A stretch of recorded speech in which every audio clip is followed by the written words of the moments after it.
Hello everybody, how are we doing today? Hello, welcome to the final day of the WardiTV Spring Championships 2025. How was yesterday, Wardy? This is today, Wardy. Hello. Hi, how are we feeling? Excited to see some hero action? Good to hear, because that's exactly what we're starting the day off with, as we're going to be heading into Hero versus Classic for a little bit of PvP, as we get ready to dive on into the final day today. And is going to be bringing to a close what has been a pretty epic string of casting over the past month. I mentioned April was going to be busy when we got it started.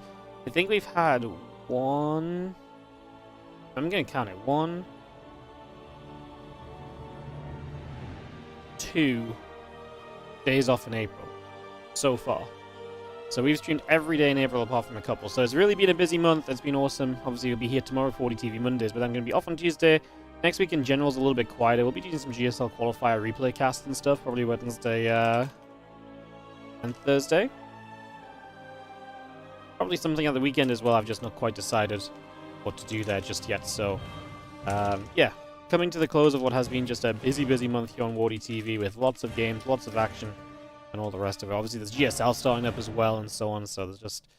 Today's going to be like a little bit quieter from us, but only for the fact that there's other StarCraft 2 happening that we will just be taking a little bit more of a backseat for just a little while, and then obviously we have the WardiTV 2025 series getting into full swing with the Spring Championship wrapping up. We're already making plans for our next portion of that series of events, which is probably going to be European League next, and then we'll have Summer Championship after EWC, Korean Royale later in the year, the Full Frenzy later in the year, and our End of Year Championship as well. So a lot of StarCraft 2 is the TLDR still in the plan.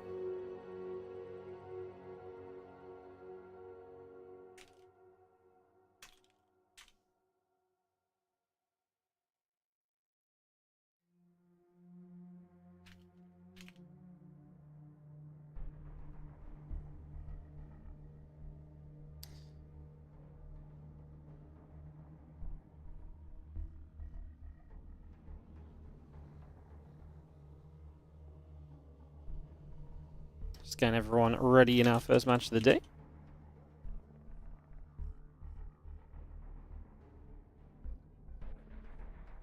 Perfecto.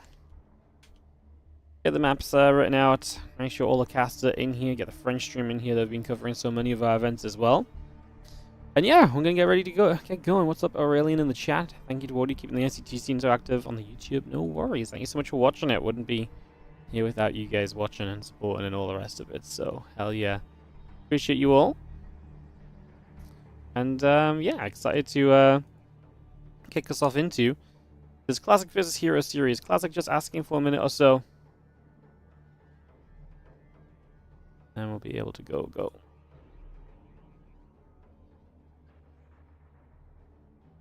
Beautiful.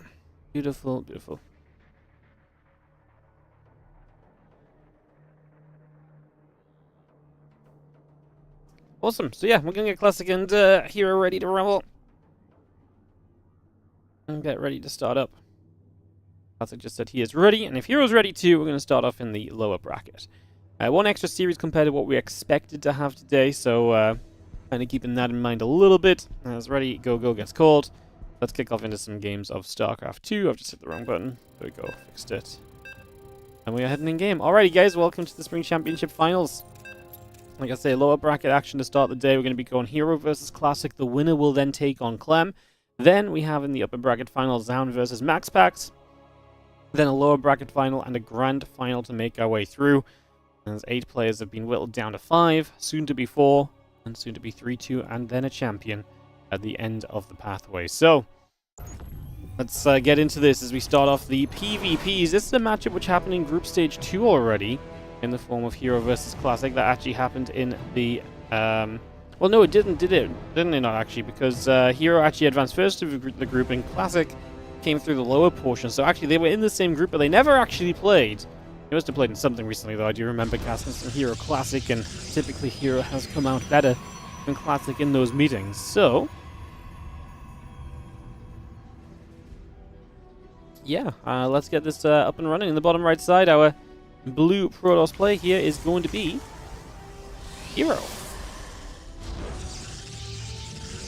And in the top left-hand corner, the red Protoss play here is Classic.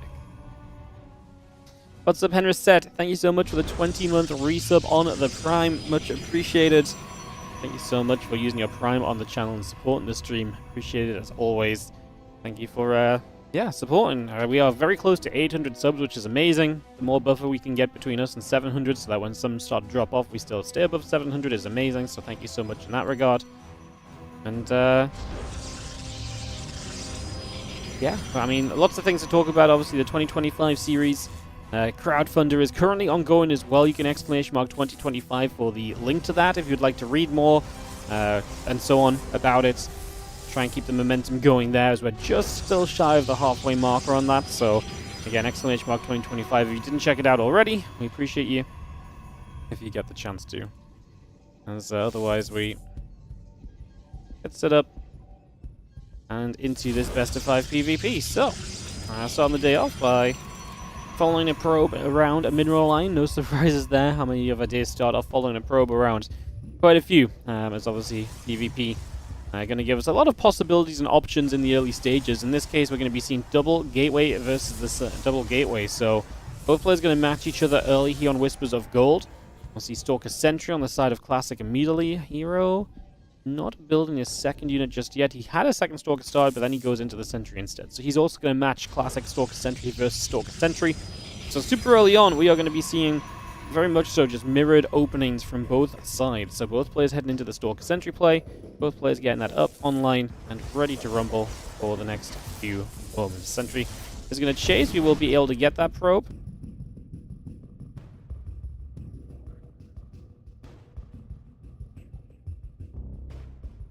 Looks like just pulling all the way back up as well, and just going to be hanging around as it's going to be the first Nexus of the game coming in on the side of Hero.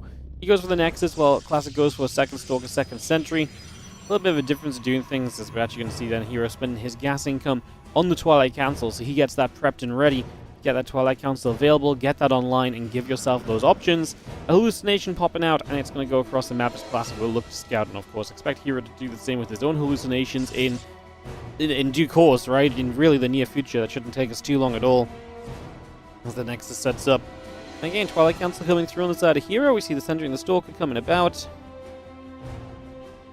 Volgate coming through. Just seeing a couple Stalkers and the Sentry still hitting the hallucinations for the moment. So hallucinations taking some shots, but of course they're generally going to get in. They're generally going to pick up info. And this is going to be a Twilight Council versus Twilight Council opening. A Blink versus Blink more than likely.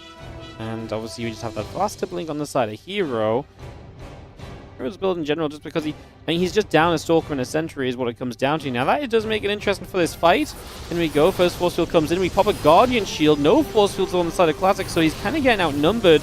There's extra Stalker showing up shortly. Will Probe start pulling in, and extra Stalker shows up from Hero now as he has Warp Bins available. Don't really like it for Classic, because obviously it was the Force Fields. The Force Fields in Hero really bought him the time to get an extra Warp Bin or two, and Classic can't do much off the back of this. He's going to not get away with any of his sentries. Perfect Force Field there to trap that one in. And that means that he loses all of his early game sentries, where Hero has all of his alive. And that's obviously a major difference, as Hero going to whack down... Sorry, Classic going to whack down the Dark Shrine. Hero's also building the Dark Shrine. They're both building a Dark Shrine to start us off in this one. So DT Shrine coming up from both as we get that underway. As Rolf, thank you so much for the 15-month resub. Using that Prime on the channel. Super appreciated. Thank you so much. So yeah, I like what Hero's been able to do trade-wise, but what's going to be funny is, I mean, if neither player gets detection on the way, we might see a detectionless DT versus detectionless DT. And how the hell does that... I mean, that basically comes down to who can actually sneak up a Robo Facility and get an Observer out. Right now, you see the Robo Facility starting up in Classic, so he's going to be closer to getting an Observer than Hero will be. The Dark Shrine's very close to finishing. The Stalker stepping forward. I'm not sure if it's going to go checking to the sides. If it found that, that would be amazing for Hero. But right now, he's walking into trouble as he just does not have the answer to the Dark Templar at all. Whereas, like I say, Classic's on his way to a Robo, so there's a very good chance he does get the answer to the DTs up and running. First DT should warp in shortly. Obviously, Classic also has the potential to warp in DTs closer to his opponent's base because he's got that gateway on the map, whereas Hero does not. In fact, Hero cancelled the Dark Shrine. Oh, no. Okay, so, well, not that it probably matters in the end because Classic was going to have the Robo, but that just means that these DTs are going to get in there. Hero has 0 detection, and that is one very fast way to lose a game. He might try and run around and do something to buy himself time. Robo Facility starting up now. He has got a wall on the high ground, but you can break through that wall. And at the same time, second DT can still hit the natural, which currently there is 0 detection on as well. He's going to continue to try and wall the Robo coming up. Where is the Robo coming up? It is coming up at the third base of all places. The probes are gonna lead it there. Going to come in on the other side. We're going to need a DT to play defensively here, which is exactly what we do. This DT needs to realize that that's the Robo Facility. Classic is obviously busy elsewhere. We're killing probes, but we will die on the other side of the map if you're not careful. Robo Facility getting closer and closer at the moment. Going to be done very, very soon. Let's going to see our DT realizing now what is available here. He's going to start going after the pylon, but there's a battery available too. 19 probes killed. Stalker's still running around as the DTs try and chase those. As the probes now show up to deal some harassment damage as well. This is going to turn into just a crazy one as the Robo has been depowered. And with that done, it's going to be GG. Okay, I thought Hero might be able to still drag this out a little, but he's going to say not going to happen. And Classic's Dark Templars will have a good thing to say at the end of this one. It's going to be GG's, and we are going to head ourselves into game number 2 with Classic in the lead. El Dorado coming up for our second map of some Protoss versus Protoss right now. Let's get this started. What's up, you Thermal, with the 126-month resub. 10 years and counting. Thank you so much as well. Like I say, get this hosted and get underway.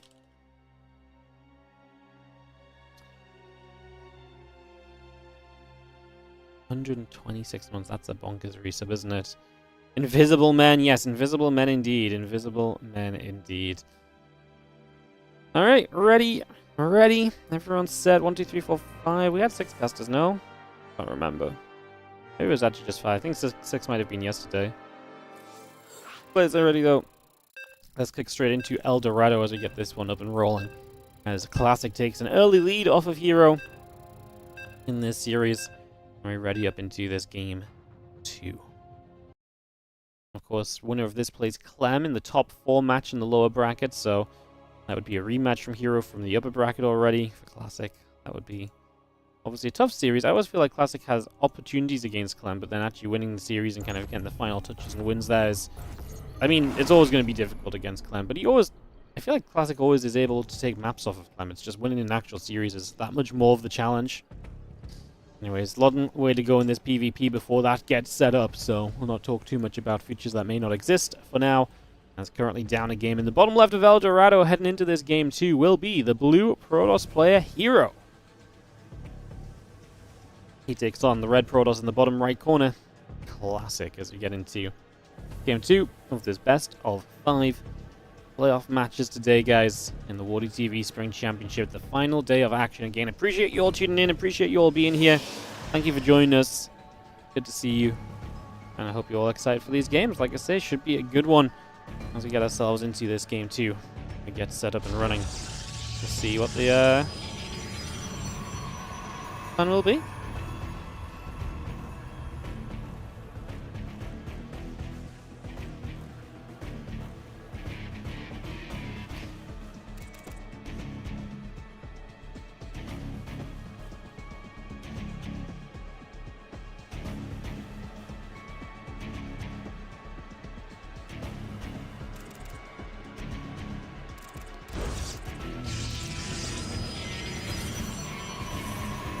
So we're going to be seeing second gateways a piece once again, right? So we're going to be seeing the... actually, no, just single gateway here on the side of Classic. So he's going to go 1 gate, 2 gate coming up from Hero. Classic going to get that slightly slower expansion, despite that. Sorry, it's Nexus first from Hero. I was like, what the hell's going on? I thought Hero was building a second gate. No, no, no. This is Nexus first versus 1 gate expand. Okay, my apologies, guys. Yeah, so Nexus first from here, he's going to be a little bit greedier, and he's going to get away with it. The funny thing about Nexus first is it's so difficult to really punish Nexus first responsively, and so a lot of people don't bother trying. They will just expand themselves, and still be happy that they're going to have the Cybercore timing, the tech timing because of that Cybercore coming up sooner. But there's still some advantages you get out of not going Nexus first, so the economy will be in Hero's favor, but that doesn't mean every little thing of the game has to be in his favor for the first few moments, as the couple of probes will still chase each other down. Get the Stargate is on the way here as well, so bring that Stargate straight up as well. Get that online. Give us some options. Probe still nibbling at the other probe. Again, just our Nexus coming through, finishing very soon. The Adept in the Warp Gate coming online also. Probe's going to keep on nibbling. Stalker's on the way. Sentry on the way. So in the end here, it does end up with double gateway. Just he did it off of Nexus first. He's going to prioritize the unit production to try and help him protect the fact that he committed to the Nexus first here. And then outside of that, we're going to be going into the Stargate from Classic. So he's going to really try and put the tech on, take control of this. Obviously, Oracles can be very useful early and a bit later as well. So we do get a lot of options with that.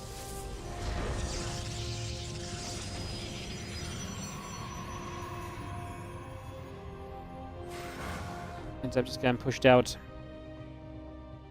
through the middle of the map for a moment or two.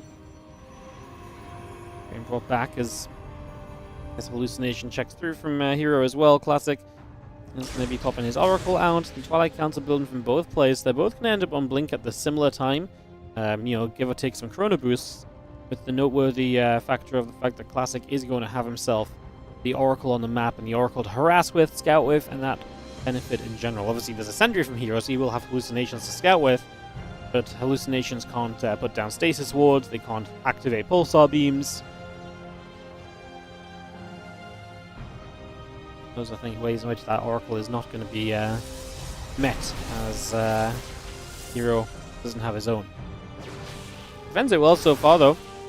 Very now that he gets a kill on it, which would have been huge. You get rid of that Oracle and then be well done. You know, if I'm talking about this as the advantage of Classic right now, then that advantage disappears very quickly. You do see the economy advantage from Hero, though. 42 to 38 workers as well, so that Nexus First really has been putting in the work. As Classic went to a super fast third base. Hero going to take a third base fairly quickly as well, but obviously later than his opponents in this situation, and they go for different patterns of expansion. With the third base of Classic coming upwards towards the more regular third, whereas Hero says, no, let's go to the bottom side of the map and start playing down here. That will also lead into gold bases for him in the future as well, potentially. So I think Classic setup is much more easily defended as long as you don't let Warp Prism play into your main base, drag you around. There's really one entry point to those three bases that you can defend all at once, like this area here, and a little bit off up to the north. Whereas for Hero, once some minerals get opened up, there's going to be the entrance to the natural, the swinging potential to the bottom of the map as well. And it's just going to be that little bit tougher to make sure his army is split correctly and always trying to deal with these things. Probe takes the Watchtower, a few more Stalkers setting up. Revelation goes down. The Stalkers getting caught again. Still got the Blink about to complete, +1 attack upgrade coming through. Extra Stalkers in production still.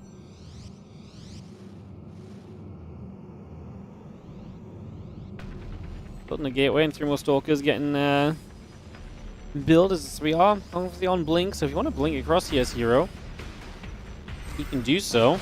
Stalker's going to hang tight, blink it back a little bit, 1 or 2 Stalkers going down a little bit.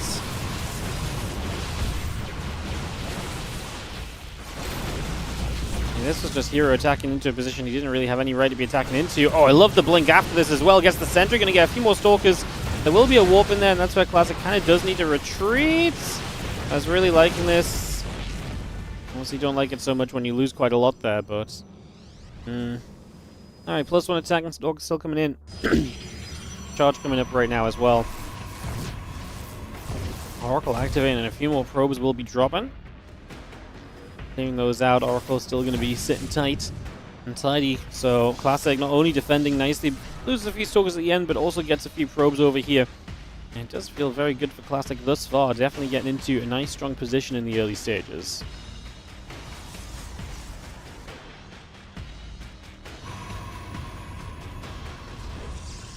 So yeah, maybe an edge towards Classic here as he's already up 1 game in this best of 5.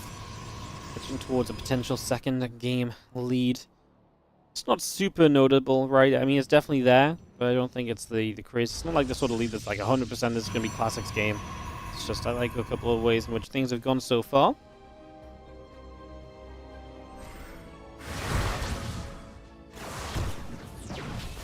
Let them swing through, getting a couple of probes as we go.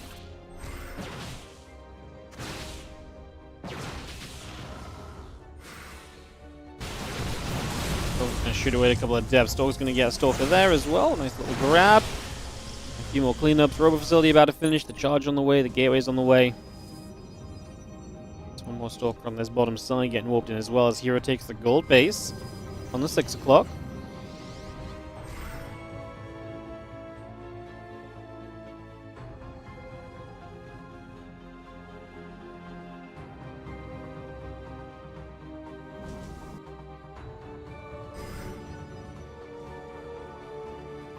Doesn't charge ample as one coming through. The Stalkers on the counterattack are immediately just going to start shutting down gateways. So Hero's going to get a little bit of an edge on the counterattack already, just swinging straight away, going straight after all of the pylons.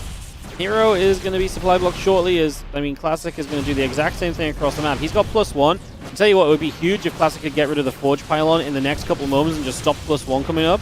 That will give him forever a lead on the upgrades in this game. It's got a few seconds to go. It must be right in the back. Where is the Forge, actually? Okay, where's the Forge? Oh, on the third? On the third. So upgrades will at least even out. Both players supply blocked, and that's not going to be solved anytime soon.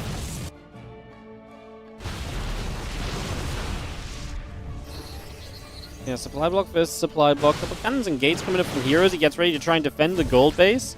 The Oracle is going to find a bunch of these probes, and so Classic trying to ensure that those go down. Is obviously, you see Classic already looking to set up a Nexus here. A lot of his probes got out and alive. I think both players have a lot of workers right now. Classic needs to continue scouting for the bases. He needs to figure out that that 6 o'clock base is there. If he doesn't realize that, that could be terrible for him, because it does give Hero a chance to set up. I mean, look at this. He's got 4 gateways already. He's going to recall the army here with a couple cannons and a battery in place. This is an awkward fight spot to fight in, though, at the same time, because you are kind of fighting through the choke point as Hero. Classic has more supply. Obviously, gold base is nice. There's a 42 worker count still from Hero that's already mined from this location. I mean, Classic could double expand. Like, he had the money to do it. He's started up a couple other things. He can cancel his +2, and he can start double expand. Or he could just do this as well, right? Where he just sits and denies the mining on the base, because it's the only base that you have mining or available to mine from as Hero. Stalkers trying to fight each other. A couple of blinks coming through. Obviously, don't forget that if you get on supply blocked here as Hero, you have gateways to start warping in with already. So while Classic is building Nexus, he's actually repowered back at home as well, because Hero had to recall, so he's going to repower. With that repowering, he is going to be able to warp in himself. So now Classic just needs to get on supply blocked. Obviously, the Nexus production helps with that as well. So that should go a long way to helping. There's those few probes still not being allowed to mine properly. Might be worth knocking these rocks down and kind of trapping this army in a little bit almost. Right now, I feel like it was... oh, he's going to try and go for it now. He's going to knock the rocks down, and that means the Stalkers are going to struggle to... I guess they could blink back over the rocks. But you're going to blink in fairly aggressively here and keep on chasing this down. A Stasis Ward. So if you come across here, at least one Stalker has to blink across first. Classic continue to trade. Hero is out of supply blocks, so he's been able to start warping in. Army supplies have gotten a little bit closer. Revelation, we're going to knock down the Observer that was nearby. This gateway falls back onto some of these probes. Again, don't forget that Classic now has 2 bases coming online. His +2 attack will be finishing shortly as well. The Stasis will be dealt with. Another Observer nearby. You see the single Zealot moving up. Classic needs to be careful. I mean, honestly, Classic I don't think actually wants to keep on fighting in a way, because I do think he wants to actually just sit back and let his economy come into play a little bit, and also just let the fact that he's got the +2 coming into play kick in as well. He's warping in a few more Zealots. Looks like there's harassment over here. A couple of Zealots finding the probes, so they are going to go on a big runaway. Crazy stuff happening at the moment as this fight continues.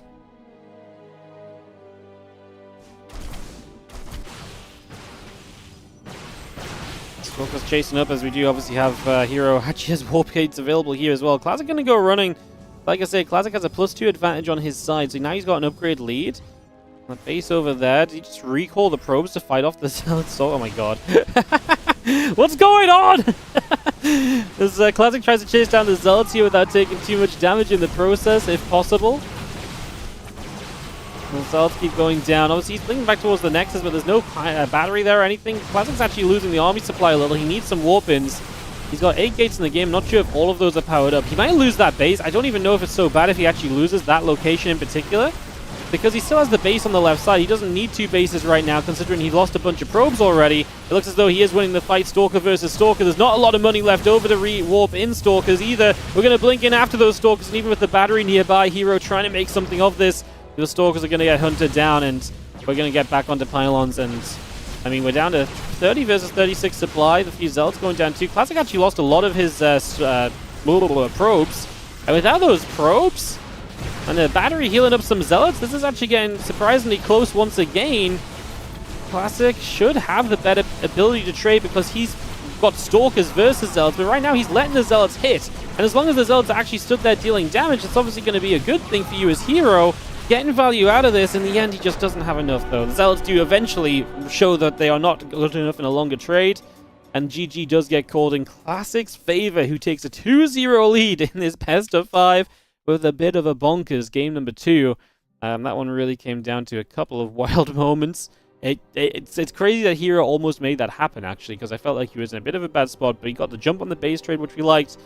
Felt like Classic was approaching it well, and Hero just had the ability to produce a little bit more. He got to mine, because he was always mining off the gold.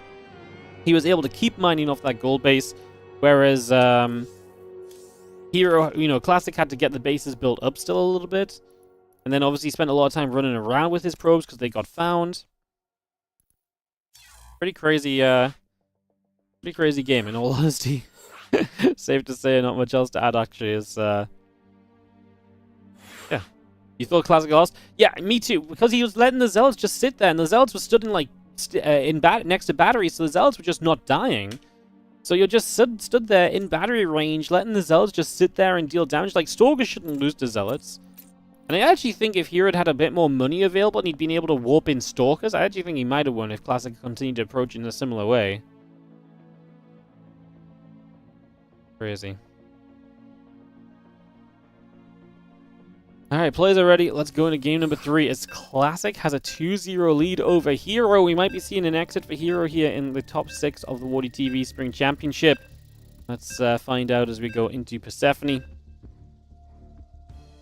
He was doing that thing where he loses 2, then wins the series. That's very possible as well.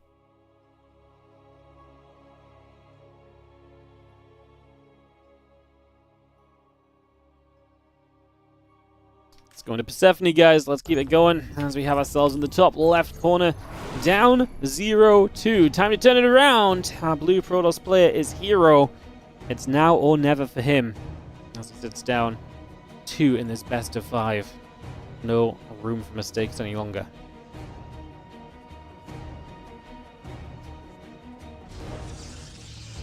Up against Classic, our red Protoss in the bottom left side.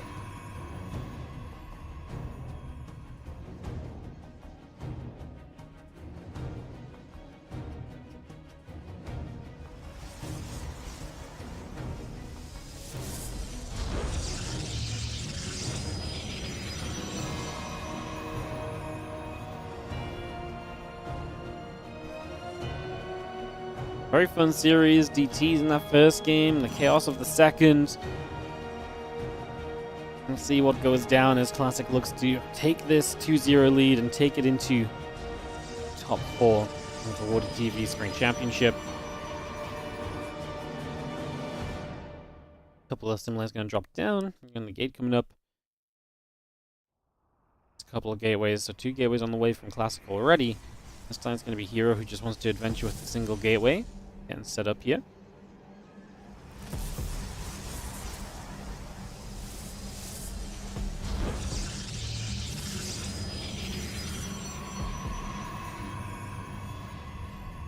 So we got that cyber core started up. I'm just going to have, again, probe chasing around the other probe for a couple of moments.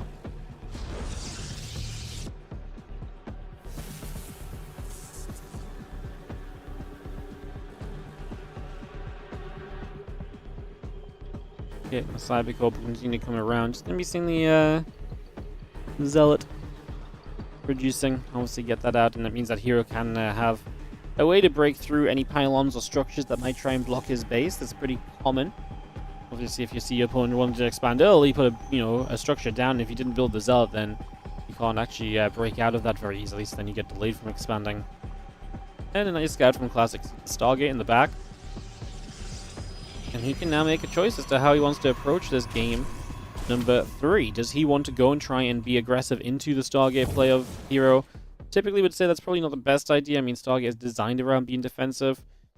Does he just want to try and expand himself and have the couple of Stalkers and more in production with 2 gateways still alive and running? Does he want to just take those and try and run with something? I mean, does he? I mean, let's see, because he's bringing a probe across the map. He could go down... Oh, is this just like 4 gates? Like he just throws down a pylon, a gateway, and then another pylon, another gateway, and he just 4 gates? It's not impossible. This probe is definitely setting up to build a pylon somewhere, huh? Yep, there it is. The pylon goes down. Like I say, is it going to be a straight up 4 gate, or have we got something else planned? The problem is the pylon's going to be seen straight away here as he takes the bad shot and the bad trades. Hitting the Zealots, but taking shots on his Stalkers. Might need to start another pylon a bit further back. This is bad. Because his new Stalkers are not going to be here for... Okay, sorry, there's one of them already. I thought it was going to be a bit longer. Problem is now, though, is you can't actually build a gateway here if that was the plan as well. He's going to try for it. He's going to try for it. It gets blocked by the Stalkers. Okay, he gets it down. So one gateway coming down. But talk about having your plans revealed. As another Stalker shows up, we're just going to turn and try and bully our way through. No, you got to kill that other Stalker. Oh, classic. It's all gone wrong. Disaster striking for sure. He does actually handle the tail end of that trade very nicely. Turned onto the Zealot with the low HP Stalker. Do not let your Stalker go down there. I think he's going to let it as he's dealing with the Oracle on the other side as well. And Hero's already going to have a Void Ray out. And again, you look at what's being lost. 3 Stalkers to 1 and a Zealot. That does not suggest that you're going to power through with 3. And there's the 4th gate as well. So it's exactly what I thought it was going to be with the 4 gates. But man, just not a pretty start. Classic did not... I mean, honestly, you should have probably built the pylon a bit further back and the first gate a bit further back, maybe. Because he was just forced to fight a little bit sooner than he wanted to. I mean, Warpins will begin, and obviously he will get a lot of units very quickly, but we're going to be on 1 Void Ray already, 2nd Void Ray building. The idea for Classic right now is just to get to a point of these Stalkers where you can one-shot the Void Ray, and you need to one-shot the Void Ray, because you can't just let the battery heal it up again and again and again. Obviously, trades right now are nice because you're going to start draining some of the battery energy, so you do start to put a bit more pressure onto that. Stasis is pretty good. We do not split away in time. He pulls to the right. He could have pulled, like, away from the mineral line. If he did that, I think he wouldn't have got caught as heavily. Much more Stalkers warping in. This 4-gate was a very popular way of trying to handle kind of fast expands with defensive Void Rays. When Maxpax was doing it a lot, we actually do get a Void Ray there. That's huge. It's a very good start. He's going to go for a second one, but he lost a few Stalkers, so it's going to take 3 volleys. Is that too many? Not really just yet. Is Classic still pushing at the front. Next Void Ray on the way. But yeah, Hero losing those 2 Void Rays a little bit too easily, honestly. And that could be very costly here as we sit and have our Stalkers still whacking away at the pylons. And so Classic is just going to be coming through. There's a new Void Ray once again. Trying to step forward. He's just going to go for the Void Ray. Don't love that. That's going to be 4 volleys. No, that's no good. That was not the commitment. He needed an extra warp into Stalkers to trade with that one. And Classic gets pushed away. Hero is going to be fighting back with this defense. And there's the GG as Classic confirms that Hero is indeed going to be back into this series and into this matchup with a score on the board. Defense against the 4-gate is good. It was actually very close to working despite the abysmal start because of the... I mean, the moment you start seeing the Void Rays dropping, there's always going to be a chance. If he didn't have such a bad start, Classic would have probably won that with the way he got rid of those Void Rays, but not meant to be, and Hero begins the bounce back here in this lower bracket matchup. I imagine players are going to ready up pretty quickly. Get all of our players in.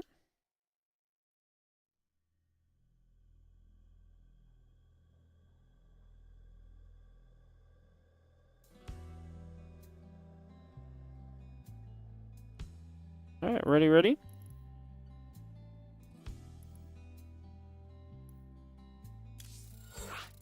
Let's get into game number 4. So, Frostline as Hero is now down by only 1 map.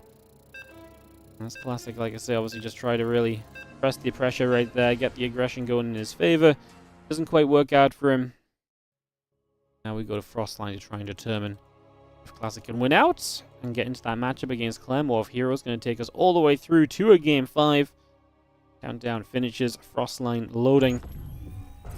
Let's go in game, have a peek, as in the top right corner.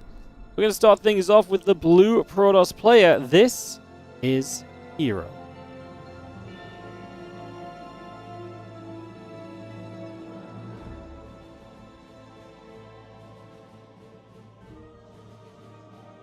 Being on the red Protoss player in the bottom left-hand side, we have got Classic.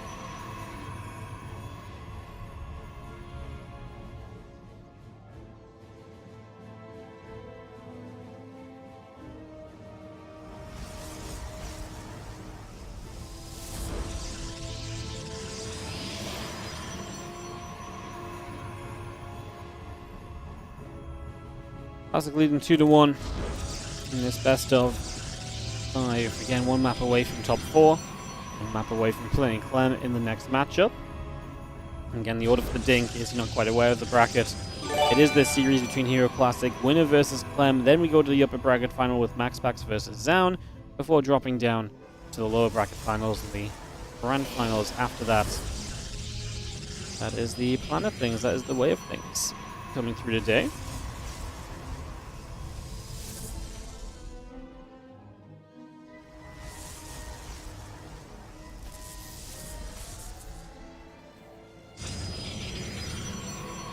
What's up, Papa Mitch? How you doing? 118-month resub, almost there on the 10 years. Ooh, crazy. Thank you so much for the Tier 2 Submarino. Thank you so much. Appreciate it.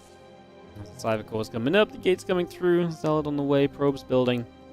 Get established here for a few moments. Let's drop the pylon down.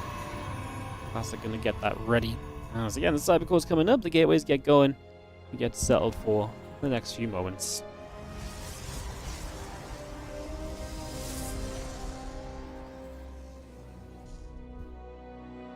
Those two depths still building about. The warp gate coming through. Our robotics facility will be starting from Classic, so he just wants to go and bring the aggression, huh? He just wants to try and break through these faster expansive hero, and he just wants to go and full send it, huh? He just wants to full send it. Robo halfway done. Couple of adepts on the way. Warp gate coming online.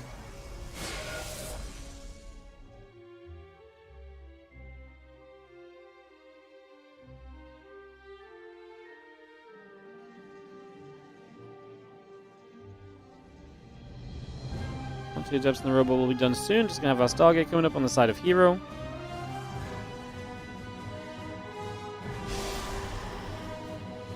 Trying to boost on the robot facility, so we'll get that started as well.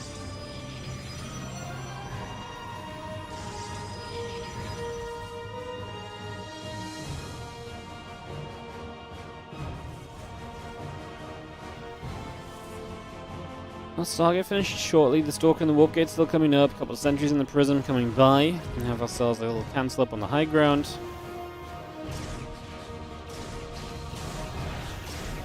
The Prism moves forward. Hero's hallucination sees it. Obviously, some battery in the main base would be good, because if that becomes a point of attack, you want to make sure you can hold off against it. This is not just going to be about the Prism. This is also going to be about the Immortal on the follow-up. These Adepts are going to drop in. I actually don't hate just running the Adepts through here. That's not a good enough wall. Yeah, I don't hate it because you can scare the workers away. And you feel that sentry is going to cancel the shade. I don't hate to cancel the shade either, because I actually think that sentry will go down. And then you're just going to sit here and be annoying. But now the Prism is going to get shot down by the Void Ray that spawns. Classic. Just didn't respect the idea that the Void Ray might pop out, and hence the Prism goes down. And now you've got to rebuild a Prism instead of continuing to add to your Immortal count. And what does Classic actually have that's going to kill any Void Ray here? Like, he's got nothing that actually kills Void Rays currently. It's just going to be more and more unit production.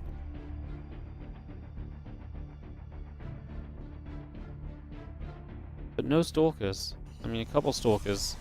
But against multiple Void Rays, this is already looking to be a bit of a flop. I mean, I guess you just warp in 3 Stalkers at a time now, and we just go with that and just send it from there. They do have a lot of the units from Hero actually hunting around the side, but that means he's going to be out of position as these units are going to show up on the natural.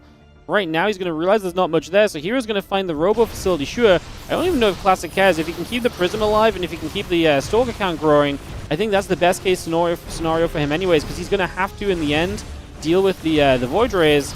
I mean, we're going to recall right now. We need to get rid of the Void Rays ASAP. We're going to try and start targeting them. We are going to be able to get rid of one. We're trying to micro with the Prism to keep the Stalkers alive.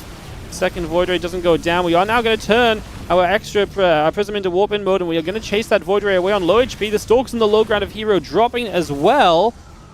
And Void Ray gets healed up by the battery, comes back through. Only 3 Stalkers remaining right now. New Void Ray on the way, but that Void Ray is going to get chased. The battery is going to be okay for the moment. Save the sentries with the Prism. Pull back, hit this Nexus. Warp in more Stalkers. Remember, you do not want to lose the Prism either here, because if you lose the Prism, you're going to lose the ability to warp in aggressively because your Robo is depowered. Might be worth sending a new probe out onto the map to start dealing with that. Void Ray again in a little bit of trouble, I thought, but not quite the case. Second Void Ray showing up. First Void Ray goes down. Stalkers again going to micro back with the help of the Warp Prism there. Oh, it's very close. The Prismatic alignment, we need to save everything from the Void Ray once more. Trying to do that as we move. It's going to see the Void Ray now taking a few more shots. Hero's down to 8 army supply. That doesn't seem good enough. The battery's full of energy and it will start to do some healing, but this is now a lot of Stalkers compared to what we've seen before. However, we do start to lose some of them. Another Void Ray on the way. Going to knock down a pylon. Go for the battery. I think we just need to get rid of the Void Ray. Plain and simple. He's going to make a dive for it now. There's a battery back over here, though. Again, going to have to save those Stalkers. Can we get into warp-in mode in this main base? Prism might just be a target right now, and it's going to be the Void Ray going down, though, because we try to target the Prism, and Hero is crumbling to the offense of Classic.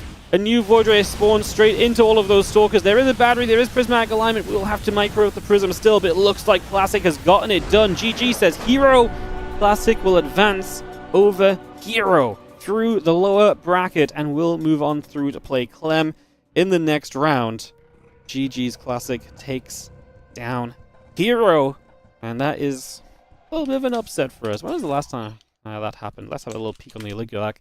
Thank you, Here Marine, for the raid, and welcome everybody. You joined us just in time for some Terran action. I actually wonder when the last time Classic beat Hero was. It doesn't seem like a crazy result. We actually yesterday in the GSL qualifiers, apparently. Yeah, Classic's actually been doing pretty well against Hero the past few months, so it's been a back and forth series. Gets one here today, and that means we will get to move on through to see Classic taking on Clem. Yeah, literally yesterday. Look, I didn't look at the GSL results too much because I wanted to try and cast some of the replays, so forgive me for that one. Yeah, literally yesterday. Oh, cool stuff. As we are going to be seeing Classic and Clem going up against each other as our next port of call today. So it is going to be some PvT coming up here in this WardiTV Spring Championship. We move into the top 4. Hero has fallen. Clem will avoid that rematch. He obviously lost to Hero in the winners bracket originally. Was up 2-0, then lost 3 in a row, got reverse swept. That was honestly an exciting series as well. Quite a fun selection of games in the PvP. As I will just shoot Clem a message.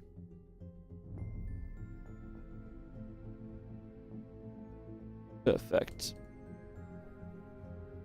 Well, hopefully perfect. When has Classic beat Hero since yesterday? Yeah, great question. Exactly. This is the first time in 24-ish hours.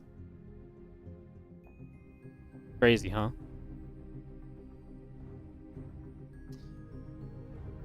Alright guys, just going to try and locate Clem, and we'll get this hopefully ready to go without too much delay. Obviously, lots of matches to get through today here as we make our way through the WardiTV Spring Championship. Again, hello and welcome, as it will be Classic versus Clem coming up. Just a little reminder once again, guys, going to keep on pushing this. We do have the WardiTV 2025 series crowdfunder currently underway, so if you would like to try and help us out with the WardiTV 2025 series, if you'd like to support the tournaments that we are running this year, we have already guaranteed $25,000 of prize money going toward these tournaments. If you guys would like to support that prize pool, if you would like to support more tournaments, with bigger prize pools, better games, better formats, do consider supporting on the Indiegogo page. You can !" 2025 in Twitch and YouTube chat. It is actually working today, so you can do that in Twitch or YouTube to get the link. And you can support the WardiTV 2025 series. There's a lot of information on the crowdfunding page about how we're going to use the money, aka 100% of it goes into prize pools.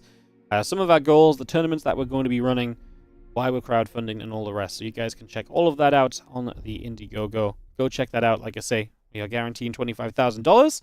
We've already raised about $5,000 over the first couple of days. Like I say, let's keep the momentum up. Let's keep it going. The more we raise, the more we can do. The more tournaments, the better tournaments that we can run.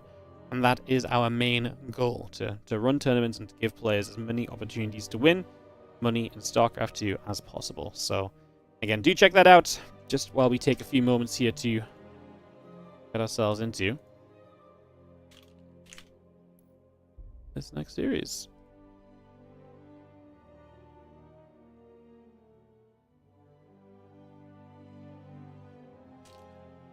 So we're just waiting for Clem.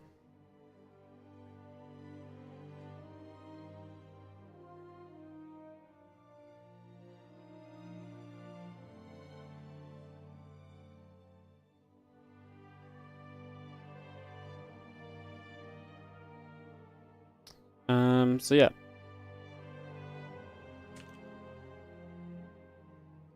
Just waiting for Clem. I mean, he should know he should start playing. I'm just gonna check if he's on Europe. Maybe. No, he's typing. All good. Alright, so Clem will be here soon, I'm sure. A few minutes. All good. We're gonna run some ads, guys. Obviously, the ads and stuff help us to run the tournaments and, you know, do the stuff such as supporting the $25,000 prize money as well. CS has qualified for GSL since when is he back? Yeah, I don't know. I've not seen SOS playing in anything until GSL qualifiers. I saw him tweet that he was looking for a team. Actually qualifying in the GSL is a bit of a statement. He played the Picasso Cup the other day, and that's his first matches in over a year. It's pretty crazy.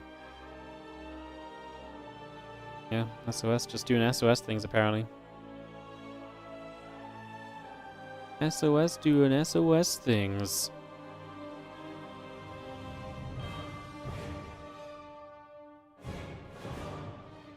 Alright. We'll get ready then for this Clem Classic series. Like I say, we'll take a few moments, we'll get into it, and yeah, exciting stuff.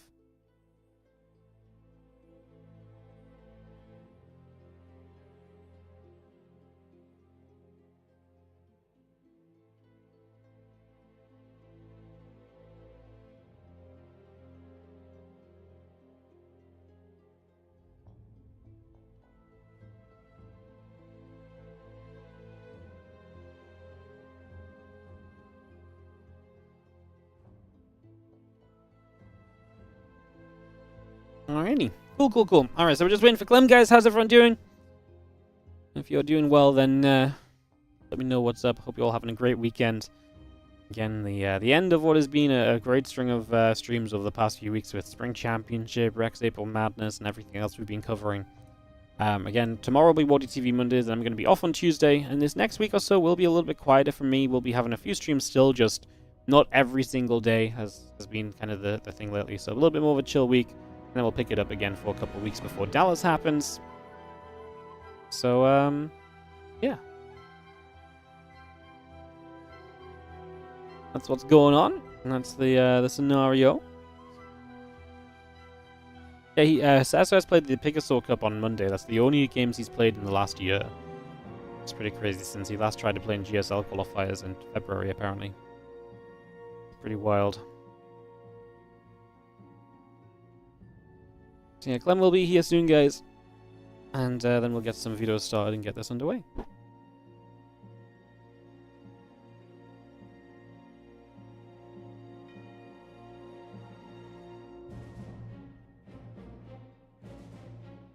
Are you allowed to talk about GSL qualifier results? Sure. I mean, I'm not going to stop it. Like, I just tried not to look at like the exact scores and stuff. By the time I cast them in a few days, I'll probably forget. I'm very good at doing that.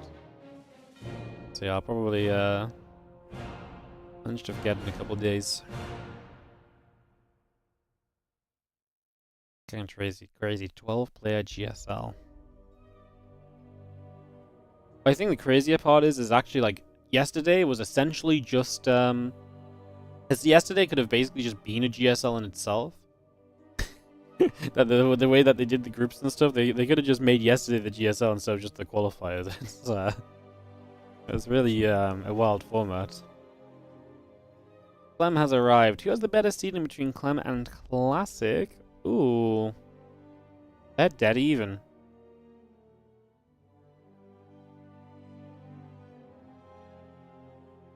Clem wins the coin flip. Ooh, insane. That's the server preference. You're confused as to why Maru is 5th if he was the first to qualify? What do you mean? What do you mean by 5th? In the qualifier results? Because he wasn't the first to qualify. Yeah, no, so the way it works is that in round 1, so in round 1 it's 4 double elim brackets, right? And the top 2 of each of those brackets went into the winner groups. And they were qualified.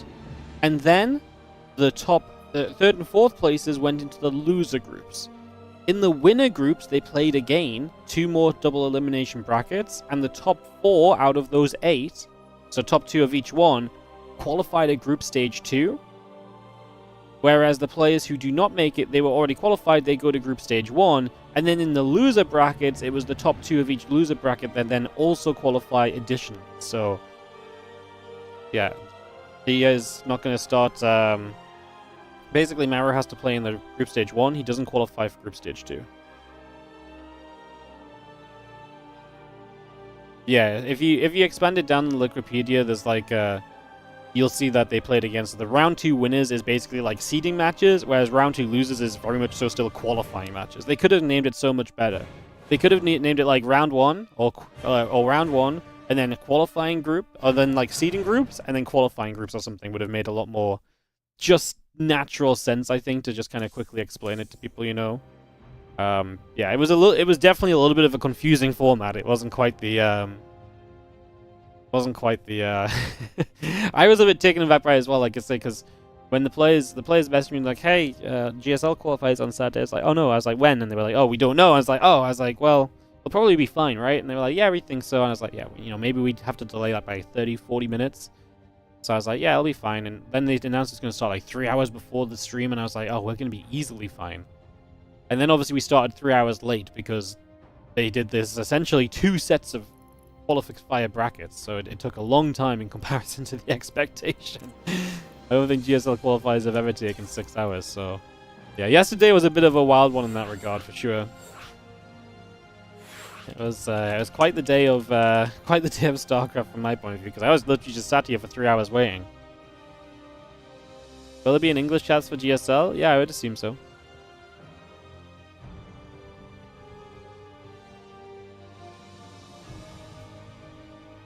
Yeah. I'll probably be doing, I'll probably cast GSL replays myself a little bit as well. I don't usually get to watch GSL, so I'll probably be casting GSL replays myself as well to kind of follow it myself a bit. Seems fun, especially if there's no Twitch and YouTube cast, because I know a lot of people will probably then just not watch it. So we'll probably do that. Maybe, possibly. Maybe like a day after or something, or 2 days after. Not sure yet, but yeah, because they're only going to be streaming on Soup as far as I'm aware.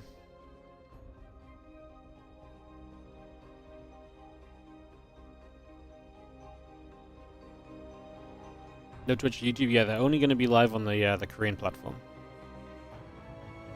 Yeah, the Korean platform, which is Soup. But like I say, they do have a they do have a I'm pretty sure they will still have the English stream, just they're obviously trying to push all viewers to their platform, which is fair enough.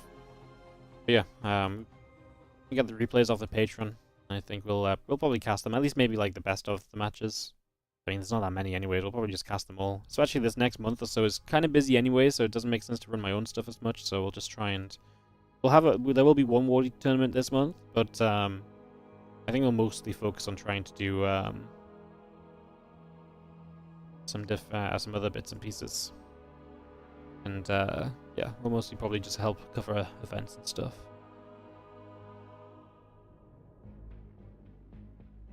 Videos have been coming through, by the way.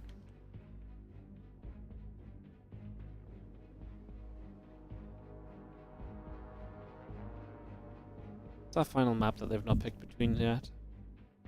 Sandworm and Frostline? Nope, that's vetoed.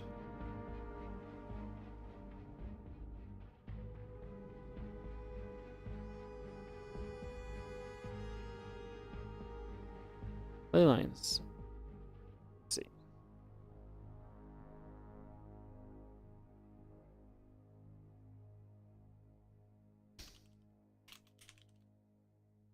Let's get the full map order set. Classics BRB a moment, and then we should be able to get this underway, guys, into Clem Classic TVP Best of 5 series. And then after this, we'll have ZOUN versus Maxpax, lower bracket finals.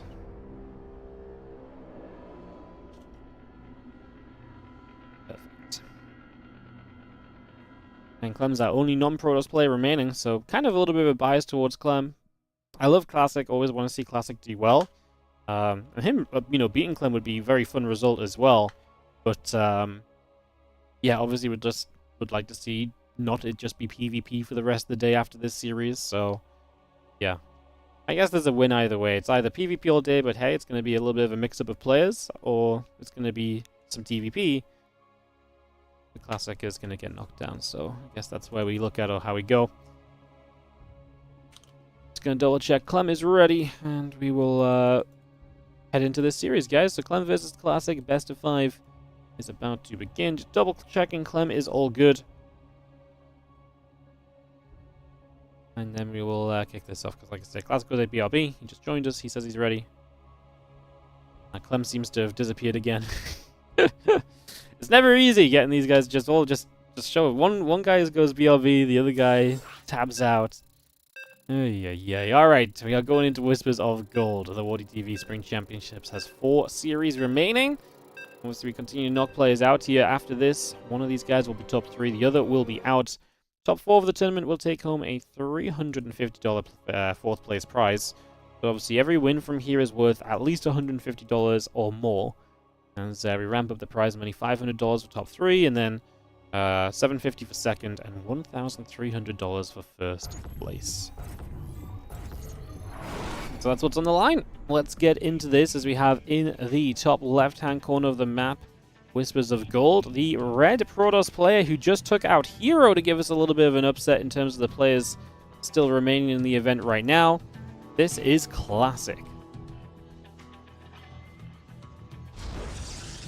He takes on the blue Terran player in the bottom right. He lost a Hero in the upper bracket originally to get knocked down here. He was 3-0 up against 2-0 up against Hero, got reverse swept. Made his way through the lower bracket so far. Pretty excitingly, right? Because obviously first he went to 5 games against Solar, and then after 5 games against Solar, he beat Beyond pretty comfortably. That's what I was thinking of. At first I was like, it was pretty comfortable, right? But yeah, against Solar was actually a bit of a tougher series. So Clem in the bottom right side, our blue Terran, taking on Classic into our second series of the day. Again, we were only meant to have 4 series today, guys, but because of the 3-hour delay yesterday due to the GSL qualifiers, we did move one of the series to today. So we're going to have 5 series instead. So this is the second of 5. Like I say, we will have our champion crowned by the end of today's games. So isn't that fun? Very fun if you ask me.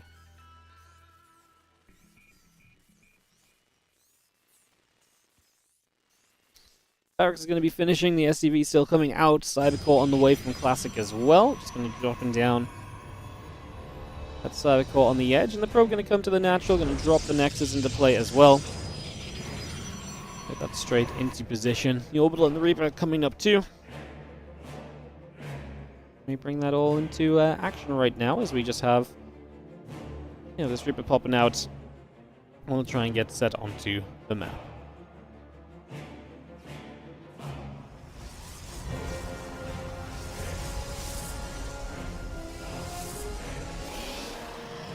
Okay, Corona Boost on the Adept coming through for the moment, as we just have the Nexus coming about. The CC is coming online. This Reaper still stepping around, heading toward the upper left-hand side of things, so we'll go for a little bit of a push already.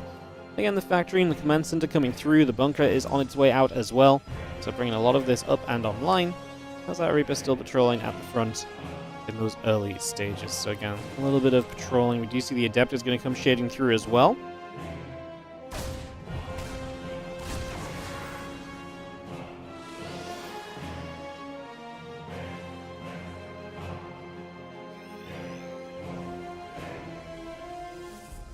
And Twilight Council is about to finish up. The Warp Gate's halfway done. Single Marine is going to be pushing back the Adept a little bit as the Adept shades through. And Command Center is going to start morphing into the Orbital.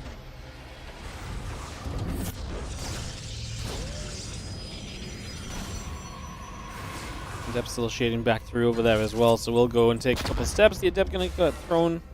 Well, the Grenade going to get thrown down. The Adept still shading after the Reaper for a few moments. Hellion finishing Water Mine in production. Starport building from Clem. And the Hellion going to be there, hitting that Adept a few more times as shades back out to the middle of the map once more.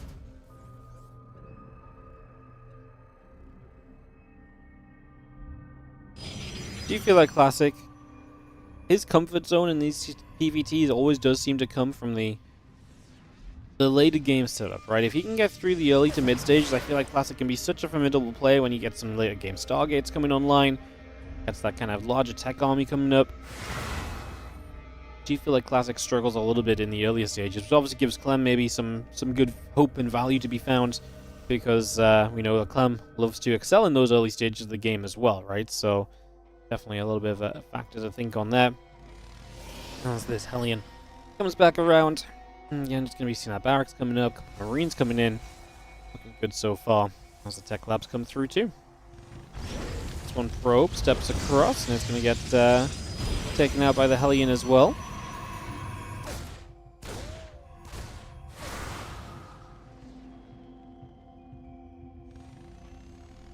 Siege tank building, Marines and the Raven coming online. Again, bringing a little bit of everything up and running for the moment as the medevac tries to start in with a couple of Widow Mines. So Clem's going to lose the medevacs. That part is nice, but both the Widow Mines will get burrowed.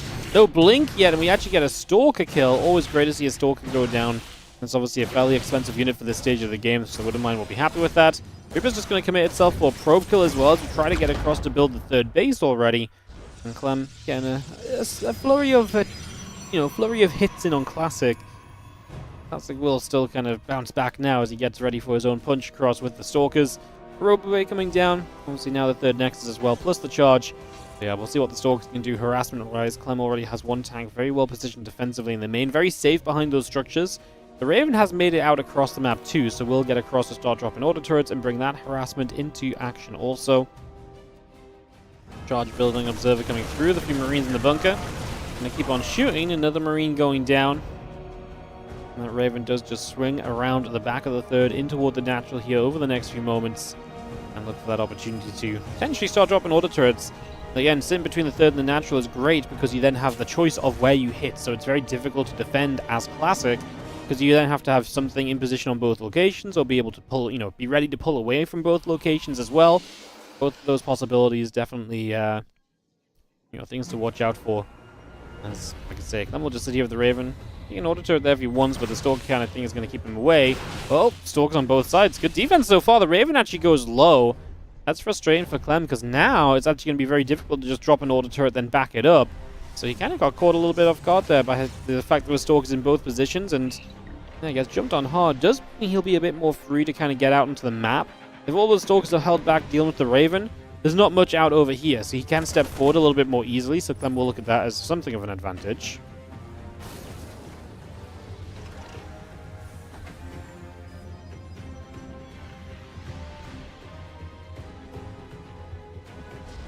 Stim, combat shield +1 will continue to come about. Have a Marine Marauder medevac coming through currently has the a bit of a fight over here. Stalkers are going to start clipping away at a couple of those Marines. Tank will siege though. With the tank siege, it seems like those Stalkers are going to do the smart thing, which is just step away, not try and keep on fighting. Because of shells coming up. A couple of Widow Mines are on the way.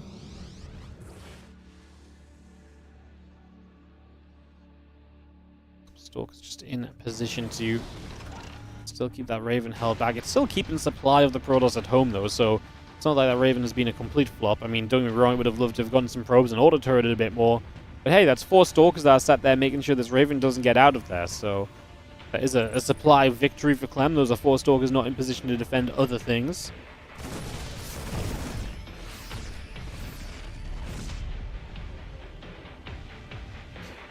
Goes down, and the +1 on the extended thermal lens coming about. The Prism's going to be coming through. There's the scanner and observer. So Clem clearing up some of the vision, going to make it much more difficult for Classic to understand where Clem is attacking from, pre-position those units, get pre-split, and all the rest of the things that you need to be doing very well to really keep up with the Terran of Clem's caliber.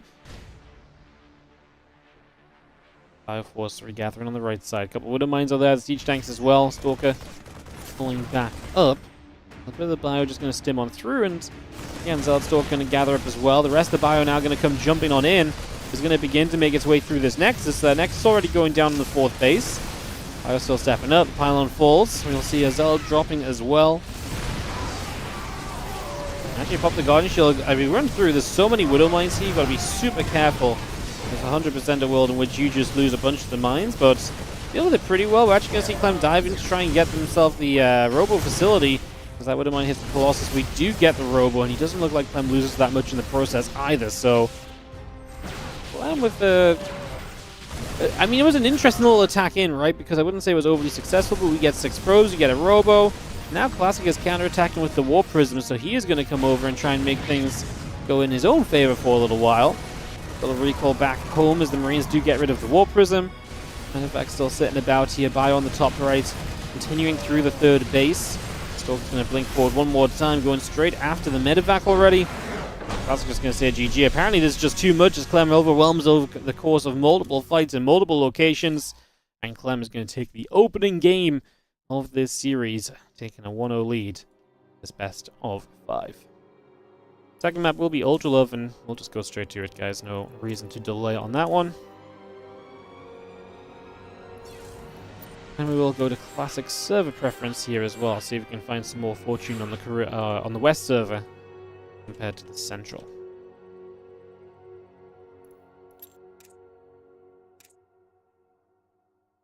Perfect.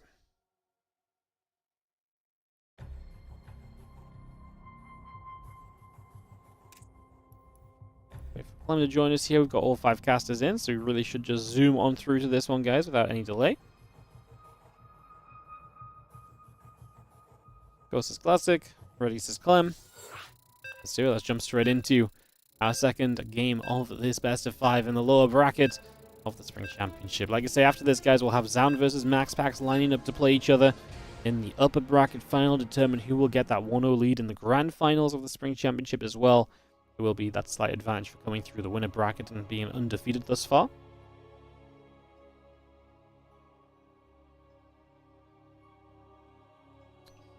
As we go into the bottom left, we are going to have ourselves the red Protoss player who will be down a game, and like I say, to me, his strength is that a little bit of a later stage, and sometimes just getting there will be the struggle, and that was definitely true in game 1.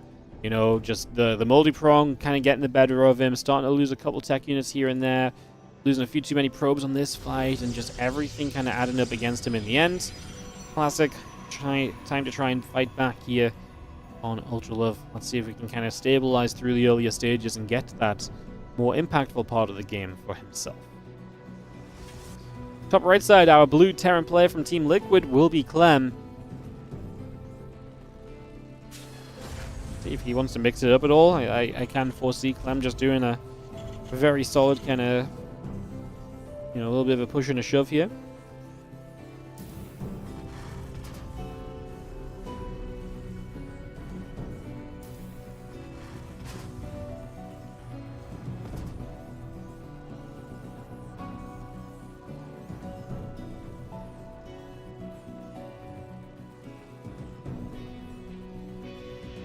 Cracks in the gateway coming about. We have ourselves the probe and the SCV coming through.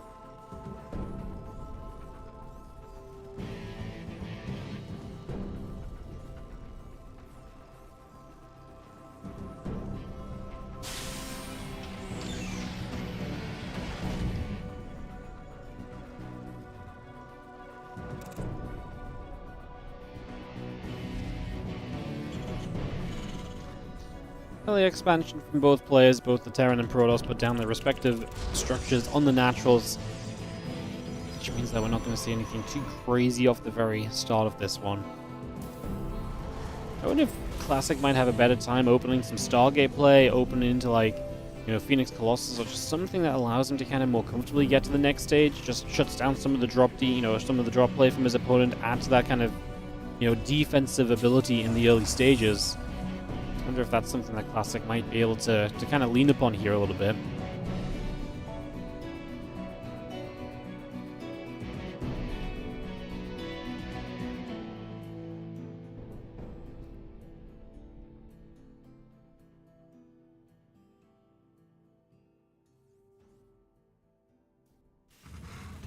Keep it moving about. Reactor still coming through. The refinery and the factory coming up as well, so we just take away at this. The Twilight Council still coming into play as we speak.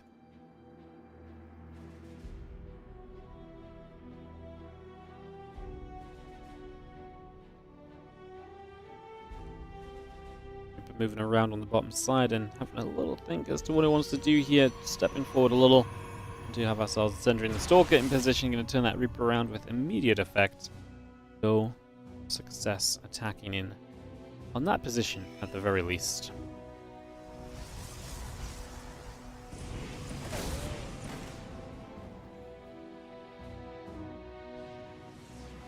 Well, if it's strong, if it gets turned around, Hallucination will start to move out onto the map toward the upper right hand side currently, so just going to start journeying over.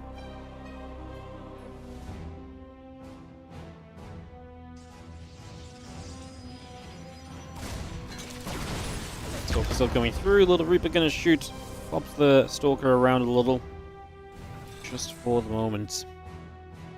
As yeah, that blink will be still coming about next in the Robo facility in production here, as our medevac Marines come through as well.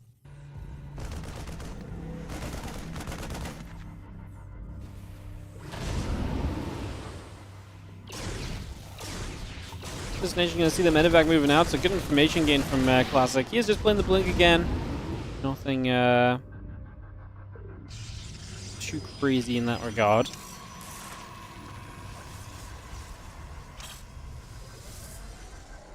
Don't mind burrowing up on the ramp. Again, the medevac continuing through. A few Marines will begin to unload already.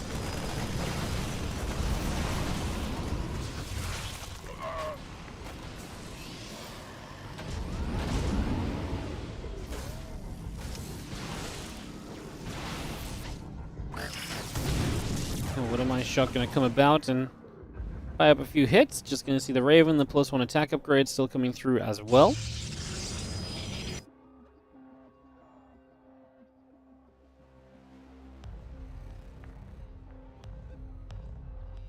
Medevac moving across the left, Robo and the Forge coming up as well. A couple more probes in production already. We'll unload a lone Marine.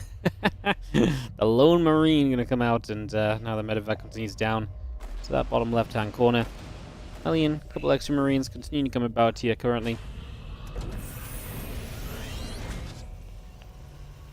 Can stim, +1. Coming through the charge and the probes, the gates and the Robo Bay coming online. The Stalker's going to get there for the Reaper's just going to be able to knock that down early as well.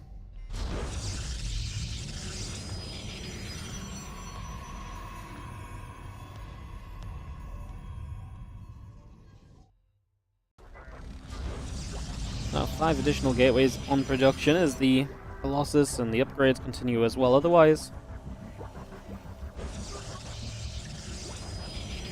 we're just kind of chilling, right? I mean, not a lot lost. Sentry early, and otherwise, just wait for upgrades to kick in. Obviously, with players all investing into their tech, there's just no rush to kind of, you know, go and fight on the other side or to try and engage your opponent. You want your own tech to come on through. That's going to allow your opponent's tech to come on through as well.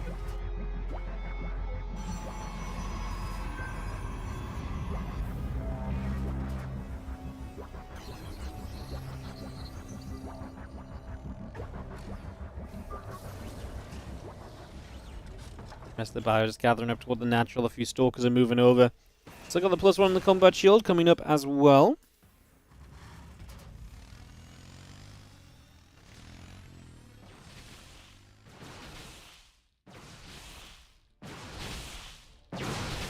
So enough, Classic knocks down the tower here, blocking the rocks, which would kind of be the access point into Clem's triangular third. So that's interesting to see him knock that down already. I wonder what the goal is there, unless he wants to try and stop Clem from being able to retreat back through. That'd be wild, right? If he expected Clem to step forward and he's like, haha, I've got you trapped because the rocks were down and Clem doesn't expect it. That would have been really crazy, but Classic doesn't jump on that army as it steps forward. So he is, I mean, he's moving around the map. He's definitely posturing to potentially catch this out on the map. Obviously, he'd rather catch it out on the map than let it get pre-sieged and preset. One Marine leads the charge, and then Clem will see that army. Stalker start blinking, looking for a medevac. One of the main things we've seen lately is that Stalker force has been so good at targeting down the air units, medevacs to get rid of potential healing. Obviously, Vikings to protect the Colossus. We're going to try and drop into the main base. Extra Stalkers warping in, but not good enough just yet. Raven going to show up in this main base as well. Drops an auto turret down to help offset the pressure into Clem's favor. And now Classic has to recall into his main. He's going to have Zelt on the counterattack. They'll drop back down to the low ground. Looks like that 4th base is pretty much destined to die here. So I'll probably lose the 4th without much question. Build 12 SCVs, so it's not like Classic is going without dealing any damage right now. 13 SCVs going down is a pretty significant number, so Classic definitely getting some value there, able to come through and slow down Clem just a little bit. here in this game number 2. So, Classic, yeah, taking some damage, taking some hits, but able to return fire quite nicely, quite comfortably. Definitely improves things for him at the moment as the fire will gather up. A couple of Zelds just going to go swinging through onto some of those SCVs. Still looking for some work damage as we have the Prism in the main base, more units in the natural. Those Zelds in the natural might buy you time to kind of get the warp into the main base off. I was going to jump on the tanks here very easily. If the hallucination could absorb some of the Widow Mines, then we might be able to just keep on going through without issue. Prism is going to get shot down though, so I think this attack of Classic is going to be done, but the attack of Clem is done as well. It's in full retreat mode at the moment.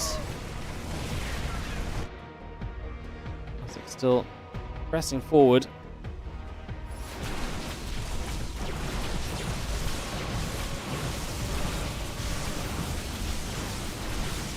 Now knock down the rocks that he kind of closed down a bit earlier, remember? So he's going to go through there and try and use that as a way to jump on towards the base. And third base of Clem is not overly protected. It's obviously not planetary or anything. 3 Colossus can still be difficult to touch at the moment. Again, we lost a few Medivacs too, so the healing availability, it's not perfect, basically. Just leave it at that. Like, there is ability to heal. There are some Medivacs, but like I say, it's not perfect. It's not an endless number.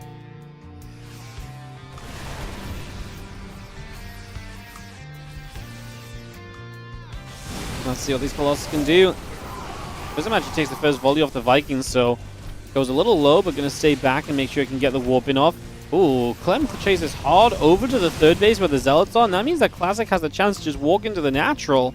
If he wants to take it, he might just feel that that's too committed of a position to be actually kind of heading into, though. Understandable, as Clem splits his forces well so far and consistently is threatening the idea of, hey, I might just come through and kind of collapse in on your army at any point of this. So I'm definitely getting some value. And again, Classic just backs away. I think he's right. I don't think there's actually a way for him to push through and to truly get into Clem's base there safely. So yeah, just has to pull back, continue to set up. Disruptors being added on, I was going to say another round of kind of tech units would be really nice and more splash damage options. Disruptor's going to be the choice. I almost think I'd just like to see Storm as well. Would be just a really good way to kind of cover that Terran army. Disruptors always have that kind of ability, but Disruptors are much more hit and miss than Storms are. Although I guess Storms are much more easily denied by obviously the Ghosts and the EMPs and the Snipes. Another way to look at it for sure as we have this little Bioforce. Not going to do too much. Still good defense from Classic. Very resilient from him over on this side of the map. Just making sure that Clem is not able to puncture through and to start taking that momentum that we know Clem will love to run with. We know Clem would love to take advantage of all of that as the Zards try and come up. The Bioforce is still getting pushed away, just currently. Another round of Stalkers coming through, and the Bio going to jump onto those Stalkers again.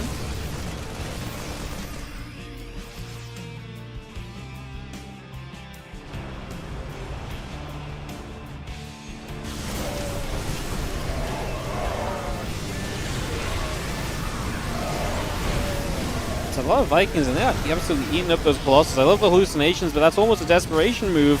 The Disruptor shot's getting off as well. The Colossus will get turned onto by the Vikings, although they actually turned onto the fake Colossus for a second, so actually, maybe we keep one alive. Reinforcements of Clem showing up, but his supply kind of plummeted here. Another Disruptor shot coming through. We don't mind getting struck.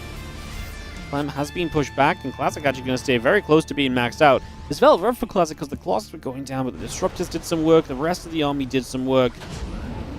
Doing extremely well in that regard as the Medivac now loads up and heads toward the upper left-hand side.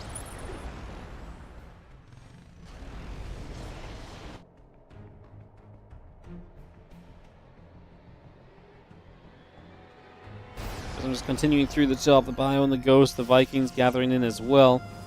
Settle down for the moment as that Colossus and the Zealots come through. Mine just gets denied. The Marines are going to run in. They're going to get rid of a whole bunch more probes. 6, 7, 8, 9, 10 probes going down already. Stalkers blinking underneath. A couple of Vikings going to drop. And Clem is just going to get out of here as he gets overwhelmed. That previous fight was not good enough for him. And Classic was starting to get onto the extra bases, so Clem was pressured and had to try and do something.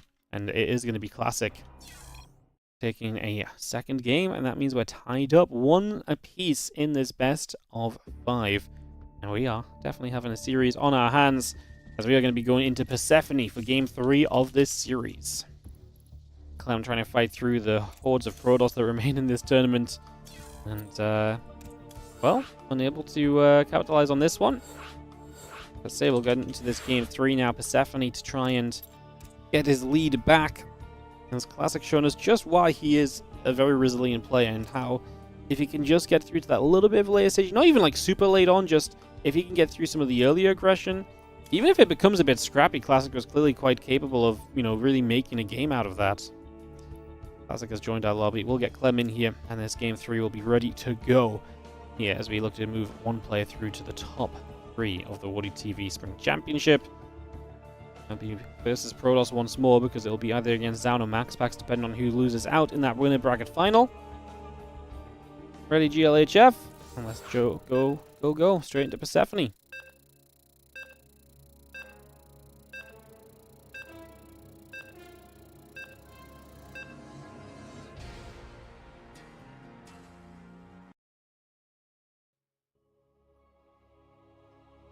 Alright, let's go into this Persephone coming up.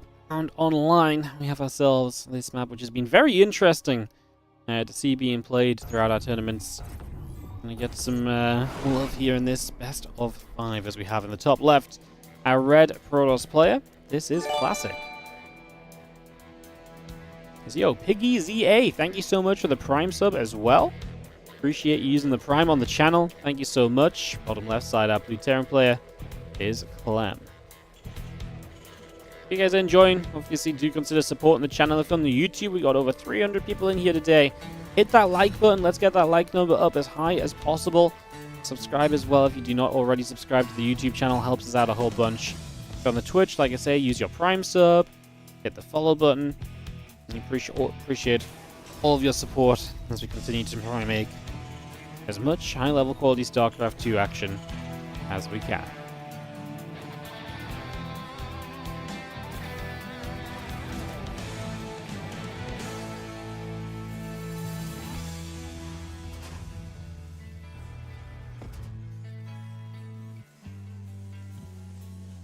Alright, in Game 3.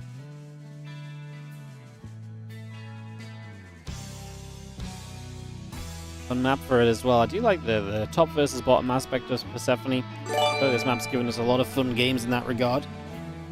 Keep doing what you do. Absolutely, mate. Thank you so much again for that Prime sub, Piggy. Appreciate it. Thank you so much. What's up, Crowd Length as well, and dropping that Prime for the 7-month resub. Also appreciate it. Thank you so much for dropping your Primes on the channel. Again, allows us to keep on making these tournaments. WardiTV tournaments do not grow on trees. They come from your hard work supporting the stream. Whether that's on the Patreon page, the subs, or getting involved on the WardiTV 2025 crowdfunding page as well. Again, you can exclamation mark 2025 on Twitch or YouTube and find out more about that and support on that crowdfunding page. We're so close to tipping it. We've been so close to tipping it over 50% for like the last day almost. And we've got a little bit of a stop right now, so help us with that. If you're feeling like supporting more StarCraft, we appreciate you guys. All right, so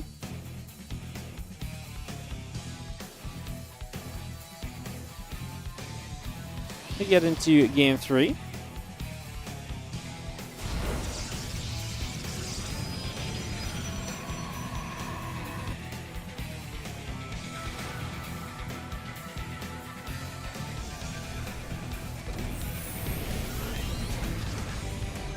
Max is going to be lifting off here. The factory starting up a couple of Hellions. We begin that right off the bat. And the starport coming down. Just at home, so no proxy starport, no attempted Hellion drop or anything out of Clem here. Let's just see the Adept going to go move about a little bit.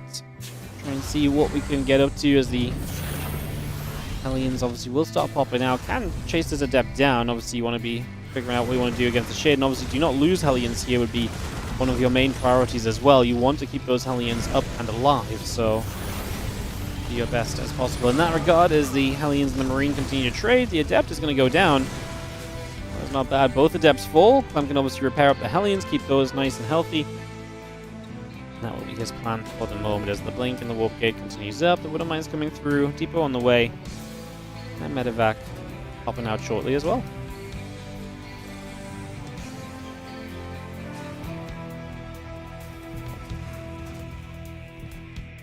Someone should invent a tree that grows WardiTV tournaments. That would be clever, wouldn't it? There's a tree called Patreon. Oh. Wow, that's you know what it is. I'm gonna need to wait for like a month or so everyone forgets that you said it, but then I'm gonna have to use that one myself. But you'll always know at least, right? You will always know that this is your joke. 2 would have -3. It's gonna be all that unloads as the medevac gets shot down. We'll go for the first probe, which actually hits a couple, so works out quite well.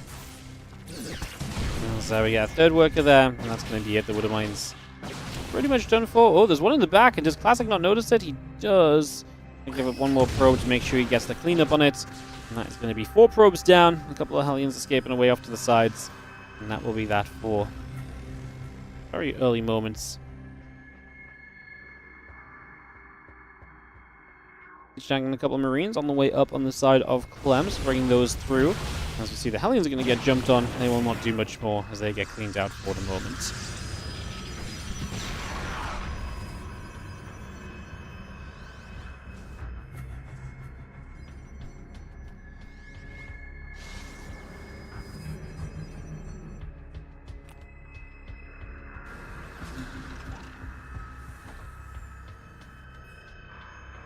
Clem's Raven goes across the map. Was so well denied in that last game by Classic. Something to think on, right? And Classic can find a similar sort of defense again, then a lot of value you can find in that scenarios. Clem tries to harass, but may not be able to. Auto coming down, a couple of probes, just going to get jumped on the Stalkers there.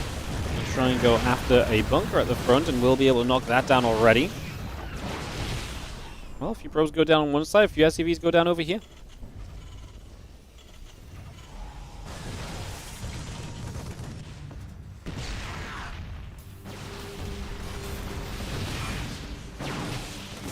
Turning his attention to his main base. He gets pushed back. The Bioforce is pretty sizable.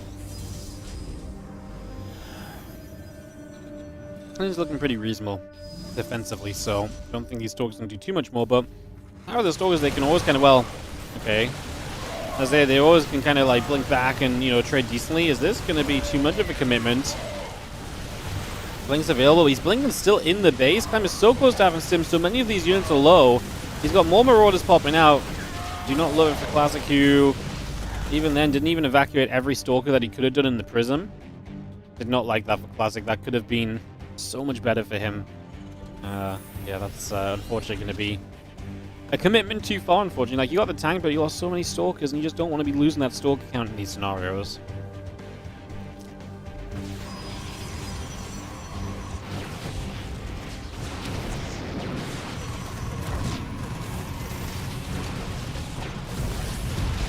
Auto turret going down, a few more probes dropping.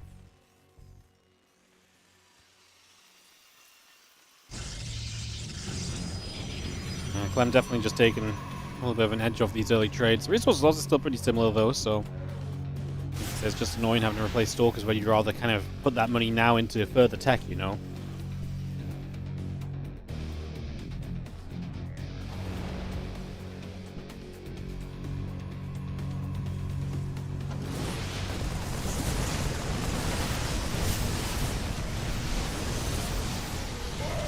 Six probes going down, Nexus recalls.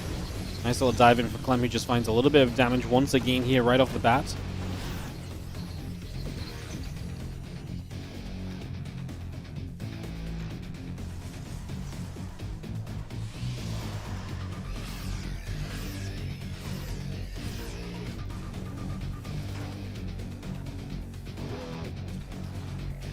Obviously Classic is already on a third base, but now Clem gets to go to his own third. Establishing that in the forward position as well. Expanding toward the Protoss. And still just these little drops are fighting so much. And that's actually a full-on supply block for Classic, losing that pylon. And loses the gateway as well, man. This has really not been a pretty day. On the side of outside of Classic. Not been a pretty game at all as the bio. Whoa, no, no, no. Classic the air blocker. And these guys have been playing these maps for a while now. It's just a mistake as he tries to get the Prism away. That's an air blocker above the healing shrine, so... yeah, the Prism just gets caught in it and that goes down. And I mean, some games, bad goes to worse, and that's definitely one of these games right here as Clem is up 50 supply, and with a push into the third base, it's going to be very difficult to hold on against. Two Colossus are nice, but the defense for the two Colossus is almost non-existent, so I just feel as though this should be a pretty simple conclusion to a game 3 as Clem put himself ahead, kept on taking good trades, and unfortunately for Classic, just made a few too many mistakes here and there. And Volumes there will continue to hit the Cybercore. The Stalkers are still shooting. Units are going to load back into the Medivacs. Let me pull back again.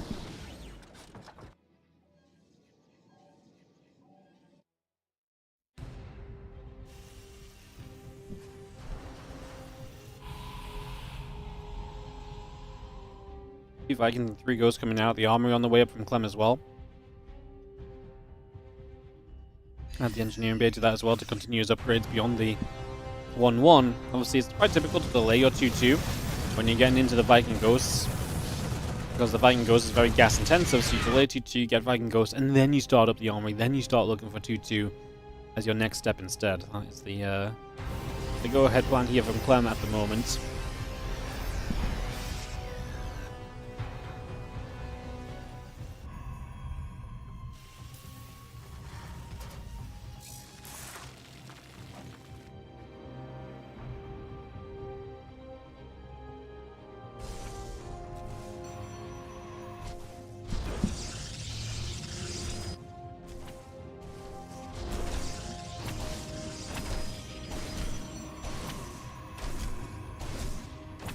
The problem for Classic right now is that Clem is maxed.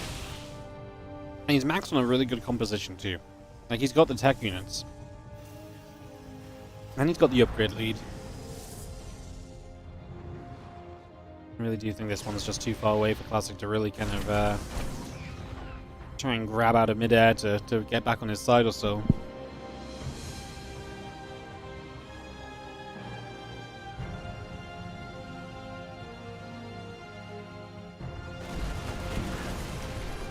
Plans do their job of spotting the incoming drop. Clem gonna get a flank on this because the rest of the army's coming in from the right side, so Classic gets a good start, but now he's cornered.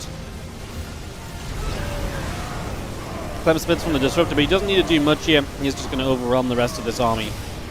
So yeah, Classic definitely getting a good jump on that force, but again, you got to be aware of what else is going on. And in this case, Clem just used it as a way to collapse in on it. Fourth base will fall. Disruptor shot's alright, but we need a lot more than that to save us in this game at the moment, so. The Zealot counterattack being dealt with as well. Clem has the bar units at home to deal with this, and with the 60 army supply lead, does feel as though he's still very much so just bringing this one home for himself. Put himself into a 2-1 lead, so lost that advantage after that previous game. Gonna be right back to it now. Wouldn't mind still lining up that shots, but Clem is gonna get the GG out of Classic, and he's gonna be able to take the 2-1 lead in this best of 5 series.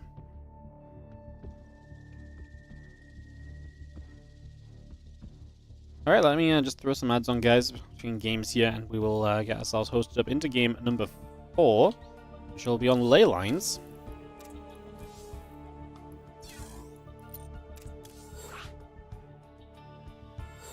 Got a little puppy down here. Come on, Camarelli. I'll give you a little bit of bread. Me? Go on then. Alright, what have we got to tell everyone? Wow, it's perfect. You've got the logo next to you as well, guys. It is official. Ellie is officially endorsing the WardiTV 2025 series in the crowdfunder. So don't forget, you can !" 2025 in the chat right now. If you want to make a dog like Ellie happy today, go support the crowdfunder. Help more of these WardiTV tournaments happen this year. Appreciate your support. As we will take just a few moments for this next game to set up, just getting a lobby link down and everything. Breaking news, yeah, breaking news. Ellie officially endorses the WardiTV 2025 series. See, she's not even running away. She's just like, yep, I do.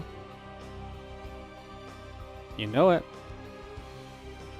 Best crowdfunder out there. She's like, no, I actually just want some more food. I don't want to be stroked, I want food.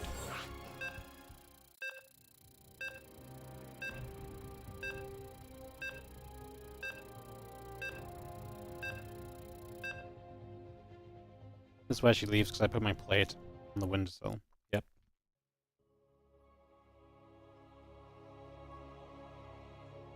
Typical Ellie behavior.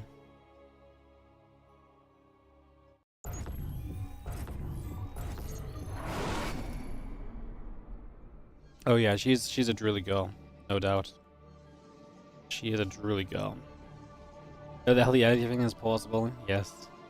Yes it is. Alright guys. In the top right, must win this to stay alive in the Spring Championship. Our red Protoss player is Classic.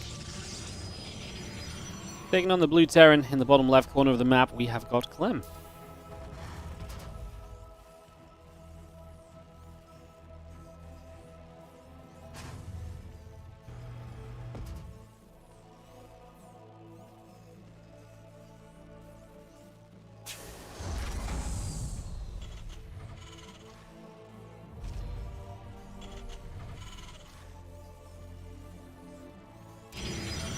Game 4. I'm back in the lead. Classic played such a great game too to tie the series up. Can he do the same again once more? Can he bring this series back under control, back into his favor? Well, back to a tied up series. You know, honestly, I'd say he'd be pretty happy if you get to a 2-2 situation against Clem in a best of 5. Then it feels like it's not all the way, but you've definitely done a lot more than a lot of people would expect a lot of the time, so then it feels very doable.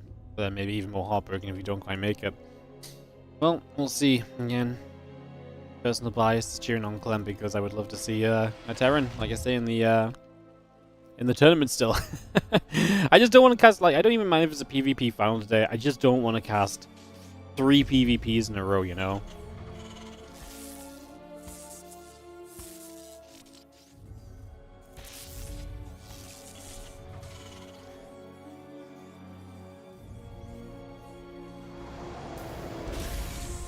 Greedy streamer doesn't want to cast PvPs. Unbelievable.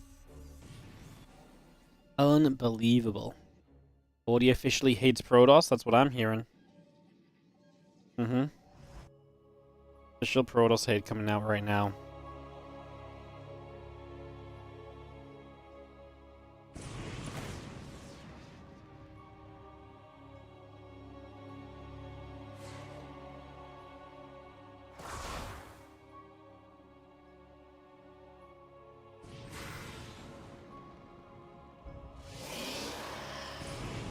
We're gonna come bouncing about and have ourselves the rogue gonna start taking some damage. Sentry's gonna pop. Not the most best designed thing to deal with the Reaper, but will do its best.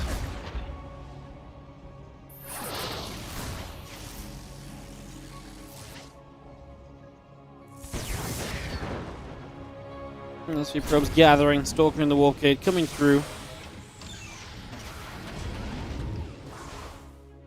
The Adept just gathers up as the Stargate continues to come about. Again, Orbital on the way, starport building. And I like that Classic switches towards the Stargate. I said it earlier, I think maybe some Stargate play could be very good for him.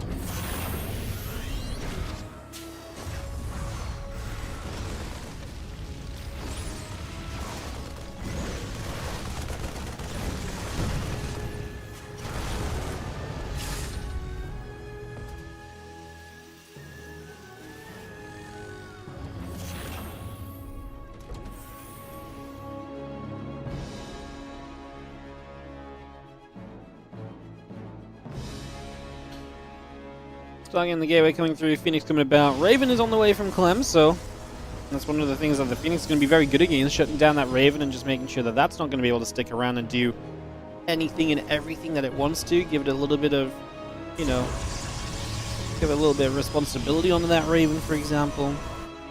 I like it.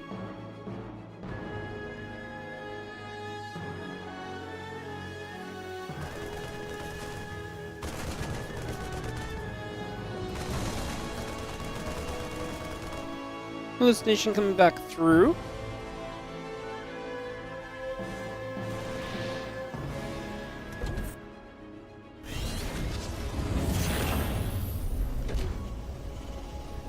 Seeing the siege tank coming about, a couple of marines coming through as well, so just get that set up initially.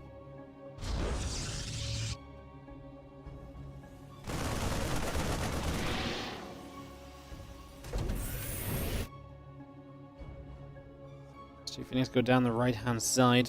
Yeah, just checking the edges in case anything's on its way over, in case they can maybe catch the Raven early, I guess. Just see if they can get a quick grab or jump.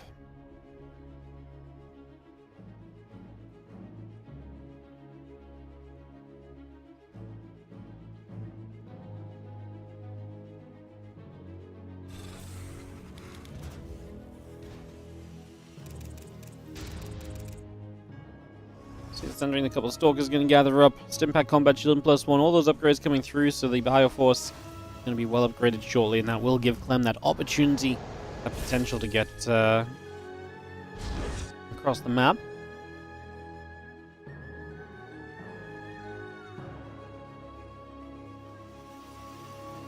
What's been nice for Clem so far is that he's not thrown units away into the Phoenix, right? So Phoenix have not just found kind of immediate value out of nowhere or anything.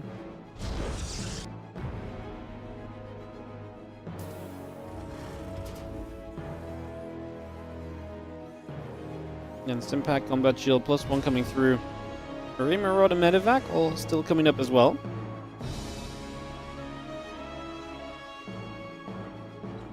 Phoenix joined together. The Bio going to be moving out. The Siege Tank also coming across.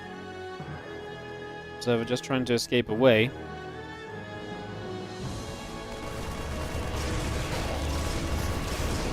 Marines going down. I mean, this is where the Phoenix would like to try and get some more value. Gets the Raven as well. And those Phoenix actually do not go down, so those Phoenix still looking good. Medevac's loaded up, repeal down to the bottom right side. +1 attack, concussive shells coming through. Marine Marauders still in production for the moment.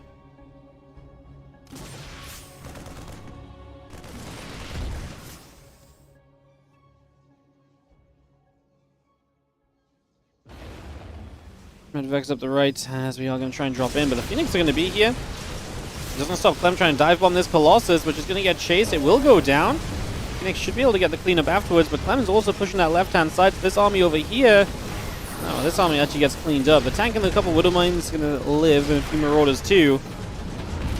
The Classic losing the Colossus on the right side and losing about 10 probes so far as well. Now Clem drops into the main base, and again, just going to start kind of attacking everywhere, which has seemingly been the weakness of Classic. And obviously this is the sort of thing which I felt the Phoenix were going to help you against, but we've gone down to only 2 Phoenix now, so they've been dying in amongst all of these trades. You see the Phoenix are going to be shooting by, the Medevac still escaping. Nexus will be taking damage as well, so Nexus will go down, third base falls. So just going to keep on taking damage. The Phoenix is going to be there too. And then a couple of Widowmine shots going to get some of those probes. The Medevac taking damage. The Phoenix still going after the Medevac also.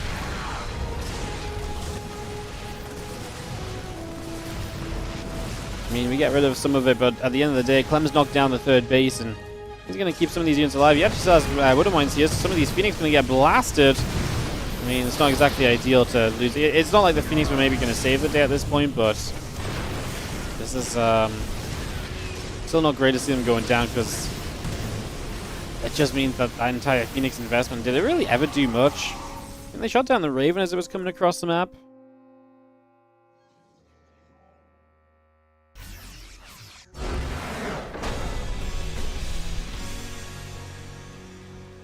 GG's, Clem is going to take it 3-1 as he overwhelms Classic across the course of this game and is able to net himself the victory. So Clem is going to advance through the lower bracket into the lower bracket finals.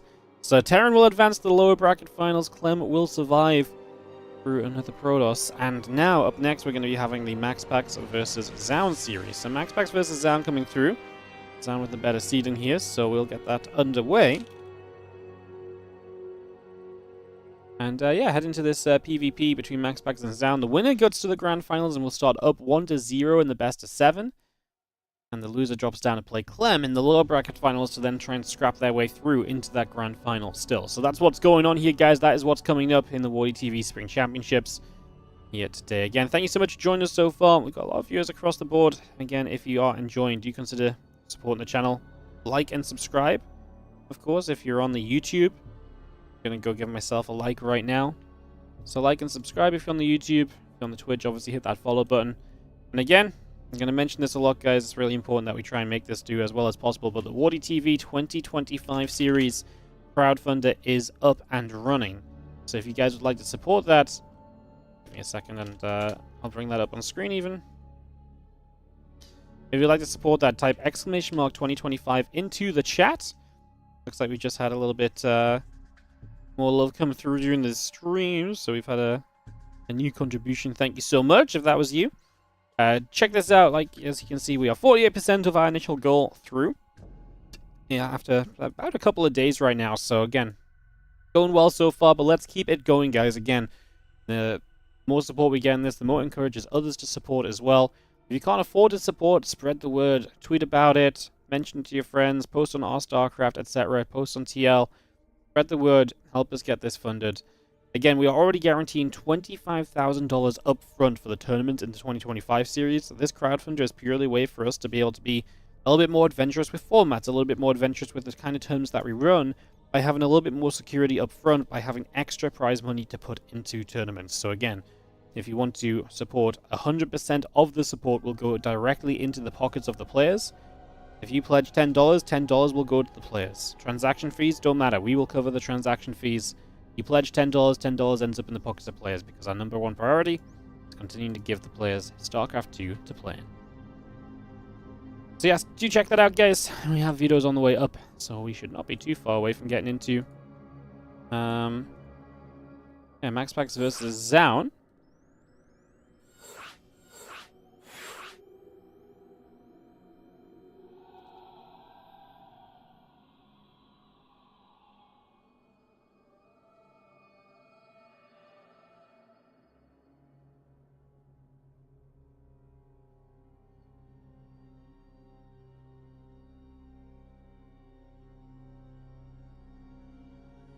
First map going to be Amygdala, second map Leylines, third map Persephone, waiting for the fourth map and fifth map to be picked, but we are in the lobby, so we should be good to go into this series in just a few moments. Maxpax and ZOUN coming up against each other.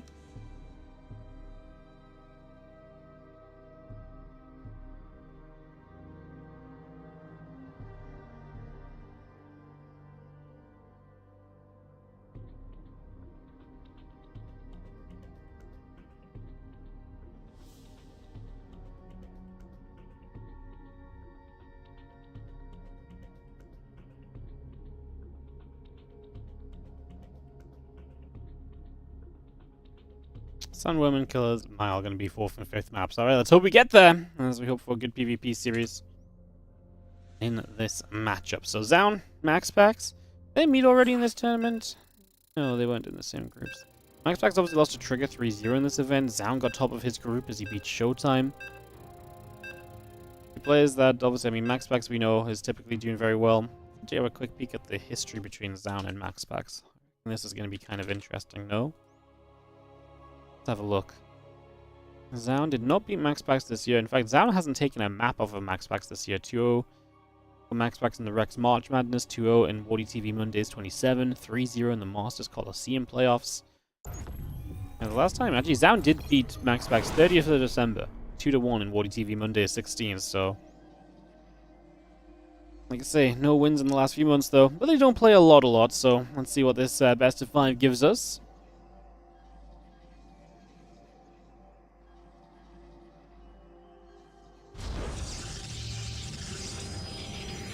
Bottom left side, our blue Protoss player is Maxpax. There'll be a lot of people's favorites on this one, but let's see if ZOUN, our Korean Protoss, can maybe put a little bit of a spanner in the works as we go through game 1 of this opening best of 5.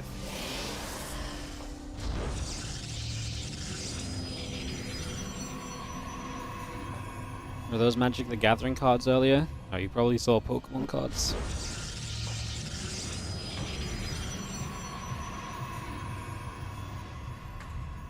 Big Pokemon gamer here. Haven't played in a while though. Been a couple weeks. Maybe get back into it this coming week if things chilling out a little bit. As we have ourselves on the top right side, the red Protoss player is ZOUN, while in the bottom left, our blue Protoss player is Maxpax. Game number 1 of this best of 5 series. Yeah, on the amygdala. So we get this started up, we get this underway. As a probe chases around another probe early.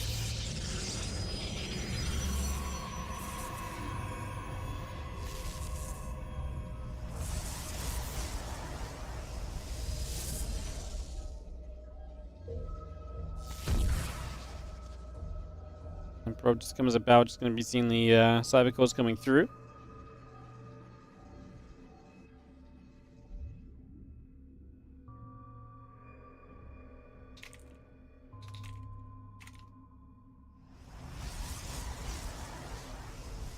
I expect Maxpax to be going for a lot of expansions. He typically does just expand early, and a lot of the games will be players either deciding to expand themselves or to kind of then meet him and try and, you know, break down Maxpax's expand quickly.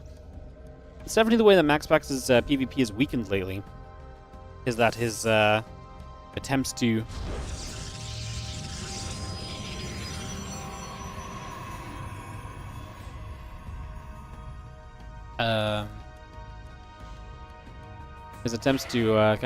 expand are now a little bit scary because he doesn't have just a free way to kind of defend that. His build before was very well thought out. It's a lot more difficult now without the battery overcharge to be consistent with it. Once again, Phoenix coming through, the warp gate coming up.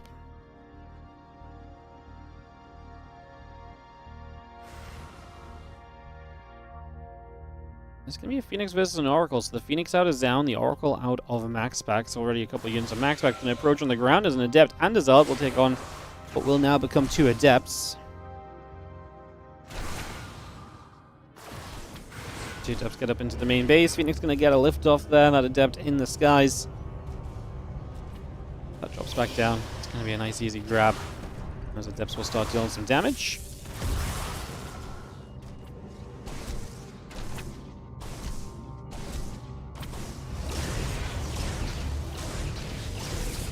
The Phoenix going to come through, they can start doing some liftings, and they will do exactly that to start putting themselves into as good a position as possible. Maxpax off the back of the Oracle goes into Phoenix production of his own. Going to start up that second Stargate nice and quickly. We'll see what ZOUN wants to do. Finds the Oracle, forces the recall on it. ZOUN did try and copy that hero style, which was to kind of add the gateways on and go for like the gateway Phoenix bust against someone who was going to then start building Phoenix themselves. So, let's see, like I say, options available. Like, it's fun because in the past we'd always just be like, well, you know, it's Phoenix versus Phoenix. We're going to see Phoenix for a while. But there we go. 2 more gateways coming down from ZOUN. And like I say, this is something that Hero has done recently where you keep on building Phoenix for a bit. And before your opponent's second Stargate really kicks in and gives them the Phoenix lead, you can hit with a fairly similar number of Phoenix and a ground army. And because your opponent is all in on Phoenix, if you can just knock the Phoenix count down, then your ground army is going to be good enough. The Phoenix can't overwhelm the ground forces anymore. So the thing is, Maxpax sees it already. This Oracle is not just good for the damage dealt, it's great for the scouting, as we actually had 3 gateways in total, 1 across the map. And so Maxpax will now be aware of what's coming his way. He'll be aware of this aggression. And so that little bit of a heads up gives him a little bit more preparation time defensively. Drops the Robo down initially as well. We'll start to look to try and move toward Immortals.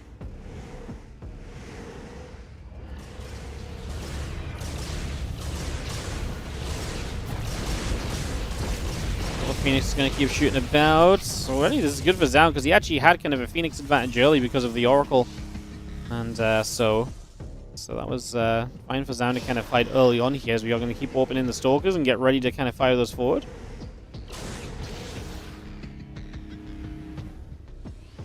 More Phoenix coming about. Robo Facility still coming up.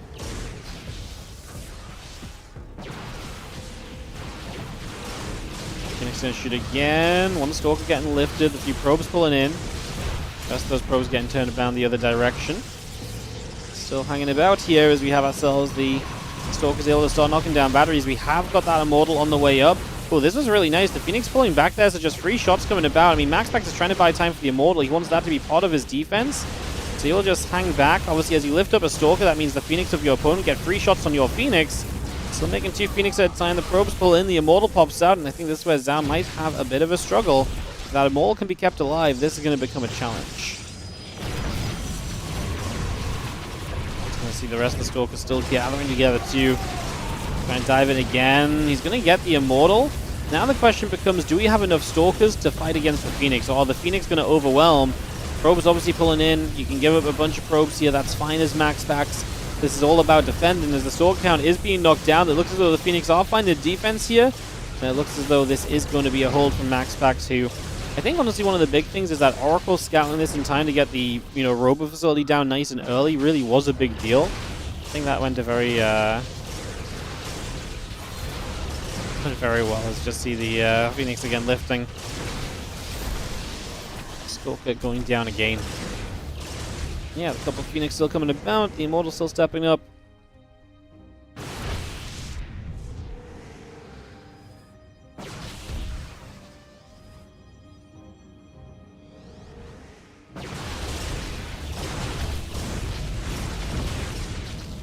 One more dead Stalker. The Immortal still trying to step forward again. Just going to have our Phoenix overhead. Nexus and the probes coming through and online. Just going to see the army of ZOUN. What, 59 out of 62 currently? Yeah, it's not ideal because now his opponent has Immortals up against the Stalkers that are unupgraded. Phoenix, which are still going to be very, very effective as well at harassing too. And right now the Phoenix are out of position on the map, so this is one of the better moments perhaps for ZOUN, and even then, you're not actually chewing through that Immortal anywhere near quickly enough. We get rid of one Immortal, but it costs you a lot of the Stalkers, and like I said, I wouldn't say that was really good enough at all. Looks as though Maxpax will be looking pretty for this Game 1 victory in this BO5. Defense has been good, so it'll be interesting. I said this when we first started seeing this build. It'll be interesting to see what the developments are to start defending against this, to start stopping this from kind of establishing too far, being a little bit too crazy, etc., etc.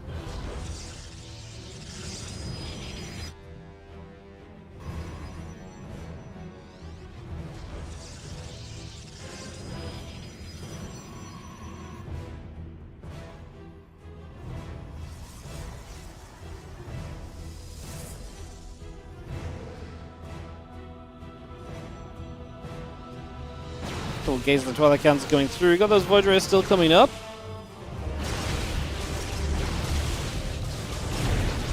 Just if those Stalkers getting lifted, we're actually going to drop the recall down.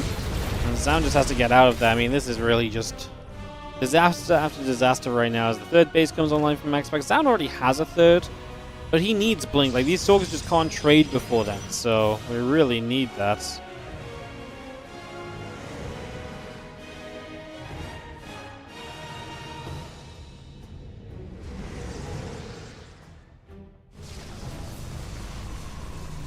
The Immortal coming through, plus 1 air weapons coming about as well.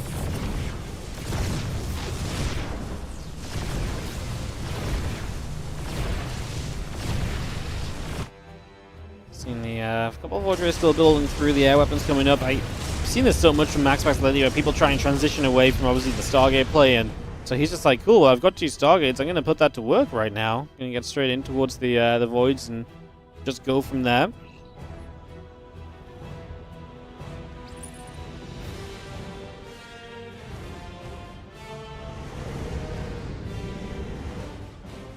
Still gathering, keep on moving about.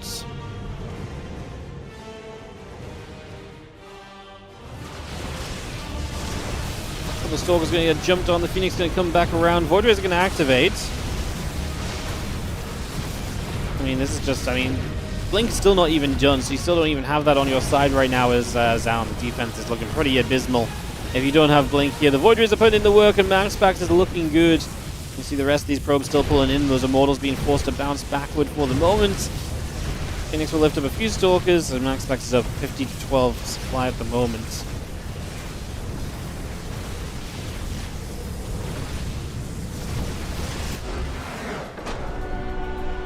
Maxpax is going to be up 1 at the end of that one. It was definitely a little bit of an expected one. As Maxpax plays the defense. I mean, honestly, the moment you defend against that, you're ahead because so much of the investment from ZOUN is in that attack, so that if that attack does not work out, it's pretty all in, you know? Like, you need success there to really come out of this on the other side and be like, okay, this works.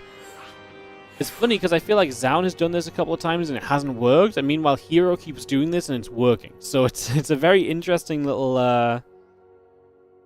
it's a very interesting build, and I'd love to see more of it as we continue to watch it and see how it all turns out and so on. Fun stuff.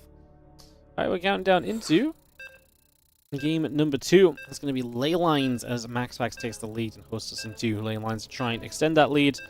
That was the server preference of ZOUN as well, so a little bit of the odds stacked against him going into game 2. Let's see what we can have as we get into this Ley Lines best of 5 winner bracket finals.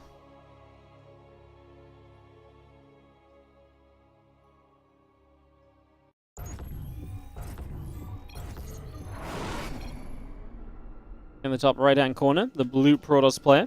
Up 1 is Maxpax. His opponent in the bottom left, the red Protoss player, is ZOUN.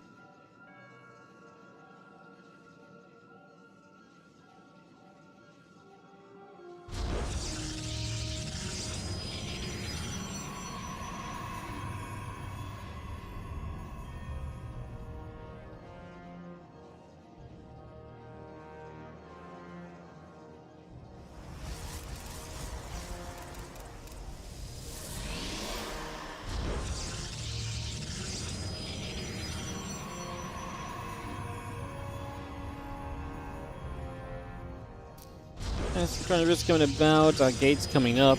We got to settle down. Game 2 of our best of 5. And ZOUN. I mean, obviously, interesting first game. We'll see what sort of style ZOUN brings this time. If they end up going Stargate versus Stargate again.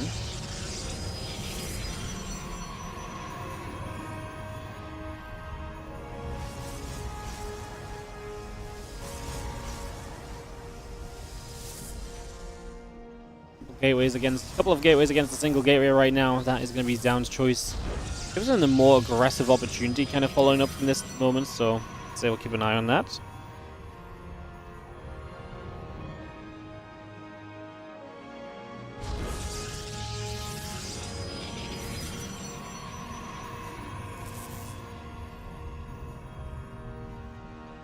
Probe coming about, other probe coming through for the moment. Again, the Cybercore coming in on both sides, the gateway getting settled. And we'll wait for some final touches before the tech comes online.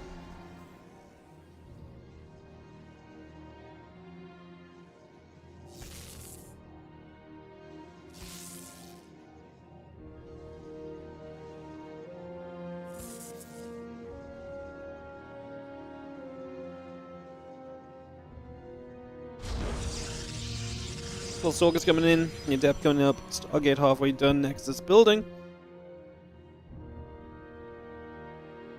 Still got the probe making its way across as that Nexus comes around as well.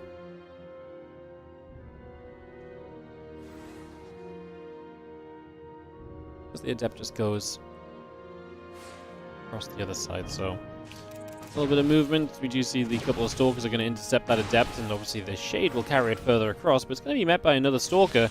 So Adept will go down with Maxpax, and ZOUN right now is setting up the additional gateway, and he is going to prep himself to go into this very aggressive push. So it's going to be at least 3 gates. I feel like if you're going to go for 3 gates like this, you may as well just go into 4. Like, why not? Just add a 4th gateway on, basically. You know, because you're pretty committed anyway. Why not just make sure you've got every possible chance of getting a victory? Oracle's going to pop out, always funky, because it does actually make a difference hitting those Stalkers, but the Oracle takes a lot of damage. We'll see the extra gate coming through. Confirmations here from Maxpax as he will see what he's up against. Broderick coming. Warp gate still building. Stalker still hitting that other Stalker. Probe taking a little bit more damage as well.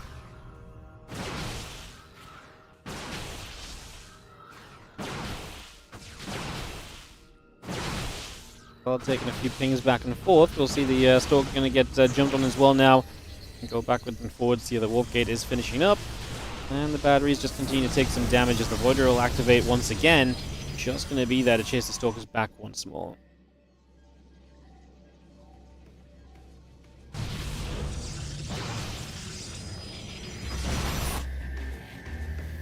Stays in the main base. Oh, disgusting. There's not what you want to see a ZOUN. That's your entire economy halted, and that means you are now not able to afford another warp in. He's trying to go into the Twilight Council. So he's setting up to actually play into the follow-up here of getting into Blink and so on. But yeah, that's going to be a full cycle of Stalkers missed, if not more. That is as good of a stasis ward as you're going to be finding. As now the Voidrays will activate. The few Stalkers still trying to step forward.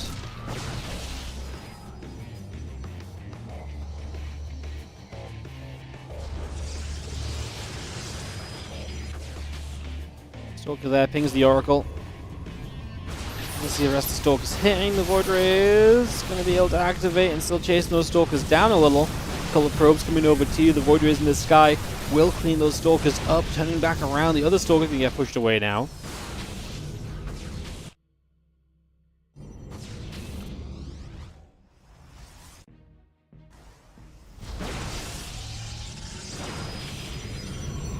Still pinging again. Blink, the Voidray, the Zealot coming online. Stalker coming through from ZOUN here.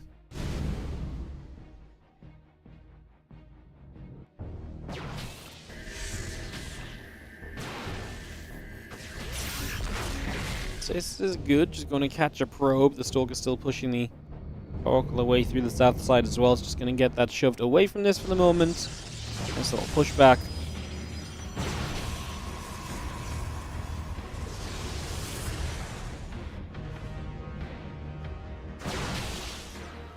Stalker's still continuing to fight as the Voidray sit overhead. I mean, I just don't know if ZOUN has the... I mean, we'll see with the Blink finishing, but I just don't think he's going to have the numbers or kind of the momentum that he's really looking for here. I think he's going to find himself in a little bit of a tough spot as Stalkers will go back and forth, and like I say, that Blink finishing up in a few moments. The Voidray is still about halfway done currently.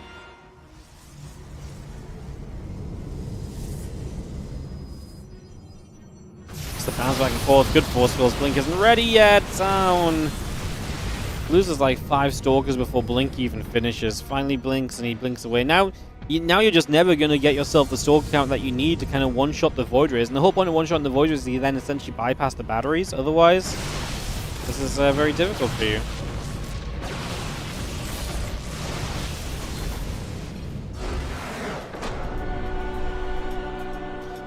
Maxpax gets the defense, holds on right there.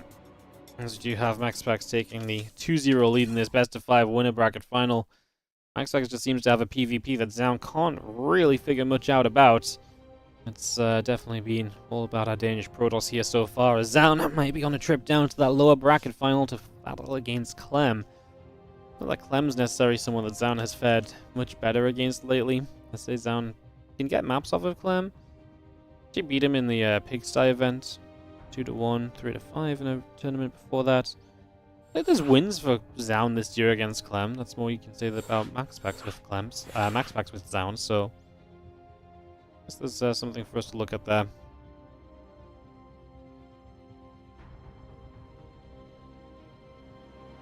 Alrighty, guys. Players are ready and up. We got all our casters in here. We've gained one somehow, some way. Casters appearing out of thin air.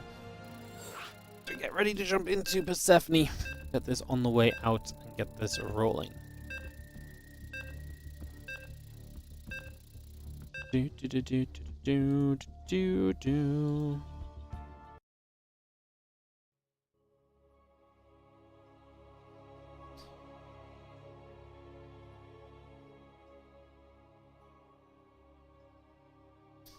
Alright, so Maxpax and ZOUN loading in. Let's see if ZOUN can find a way to take a map. Like I say, he does not have a good record here against his opponent, as with a 2-0 lead in the bottom left corner. The blue Protoss player looking good to make it straight through into the grand finales. It is going to be Maxpax.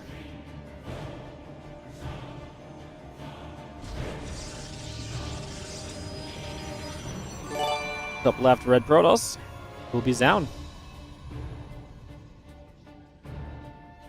Chunky buttons with the Prime sub, thank you so much. As we have no ads coming in this game, great reminder to again use your Primes.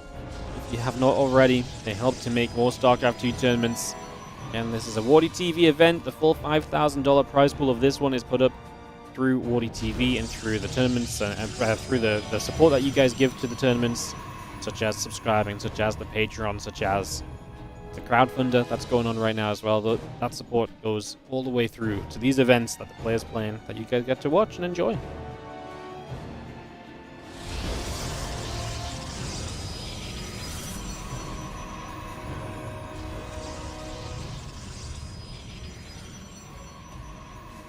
Thanks so much again. Chunky buttons for the Prime. We have ourselves a couple of units. Settling.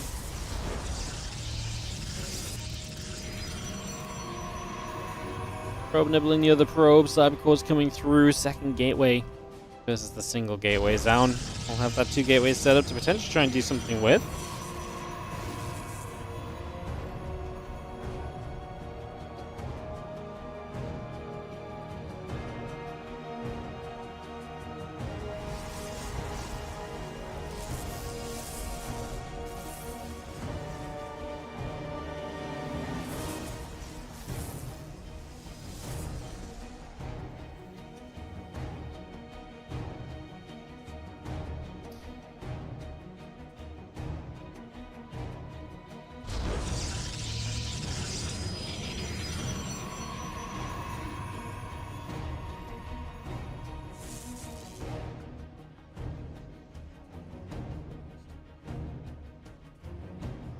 Stargate coming through, the Nexus coming online. Definitely Warp Gate still building up as well, so we just get that on the go for the first few moments here.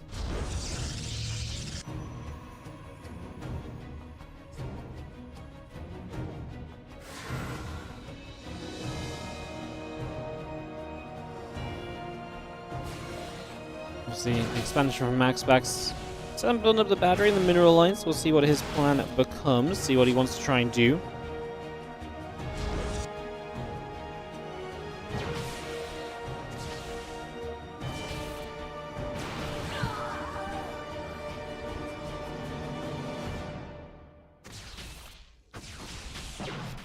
So I guess bless me, we'll sneeze or two while we work our way through this. It's going to be having those couple stalkers pinging back and forth and trying to find just little bits of value here and there. So a few shots coming around for the moment or two. So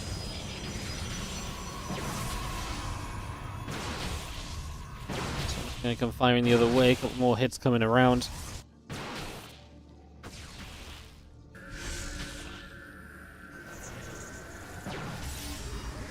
Get some damage done. Nothing too crazy overall though. Just as you see the Void Ray popping out from Maxpax, and ZOUN's just investing straight into that Twilight Council. So he's just going to go rushing into that one base Twilight, and most likely Blink, and just trying to send this. I mean, Dark Shrine could be maybe on the table a little bit, so maybe there's something like that as a possibility.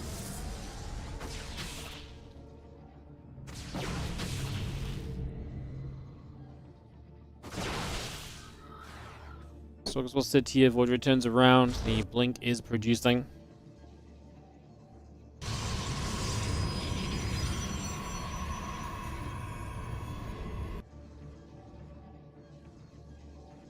Oracle gonna come back over, looking to maybe drop down a stasis there or so, but gets denied. Now ZOUN is attacking at the front, a couple of Void Rays coming up, the force fields come down immediately as well.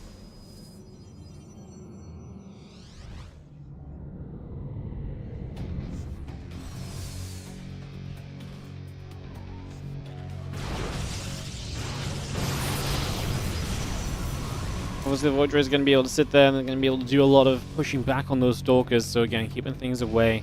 Blink about halfway done. Stalker still coming up.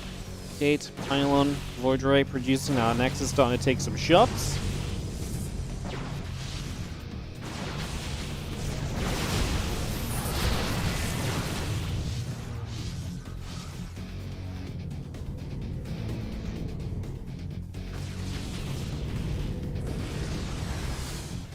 So we're just continue to go back and forth, just staying tight. Obviously, the Natural took some damage, so that's fine.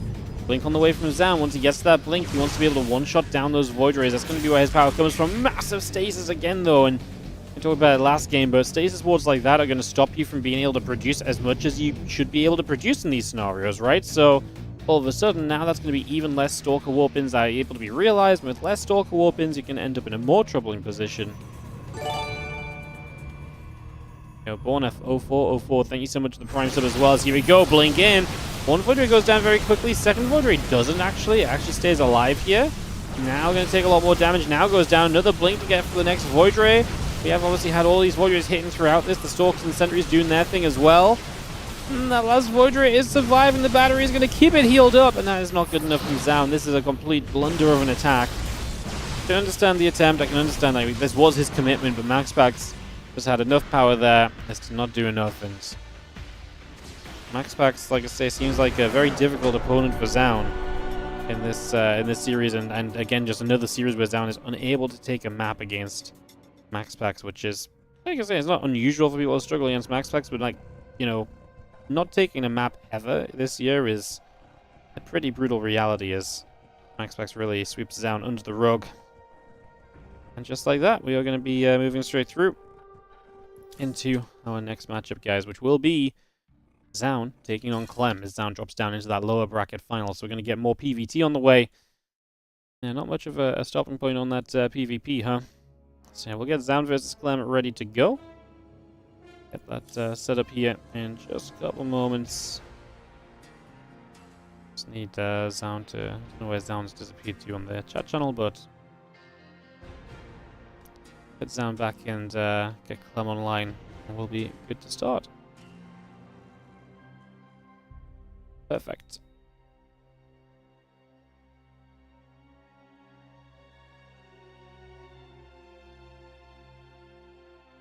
Perfect. Alrighty. So ZOUN here. Just need Clem here. Get set up. Message Clem. That was a pretty fast series, so might be a moment or two. We'll get going. I tell you what, I think BRB a moment or two, guys. I'll put the actual break screen up, so we just did some selling out just before this and so on. So we'll just throw the break screen up. We'll get ready to go into ZOUN Clem. I'll see you guys in just a few moments. BRB.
Maps are set.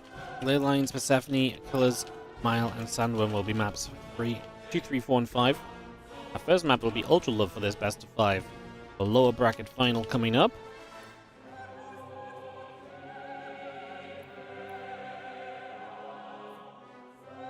Back our players into position and we'll be underway here in just a few moments.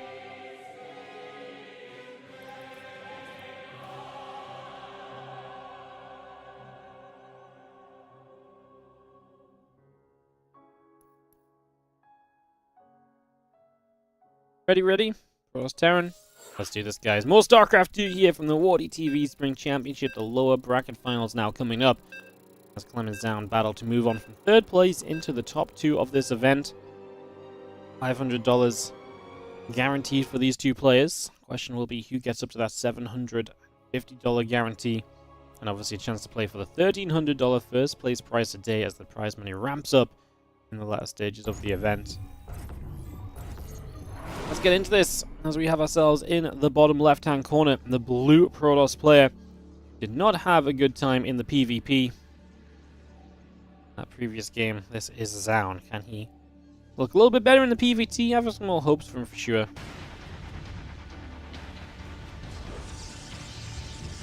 As in the top right, our red Terran player from Team Liquid is Clem.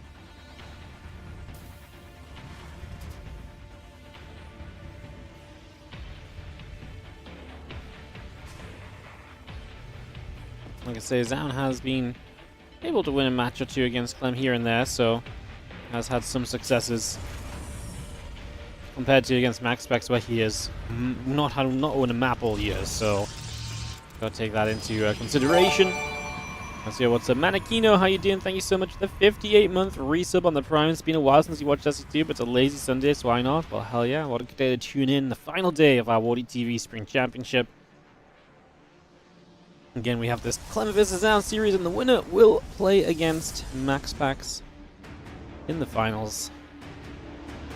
Maxpax already guaranteeing himself with that top 2 with that very dominating PvP performance that we just witnessed in the winner bracket finals.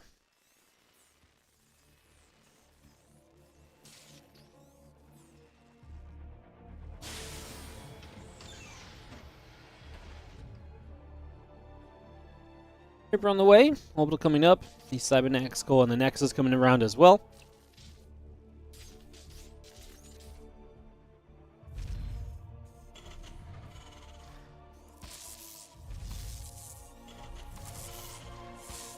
But we'll nibble at that SCV. Command Center still building.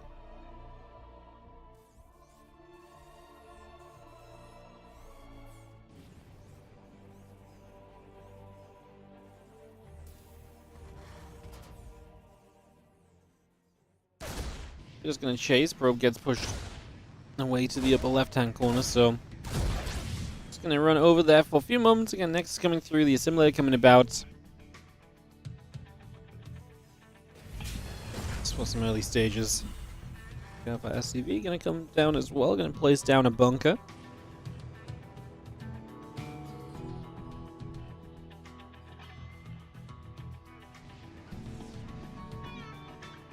Spunk gets put into place, the factory now in production. I'm just being nice and cautious in these early stages. Ramp on the natural as well should make this very safe for him. As the Zealot is going to walk straight up, we're going to start kiting back. We can get a little delay on the bunker now. The Adept arrives, so this is going to start getting a little complicated. One SCV going down, second SCV on the command center is going to be forced to be pulled away. Now going to lose the Marine to the Adept. The Adept will shade to get the second SCV. Now the Adept should go down. A few SCVs pulling in against the Zealots. 3 workers killed. It should be it. If we get a 4th go down, that would be sad. But Clem might visit away. It's going to be just the 3 workers killed here. Another Adept showing up, so maybe we now actually do get more as 2 more Marines show up, but a little bit too late. So actually good damage from ZOUN early on.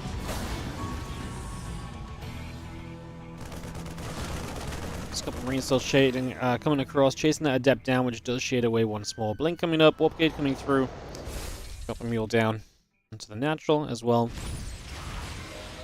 And the Hellion is now out on this end of the map. Could have done with that Hellion a little sooner, huh? Really help against some of these units showing up on the natural.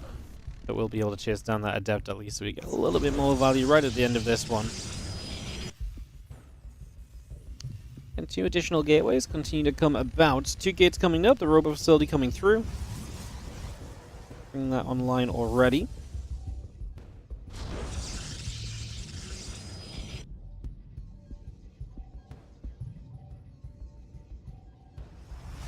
And those extra gates finishing up, the robotics facility about to complete. We have that blink done fairly soon as well, so once that blink finishes, we'll be able to really establish some blink control and some stalker aggression.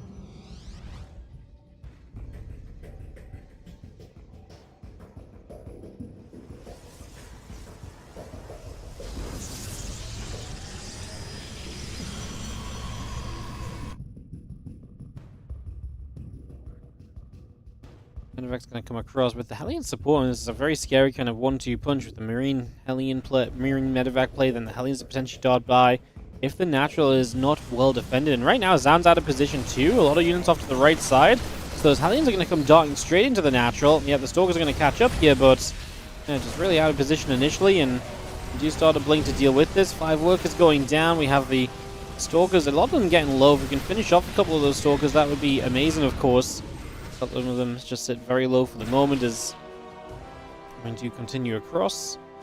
Medevac gets pushed back, but 8 probes going down, so Clem does find some early damage here. Does manage to get himself into a good little starting point for the moment. Those Stalkers are going to continue out towards the top.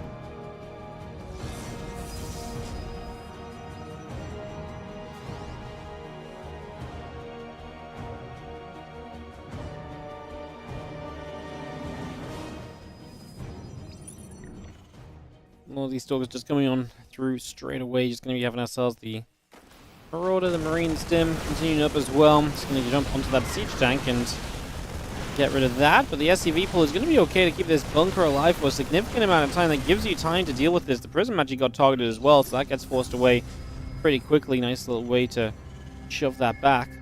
Give yourself a bit more breathing room. The Stalkers will sit underneath.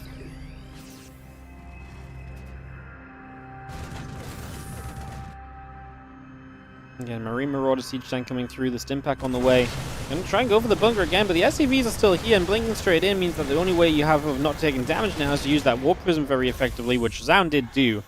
But I feel like he's really aiming for aggression. That, I mean, he has no follow-up right now. Obviously, this is 4 gates of Blink Stalkers, but the third base, that means it's then very late. The follow-up beyond this is just currently non-existent as well, so these are all issues. As the Stalkers blink back down and away once more.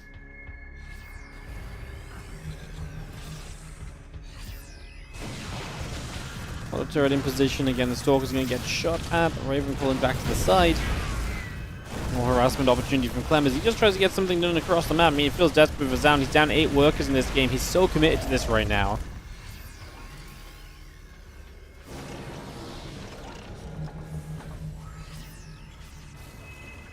Plus 1 stim and combat shield continue to come through. That concussive shells is coming up as well. More Marauders, the siege tank coming about. Marines also in production.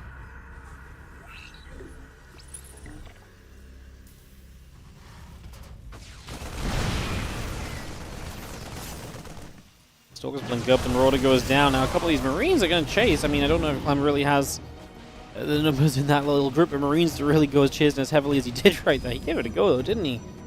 Gave it a proper attempt. As the Prism gets a few more warp-ins, lifting those units up into the Prism and taking them into the main base, at least try to. ZOUN is actually maintaining a pretty impressive level of map control in my eyes. I really feel like he's not in that hot of a spot, but he's at least keeping Clem into his natural up until now. So it goes down, a couple of Zelds going to get some more SCVs. 4 workers dead so far, so nice little bit of counter-attacking. Clem brings the Medevac units back to try and play defense with that. And he will get rid of those Zelds. Meanwhile, his main army on the map is already meeting the Stalkers as well. Well, the Stalkers are meeting it, but honestly, they're not having a good time, so Clem just continues to push up. And we're so far away from any real tech unit, and that's just because we were so committed to ZOUN early in this game. And that's definitely starting to become very visible now as Clem just has so much to push forward with. He's going to go straight toward the natural, ignoring the third. I love that ZOUN already evacuates the probes from that third base. He's just expecting Clem to run over here, but like I say, Clem sees no reason when the natural is up for grabs. 2 gateways go down, the battery here goes down. Colossus popped straight out, is already taking some serious damage, but hey, it will live for the moment. Always got a bunch of tanks that are very well layered to make sure that they can continue to help throughout this. 2 of them went down. There's still 2 more in the back, so you do have, like I say, a comfortable number overall. A couple more shots hitting that Nexus. Can we get rid of the third base as well? Well, yeah, we should be able to get rid of the third base, no problem. That shouldn't be even the beginning of a challenge here for Clem, especially with the way that this game is going. Clem looking good to open up this series in ZOUN. Definitely needs kind of a game win or something, right? Get his kind of mood up a little bit, because right now it's been a pretty depressing day. You log into StarCraft, you go 0-3 and now 0-1. Time for ZOUN to try and see some opportunity, huh? Because like I say, right now this is not quite going the way he would like it to. Game 2 coming up on Ley Lines. Get straight into that. Thank you so much, Franz85 Thank you so much for the Prime sub as well. Appreciate the sub still coming through, guys. Thank you so much for supporting WardiTV and the Spring Championship. Put the lobby link down. Give it a moment for everyone to jump in. We'll be off and away. Bring myself ready. Terran Protoss. We are good to go. I'm looking to give us a TVP final. I'm really saving our tournament, making sure we don't just have PvP all day.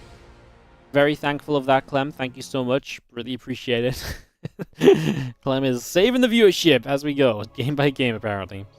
Yeah, let's see if we can keep it up, as obviously 1-0 lead is nice, and it was a very convincing game from him, but I can't imagine ZOUN's going to 4-gate Blink a second time, so future games should at the very least look a little bit different, and maybe that will open up some of the prowess of ZOUN. I mean, honestly, ZOUN's a very good player, and I actually think ZOUN's a very good longer game player as well, so I don't feel like he needs to commit to, like, 4-gate Blinks. I don't think he needs to kill Clem early. Like, it's obviously never easy to fight Clem in a later game, but I think ZOUN is capable of getting himself in positions that can play a later game against Clem, so I guess we will see.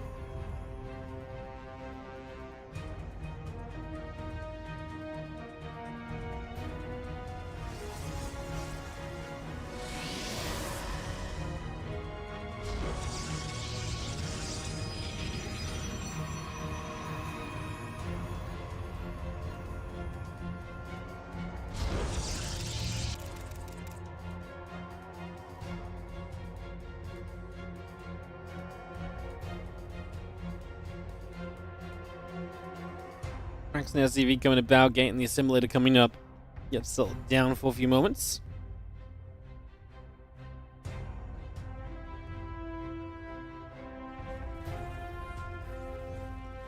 Clem beat Beyond yesterday with Toss? Yes. Clem doesn't play TVT anymore. He plays PVT. It's been pretty consistent about that.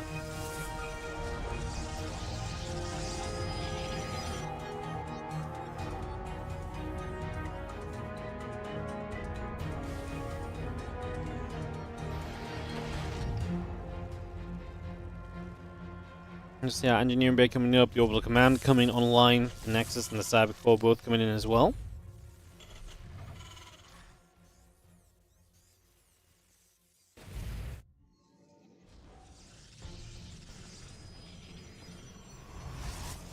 He once EV blocked a Protoss and he just built his Nexus 5 kilometers from his natural to build the Sky Toss and killed you.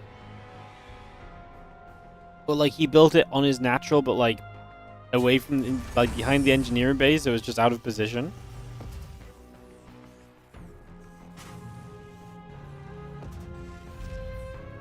That kind of shines a bad light on your macro, mate. I'm not gonna lie. Dude killed you with like 1.5 bases.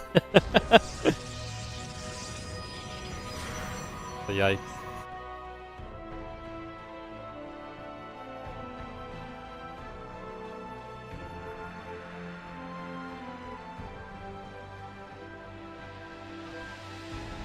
Falcons are building into play then, a couple of the Hellions coming through, the Marine on the way out from this barracks as well, so you bring all of that about just for now. It's going to be seeing a couple of Marines going to try and chase after that Adept, the Hellions as well coming across here, and together this Adept will go down, so delay on the command center, an SCV killed, but hey, You lose the Adept.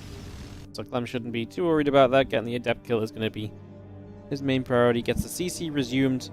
And so I'm going to opt to go into Blink once again here. So getting that Blink straight up and rolling. The Marines is going to come out. Gateway coming online.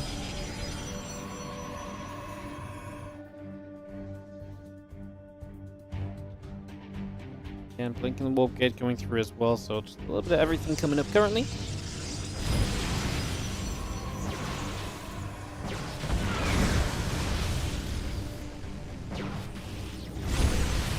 Gets in with these Hellions, which is obviously a little bit of a pain point already for ZOUN. Taking a lot of damage there. Stalkers finally getting the cleanup, but obviously taking that base out of location. Clem looking to abuse that early and just effectively with these Hellions coming through, so doing exactly that. Now we see an extra gate coming about and that Blink coming through as well. The Robo facility still on the way up. Marines in the siege tank build and the SCVs on the way. Again, just a Hellion just hitting that pylon for a couple of moments. As the Stalkers of ZOUN coming across the upper right and they're going to hit the natural. Obviously way too early to have Blink or anything in play, but we got a few shots off, a couple of hits coming through. And Robo and the Blink both continuing. And those tech units, or tech choices finished from ZOUN. Be a little bit better off trying to get more done, but he loses some probes in the process as a Liberator from Clem shows up and gets a few kills.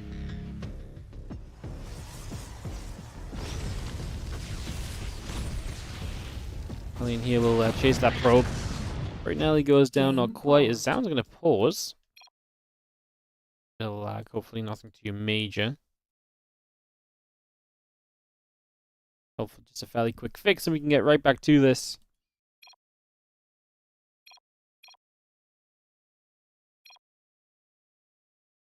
Game resumed. Get resumed and away we go. Alright, so Raven is on the way up. Bringing that straight into play. And Siege Tank and a couple of Marines coming out as well.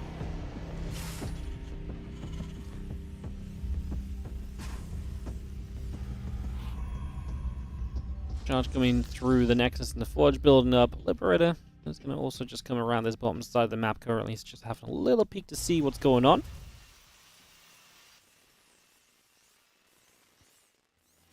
How does race selection work? If Clem plays playing Terran and pick toss, then Terran can switch to an off race. Is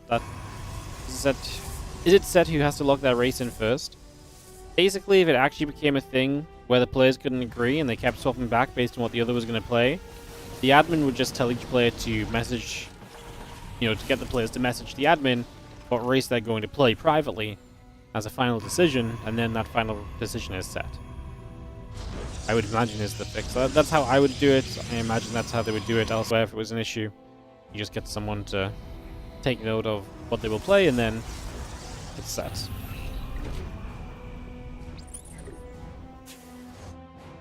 There might be some other rules, like if you state you're about to play a certain race in a matchup or in a game, then maybe you have to stick to it, and then your opponent can then alter their race as well, but I don't think that would be a good ruling. I think it's much better just to message the admin or something, 'Cause then you have the choice to decide what you're going to play.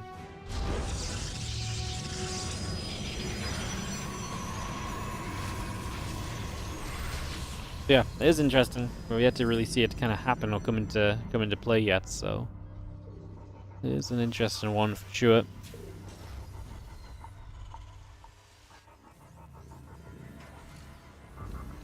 There's a couple of tanks going to help Clem to be very safe here early on, so no issues there just yet. Very comfortable from here at the moment.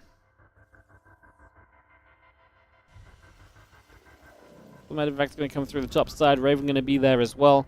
It's going to come stepping straight over. The +1 finishing up shortly. Robo Bay completing. Again, that gives us access to the Colossus, Thermal Lance, and so get that started.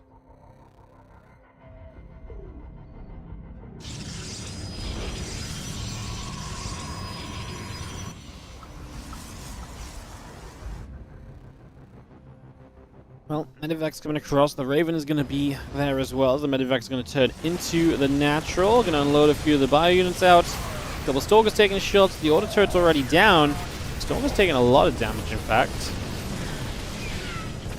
Probes coming back over as well. It's actually going to be interesting fight. Clem loses a fair bit, but he actually gets a fair bit of value out of it as well, especially because he traded with some units initially, so...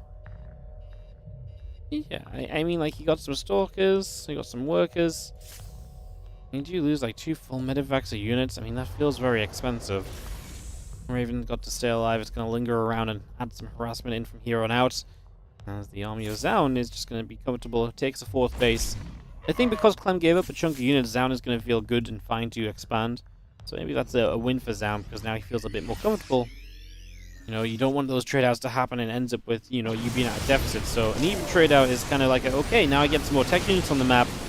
Future trades typically become a bit easier from there, because you've got the tech units available for yourself as ZOUN. And you can kind of go from there.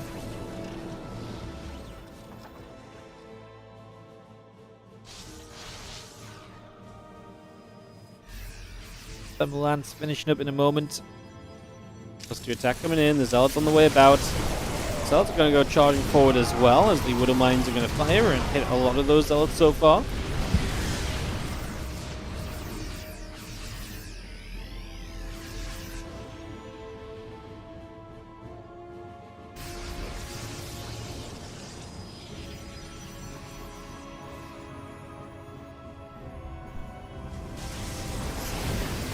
Thanks for Siege. Bio will be pulling away here. Oh, good shots already onto the Colossus. First Colossus is going to be getting knocked away at immediately as we do get rid of it, but the tanks all go down. So Clem reducing some of the splash damage available from ZOUN here so far. I guess my question remains as, can he maintain that, you know?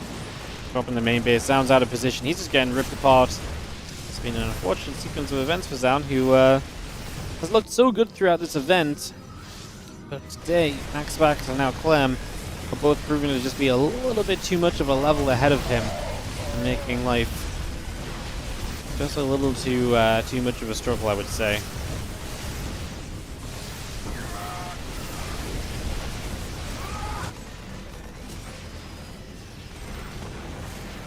"19 probes dead" is obviously a pretty huge deal.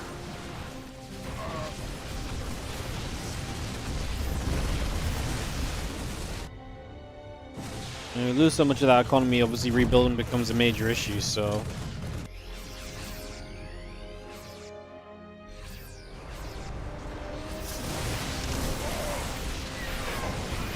Gathering, a couple of Widow Mine shots going to go off on a bunch of those Zealots. Stalkers coming through as well. This is going to be too much from Clem, as we were kind of expecting, and Clem is going to get himself a 2-0 lead. Like I say, looking pretty comfortable for our Terran player so far in this matchup. And pretty cozy as he's up 2-0 and getting close to advancing through to that finals against Maxpax. 1 map away. As our 3rd game here will be played on Persephone.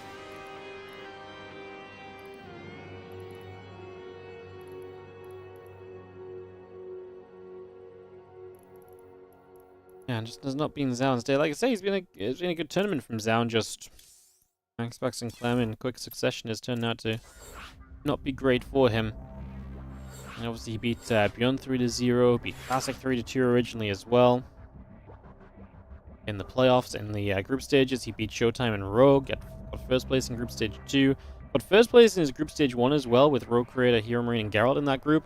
Like, ZOUN's had a really good showing in this tournament. It's just Maxpax and Clem are players he's struggling against. I mean, like I say, I felt like he had more chance against Clem than he had against Maxpax, but it's obviously not getting us very far right now either, so... Ready, GLHF, the players aren't messing around, they are set to play. So let's go straight into ZOUN Clem Game 3! The lower bracket final is perhaps just a map away from being done, because Clem needs 1 to get himself through to the grand finals for a matchup against Maxpax, and it's not even Monday. Is going on.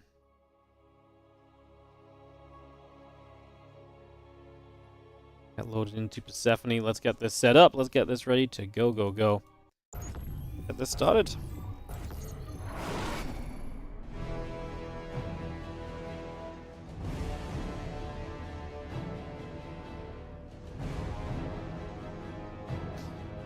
We have ourselves in the top left-hand side. The blue Protoss player is ZOUN. He's down 0-2 against Clem. Playing Persephone now for this game 3. Can ZOUN bounce back?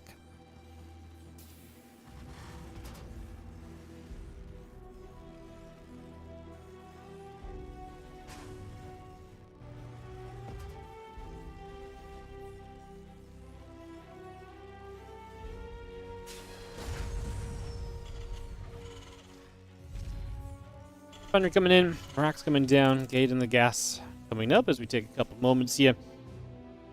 Open up into this game 3. What about a tournament where mirrors are forbidden and if both players can't agree they have to play random? I like tournaments like that are just... it would probably be fun for a one-day thing. I actually still like the idea of the reverse race matchup, or the reverse race tournament, where you have to play the race of your opponent, and if it's a mirror match, you play like game 1 and game 2 of like the other mirrors, and then game 3 is like the yeah, or you have to play one game each of like the other races yourself, and game 3 is like a coin flip or something.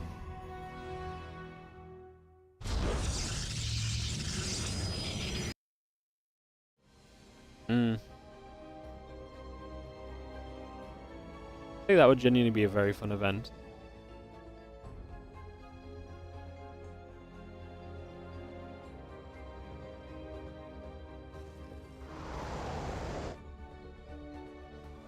The only problem with that is Clem. Yeah, I know. Clem would be the issue. Clem actually just always has to play Zerg because he's Protoss and Terran now. How about that? Clem just is permanently relegated to playing Zerg. Full tournament.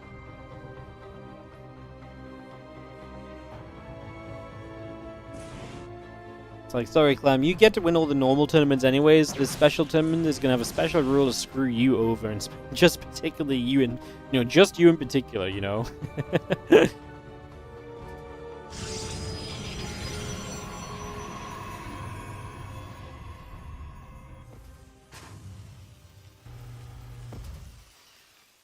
Fight Council coming up. Next is on the way. Could just be opponent picks race for the other. Yeah, I prefer reverse race though, because I feel like otherwise everyone picks the opponent to play a matchup that they are more confident in a lot of the time too.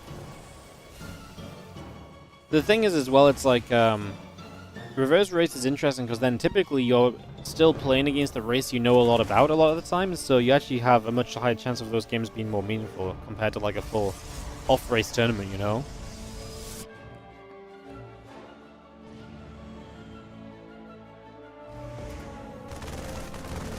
Submarine's gonna hit, Hallucination takes some damage. Will be going down. As the starport will be finishing up soon. Hellion on the way, a couple of Marines popping out, the medevac building as well.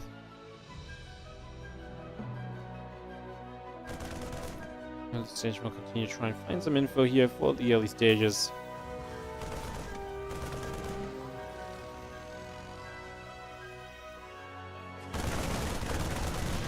Facilities on the way through. Clem dealing with the hallucination, obviously on his way to that medevac. Well, supply block for him is just going to be holding up the well, felt like he was holding up the factory building, but he goes into the tech lab now instead, so changing his mind a little bit.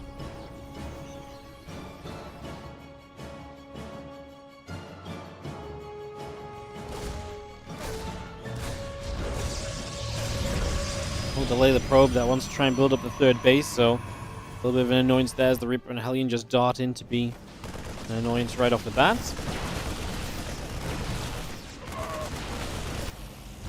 You can see the Hellion's going to get through into the natural, so already ZOUN going to be taking some early damage. That's really not great. Playing against Clem, right? The more damage you take, the worse off you are going to really end up being for a long time, so not ideal in the slightest. As that's 5 workers going down. A lot of probes not mining during this as well. This entire time, probes have just been off the mineral line. Really quite disastrous early on. And that was also only like 2 Hellions. This wasn't like a good selection of units. Did lose 6 Marines unit though, so I guess ZOUN gets a little bit out, but already losing some economy being put behind there. Ways in which Clem can start to capitalize and turn an advantage into his favor. You know, it's kind of game that Clem likes already when he's able to, at the very least, throw the Protoss at least a little bit off from their kind of initial commitment and setup.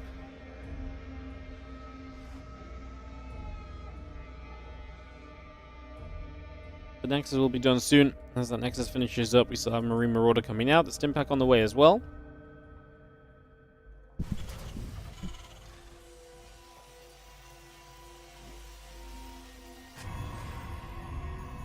Couple gateways, plus the Robo Bay coming online.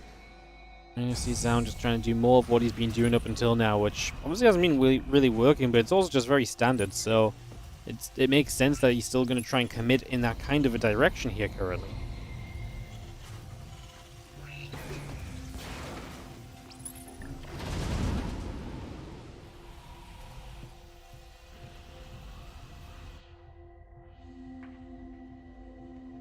Sim Combat Jump +1 all coming through until those are done. Clem is probably just going to sit back and sit tight for a little bit.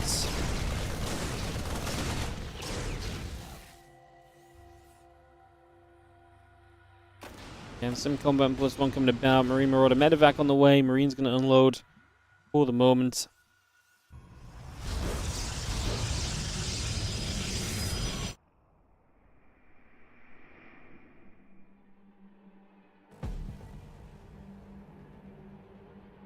I'm just sitting with a few of these Marines. Medevac poised out to that right side again, just chilling for a few moments. Taking a little bit of time.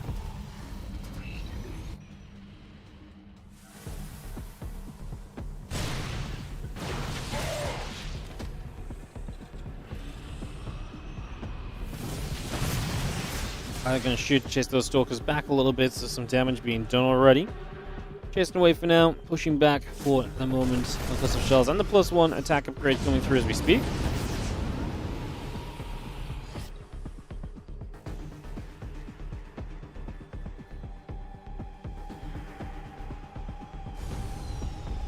Clem is still waiting for +1 attack, at least it seems, before he really sends it at the moment.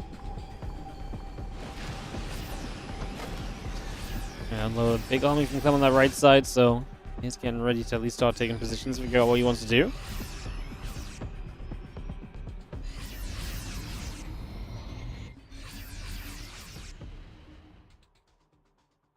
Fire on the center, gather around again. +1 extended thermal lance coming up as well. Fire on the top right gets a little bit of a clean out. Rest of the Marine Marauder coming about also.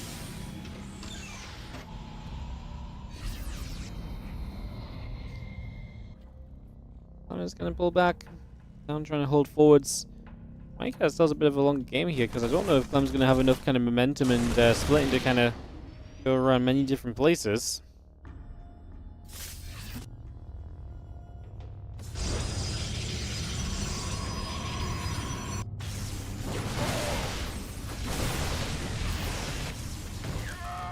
So going to get a few shots off. Actually going to blink for a medevac, which is nice.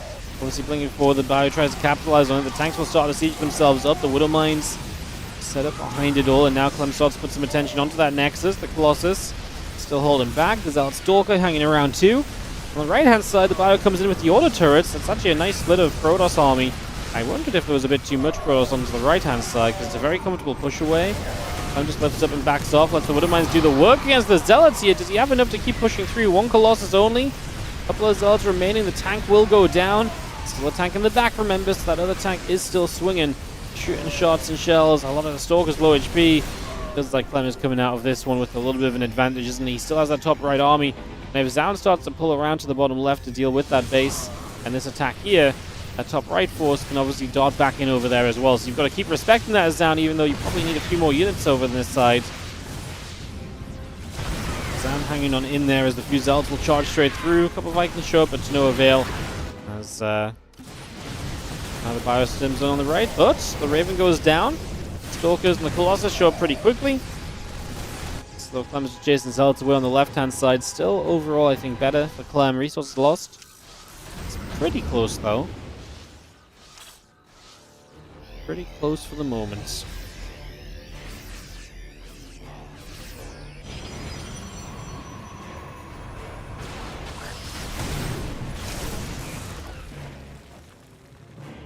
Two Vikings, Marine Marauder, Ghost coming up. We're going to unload into this main mineral line. Battery is going to get taken down immediately. A couple of Stalkers getting picked away at. Oh, the Disruptor goes down there. Having to get a Disruptor shot off. Clem going to get a good few probes. These probes just are the buffer for the Stalkers. Clem in the end lifts up and just backs away. Going to see the Vikings will get rid of this Colossus quickly. We have so many units. Obviously, more units will show up from the left-hand side from the Pros player in a second. So ZOUN are bound to get reinforcements here. As Clem turns, obviously some of these Zealots getting whacked down by the Widow Mines. The army on the right from Clem only really got rid of a cannon. If that had just kind of joined in a bit more quickly, I wonder if this could have made a difference.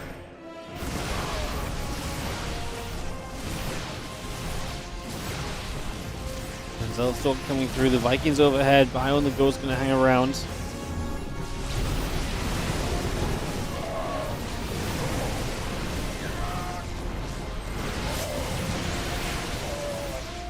Stalkers continue to hit that Bio Force. A couple of Vikings getting chased away still. Just going to be seeing Clem actually on the run right now as ZOUN continues to chase. ZOUN has to be careful because you blink too far and all of a sudden the Bio is going to turn on you with reinforcements. The Disruptor showing up, obviously the kind of thing that's very frustrating for Clem to deal with because you constantly have to dodge away from those Disruptors. You can't let those land on you.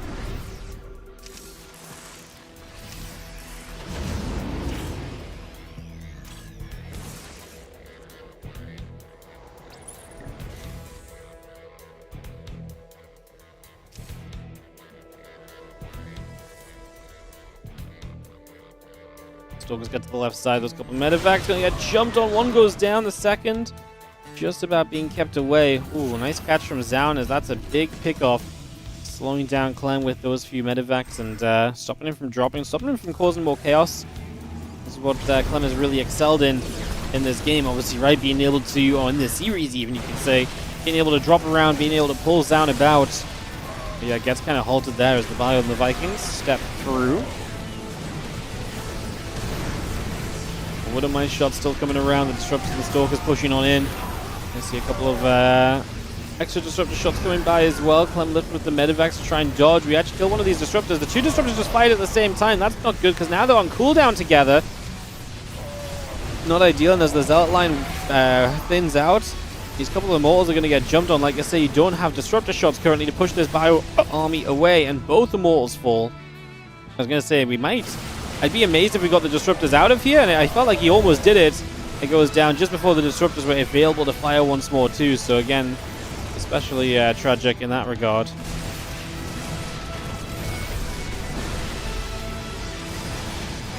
More Stalkers falling down right now. See extra Zealots warping in. Clem just pushing up this left side, has the Ghosts available in this army as well, so EMPs are ready to fire, although only one Ghost left alive. Loads up 2 medevacs, 3 medevacs actually. We're going to send them all across to the right side. Wasn't even completely full, but just a little bit of commitment to get moving the other direction. More Stalkers warping in. Army of Clem still moving about. Bio Force going to get on top of this set of rocks here. Obviously this base is one that Clem would like to push into. He's back on that upper right though. There's those drops showing up. Gonna force the recall. How much has been recalled? Oh, it's just a group of Stalkers. Is that good enough? Zealot warp in to try and buy some time. Obviously, anytime you can tank for those Stalkers, happier you're gonna be. Plus, still making their way down here. Widow Mine's good on the Zealots, softening them up. Getting a whole clump of them right away.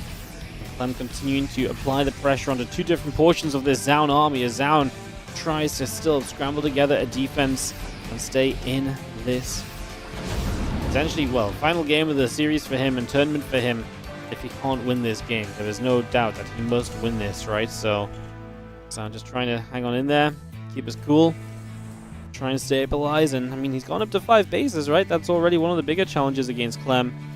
Problem is, being on 5 bases gives Clem a lot of real estate to work with in terms of now he has a lot of different places he can hit. He can split up the drops. He can force the Protoss army to have to split up against you as well. So that's a lot of what we're likely going to see.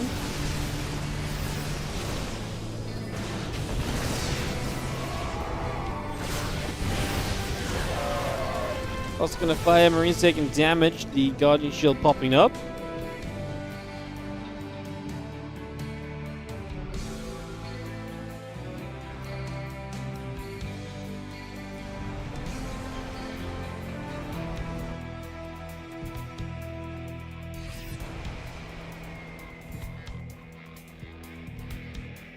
Going to come around. A couple Vikings in the sky.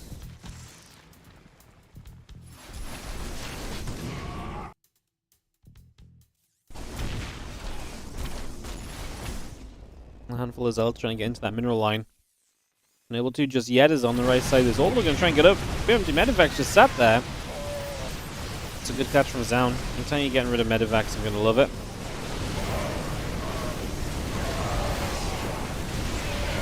It's a good concave from Clem, Gnome, especially as he wraps around this bottom portion. The Colossus are going to start getting jumped on, and I just don't think there's any saving any of these units from ZOUN. It's really expensive. ZOUN's not exactly rich enough to just go rebuilding the big expensive units in that army. It's a pretty major reset as the Colossus all drop. Clem is going to be finding himself up some upgrades, and again, supposedly just disruptors now. So if you can play, you know, dodgeball with the disruptors effectively, it's going to be very difficult for ZOUN to get any real wins going in these fights. 5-4 still stepping up. The Rock's still taking damage in the center. We'll knock those down. So still charging through. Another disruptor shot going to land just for Marauder at the moment.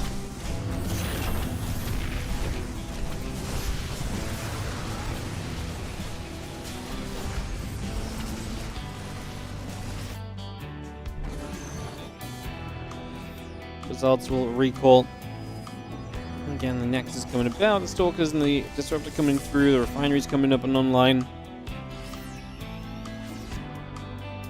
Marine Marauder Medivac still producing through here as the army of ZOUN actually darts through the center of the map, heading down to the bottom.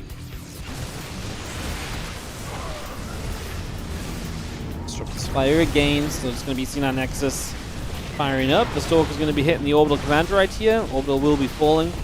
So, I mean, there's still a bit of a base trade is not starting half badly for our Protoss. Once he will be losing bases himself as well. I'm going into this with a little bit of an army supply lead, but you always got to expect that the Protoss player in these scenarios can obviously get some warp-ins off where the Terran economy might, or Terran production might at some point get shut down and then can't do much else. A lot more freedom as to where you warp in as the Protoss a lot of the time too for spending some of your final bits of money, bits and drabs during the base trade.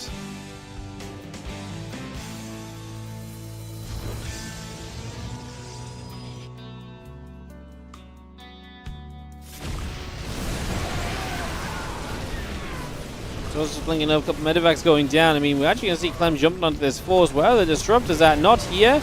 Showing up from the left-hand side. Clem, oh, he runs out of stims. He's going to eat one Disruptor shot, but he does kill all of them. Just eating that one shot was a little bit costly, but I think it's still okay for him as he runs up here. Finds a cancel on this base. That is kind of running on kind of dregs back at home. I mean, he's got a couple of bases that are still mining. This one especially is very important for him. This one is still good too.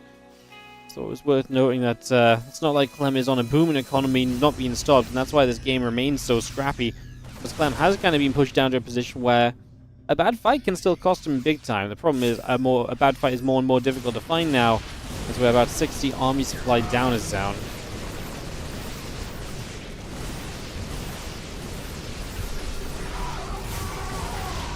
Missiles trying to chase, Stalker showing up, another Medivac going down, more bio.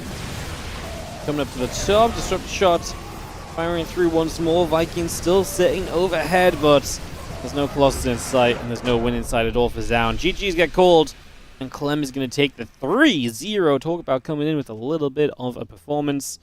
3-0, dominating stuff, and Clem is going to send himself to the grand finals to play against Maxpax. As, yeah, Clem has done it. He's survived the lower bracket of Protoss. And from lower bracket round 1, he's fought his way right through to now play the grand finals against Maxpax. Maxpax will begin that series up 1-0. So that will be a factor as well for you guys to think on. Alright guys, I think I'm just going to go grab myself a drink and stuff, so I'm probably going to be a couple of moments here. So we'll just throw the break screen on. If you're watching and enjoying, do consider liking, subscribing, following. We got tons of viewers in here today, so especially on the YouTube, get those likes in. If you don't already subscribe to YouTube, a lot of people watch on the YouTube live streams and are not subbed to the channel. It's super easy. It helps us out a bunch. Those numbers mean a lot to us, so hit those buttons. We appreciate it, and we'll be back in just a few moments. As our next matchup here will be between Maxpax and Clem. Best of 7 grand final after this quick little break. See you guys in just a few.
Alright guys, welcome back. As we get ready to head into Maxpax versus Clem. Best of 7. It will be a starting point of 1-0 for Maxpax as he came from the winner's bracket. As we will kick off into this on Persephone here in just a moment or two.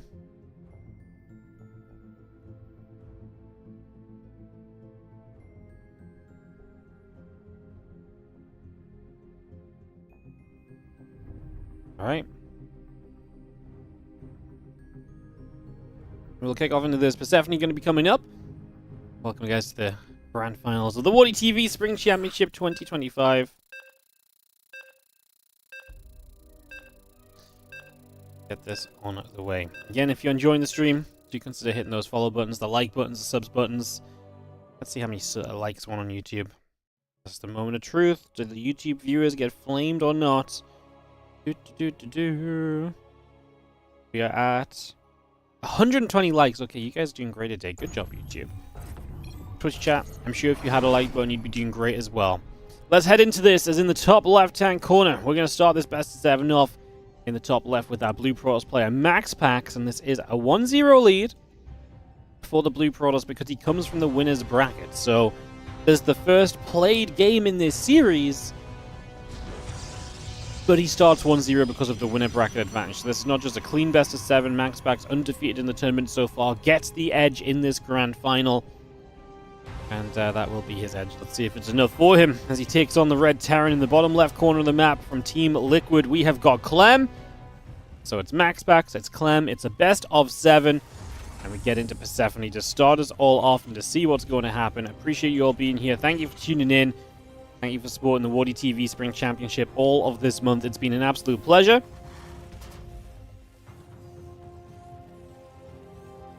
Getting to now the grand finals to see whether it's going to be Clem or Maxpax to crown themselves as the champion of our first major event of the WardiTV 2025 series. Again, you can support the WardiTV 2025 series on the Indiegogo campaign. !2025 in the chats, YouTube or Twitch chat will both work. And you will get the link through to that Indiegogo crowdfunding campaign, where we are on our way to raising as much money as possible to help fund prize pools for WardiTV tournaments this year. So if you want to help us out with that, if you want to check that out, say !2025 is the command for the link. Appreciate your consideration of supporting.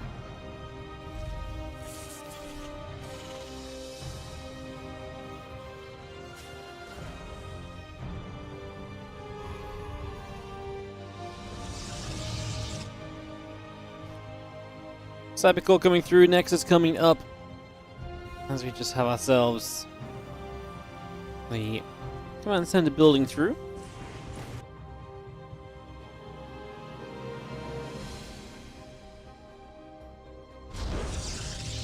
Rope hanging about, we do see our one coming into play, so we just get that settled for a moment or two, get that set up.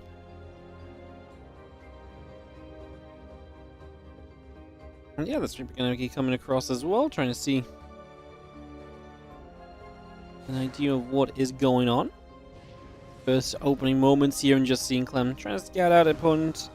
Obviously, Maxpax a pretty commanding performance. Kind of stumbled in the groups, a 3-0 loss to Trigger, but really bounced back in the playoffs. Meanwhile, Clem was 2 up against Hero, lost out, and then has been on the lower bracket run, taking out Solar, Beyond, Classic, ZOUN.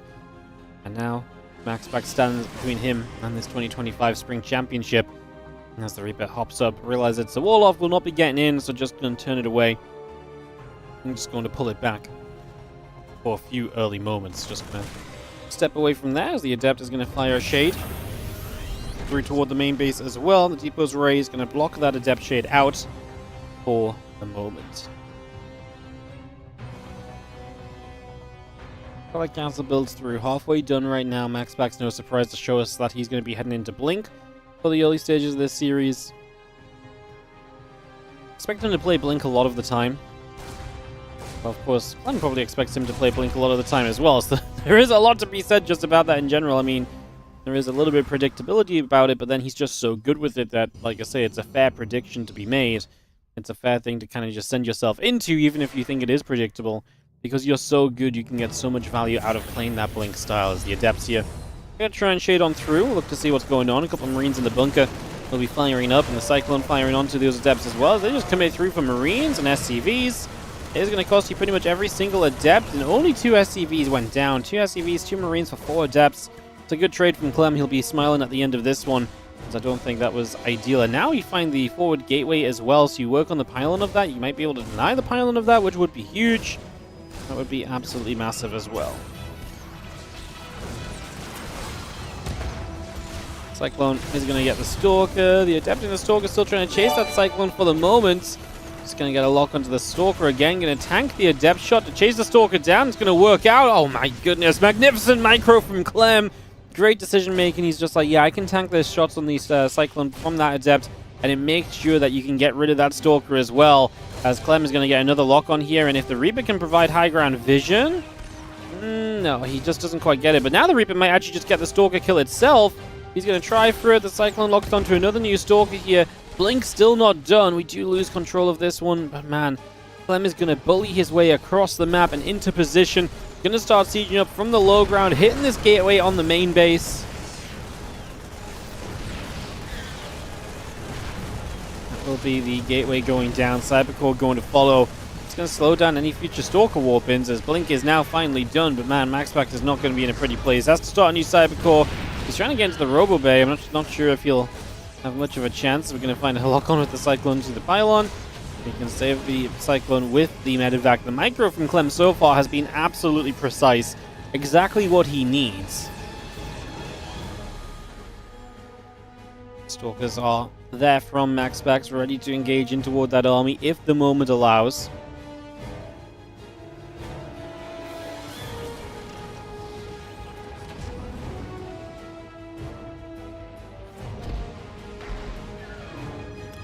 Marine tank coming about, the Stalkers and the Charge coming around, Raven and the Stimpack coming over as well.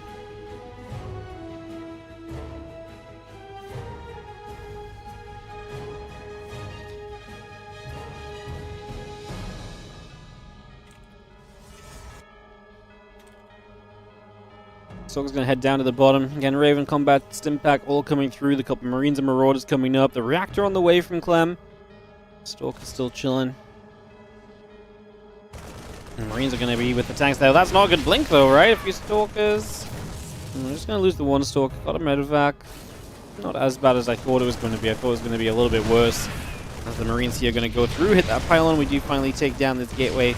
Well and truly now. Obviously tried to get there before, but the Stalker trade happened instead.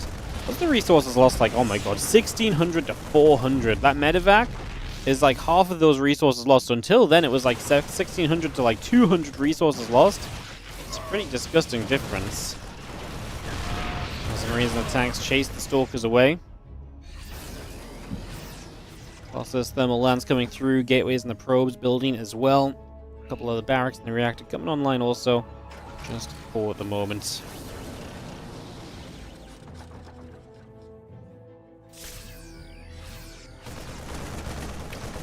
Raven provides the vision, and obviously lets you get rid of the Observer nice and easy, so you're just going to get a little kill on there, no problem. Because Shell's the choice to go into now as Clem obviously may as well get that, improve those Marauders, improve this Bioforce that you're working with right now. Army heads up the right hand side again, Concussive Shells, armor upgrade coming about currently. Couple of probes already dropping. The Stalkers are going to be there. Now a couple of Zealots getting targeted as they warp in. Clem is going to lose that Medivac and these units will fall, but actually has a little bit of power left. Target fire those Stalkers, and I actually kind of like it for Clem. Overall, going to get one more Zealot. That Stalker might still die. He's trying to push in at the front. He's going to see the Raven overhead. The Bio's still trying to push through. There goes the Immortal. There goes the Colossus. Couple tanks still set up. Bio still moving around. The Colossus needs to be careful still. Nexus now under some heavy fire. As I would admire too, going to go off on a couple of those Zealots. The damage being done. Just going to be seeing the probe still pulling forward as well. Tanks firing, Bio units firing. Colossus and everything else coming about here still. And I think it's fair to say that this has turned into a pretty comfortable game one for Clem. Of course, Maxpax leads 1-0 from the winner bracket advantage, but Clem will offset that now if he wins this game, and then we'll be all tied up.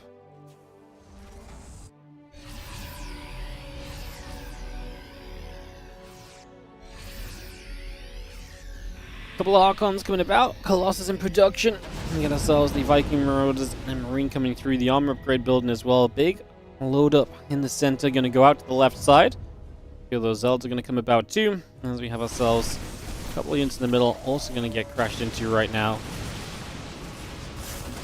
Big stim, and we're just going to step straight forward. Temple Archive's already taken some hits.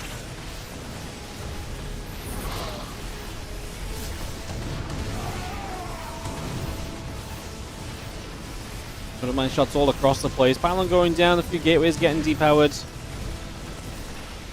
And again, a couple of Archons going to come through with those Zealots in the front, going to get rid of those Marauders as well. So just going to go swinging there. I mean, nice little counterattack from Maxpax, but he is losing his main base to a drop, and if Clem evacuates his third, that's a very mild loss in total. I actually feel this is more bio units here from Clem. Where is Clem's army?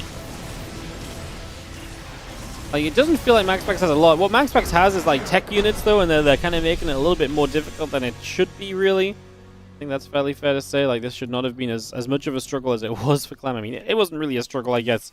He just made it look a little scarier than it was maybe meant to be. And that's going to be GG's.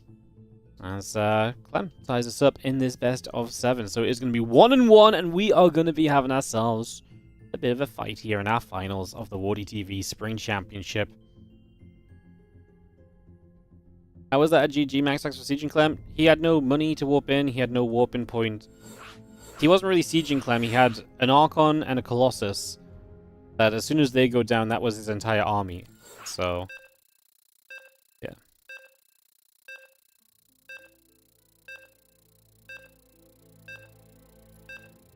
When did the game's popularity start going down? You've been following so sporadically so long that this year's news was a total surprise?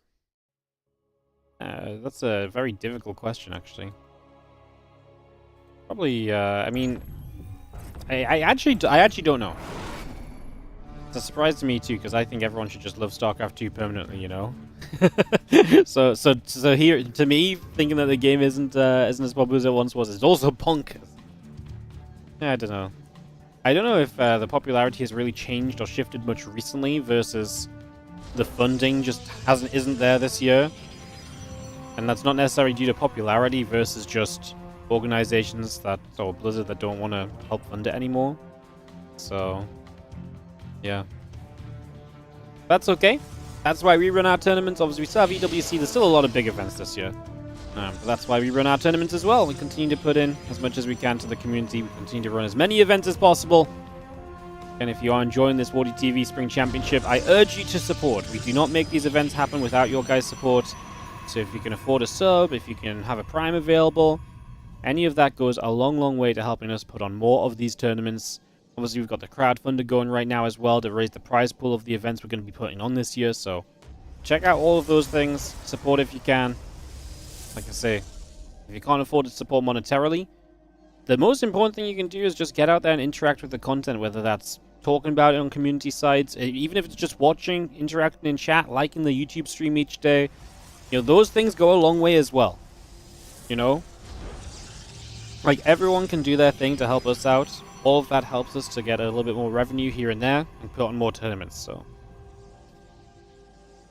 Yeah, I'm going to be talking a lot about that for the next month or so while we do our crowdfunder, because it really is important we keep that word going and we raise what we can. And, like I say, set us up to do as well as possible this year. Keep the community StarCraft afloat.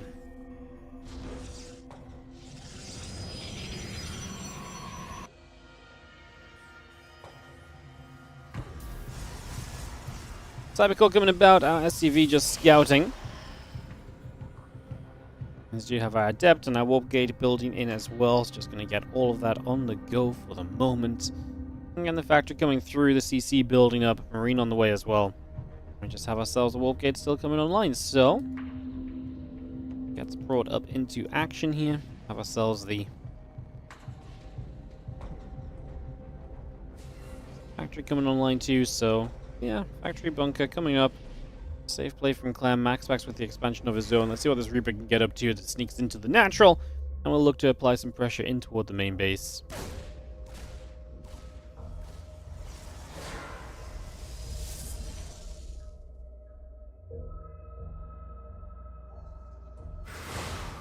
Dev gonna chase. I'm just gonna be seeing the Reaper taking a couple shots.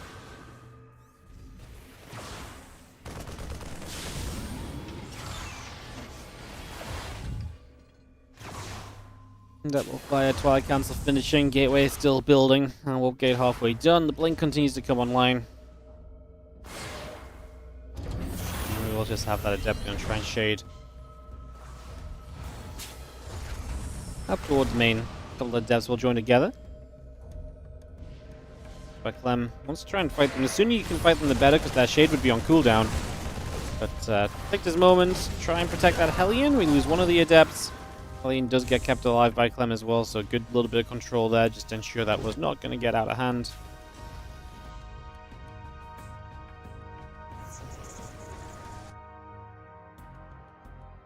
Our third Nexus goes down from Maxpax, so he starts to establish this as the Adept shading around on the right side. It's going to try and come through to the natural. Bunker going to be there with a few Marines inside as well.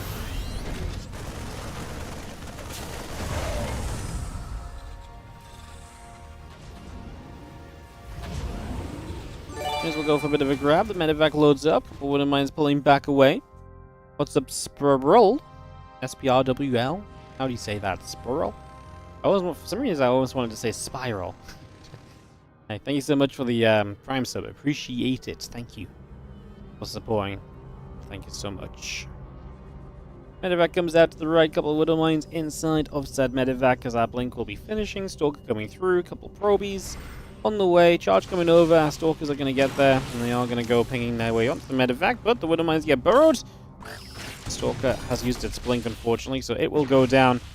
And Clem still retargeting the other Widow Mine to try and buy as much lost mine time as possible onto that mineral line for the moment.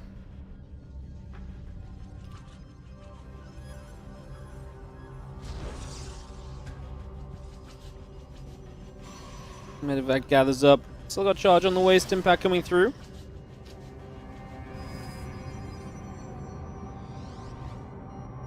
Stalker's getting into the center. The Forge and the Gateway is coming online. See those couple Stalkers coming about for the moment.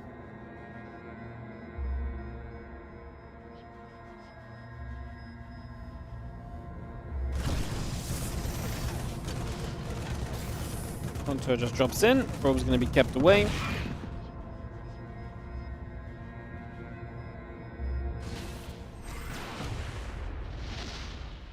Unable to really break through for much for now. Stimpack on the combat shield, +1 as well. All of that continuing to come up at the moment. Obviously, once those bio upgrades get to finish here, we'll be in a little bit more of a comfortable state for the Terran player to get onto the map, for Clem to try and put some damage out there. Try and put some work in. His name could have been Sprawl. Oh yeah, it could have been Sprawl. Thank you so much for the Prime sub, whatever. However, I made a serial name as well. There's one thing I'm good at, it's murdering those names in the Twitch chat, isn't it?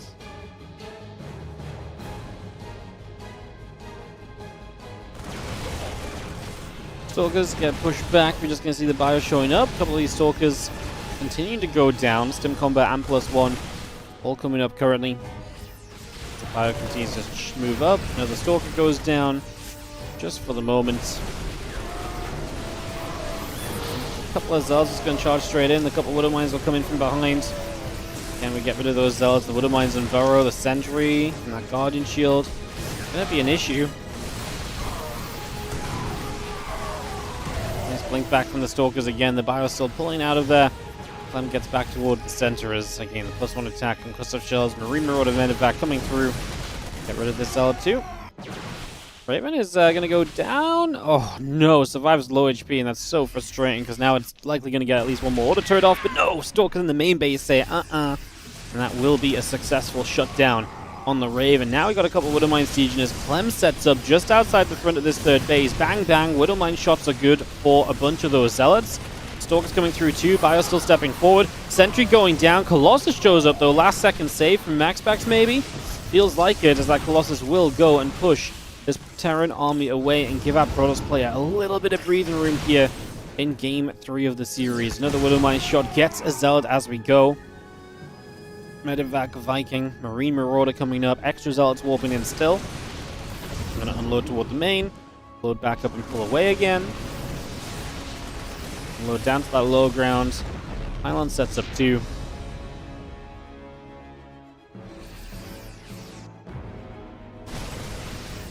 Bio army still gathering together. Mule and a couple of SCVs will join up. Extended Thermal Lance and the Colossus comes about. Bio is going to get the Colossus here, or at least try to. Colossus, there we go, is going to get jumped on. It's actually really nice getting rid of a Colossus. Just as you're starting to get to Colossus 2, it just means it takes longer to reach that critical mass where you're super confident in your Colossus numbers and the ability that they can really kind of stand there and fight a little.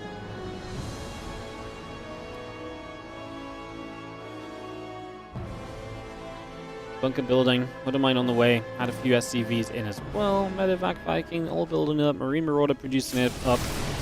She's going to get a little catch on a couple of the Zealots there too. Nice job so far. That Viking gets jumped on. Next is still taking hits. Widowmine getting the Zealot there. Next coming through. Medevac's getting blinked on once again. However, now we're going to go back the other direction. Continue to chase that out of here.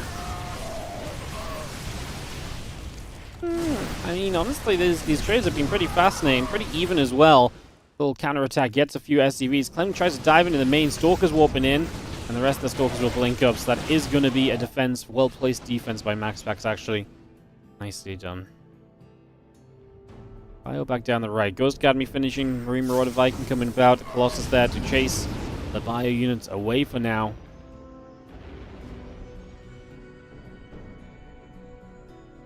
Both to attack upgrade halfway done. The Zealot's still producing. Nexus halfway.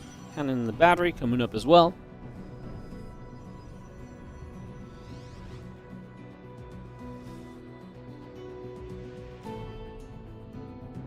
Big shove as we move down across the map. Maxpax actually going to get aggressive. I wonder if he feels though Clem might struggle to deal with the Colossus in a more straight up fight where the Colossus are just behind the rest of the army. And so he feels like if he can get those in position, he might just be able to start finding some of the value that he's not able to find when Clem is the one picking the fights and forcing Maxpax to move around. By having this Protoss army here, you have that kind of presence that forces the Terran to really respect you a little more than before. And to really kind of appreciate the fact that, hey, your army is in fact right here. You can't just go running across the map. Unfortunately, that Colossus reinforced from a bad angle as Maxpax maybe got too toward the natural. And that Colossus trying to reinforce really did just kind of flop. A lot of these bio units are heavily overstimmed, but I don't think Maxpax is going to survive here at all. He's getting completely overwhelmed. This is not what I envisioned when I talked about the ability to kind of be a presence on the map. This was not a presence on the map at all. This was inviting Clem apparently just to take a fight and to knock you down. Because that was not pretty. That was not what Maxpax was expecting either. I imagine Maxpax thought he could be there and kind of trade the Colossus behind some units for a while. Instead, he gets completely overwhelmed. That third Colossus going down before he even reached the army is obviously a pretty major problem of that. And it does look as though we are going to have ourselves Game 3 going the way of Clem here, looking to get the 2-1 advantage if he can keep it up. His supply looking good for him. Only one Colossus in the game right now. Maxpax has some tools to try and get back into this, such as the Dark Shrine on the way. That's obviously a fantastic tool to get you back into things.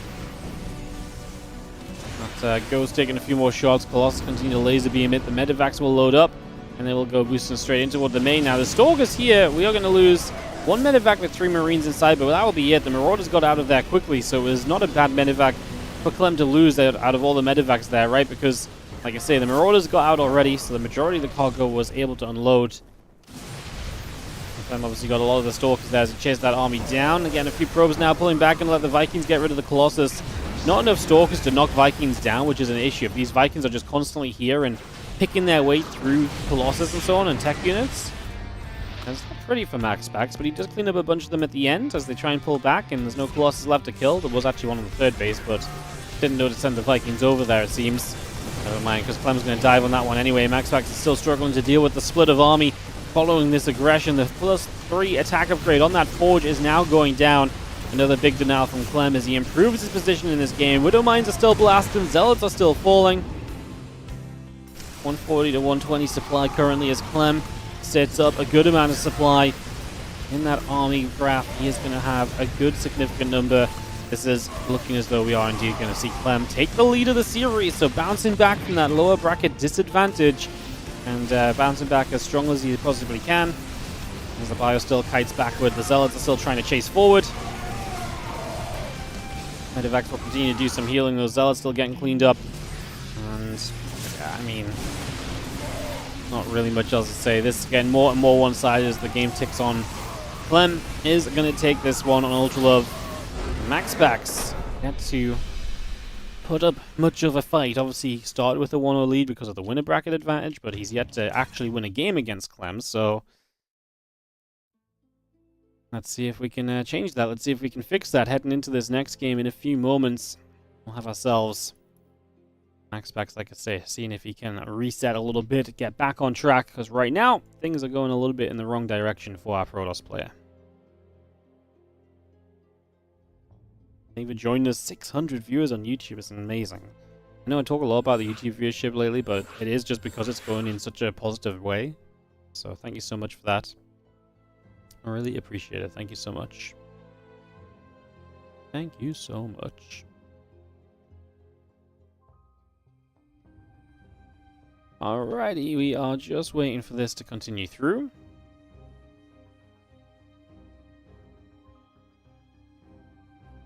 Everyone's in the lobby, so it should just be a moment or so, guys. Clem's Terran played against Clem's Protoss, who would win? Great question, isn't it?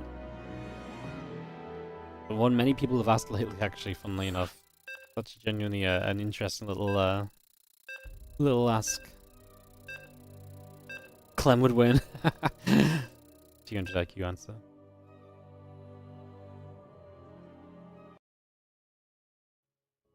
Didn't Maxpax win the first game? Yes, but no, he didn't win the first game. He started up 1-0 because of the winner bracket advantage. So he's not won a map against Clem. He just started with a 1-0 lead. So it is 2-1, but Maxpax has not won a map, right? Which is, I think, important to point out, right? Because it definitely sets the tone. You know, if you join in and you think, oh, it's 2-1, it's back and forth. It's actually been 2 games for Clem, and Maxpax just came from the winner bracket, you know? So specifically between these two, Clem is definitely looking like the stronger player so far. I think, like I say, just a good distinction to make. As obviously, I do think it's fair that the winner bracket player gets some advantage. I personally like this a lot more than kind of like a reset series. I personally never like it when we do like a best of 5 and it comes down to a best of 3 after and stuff like that. It's never a format I've really jived with, so I prefer just to give the 1-0 lead if we give an advantage. I think it's reasonable. I think it's fair.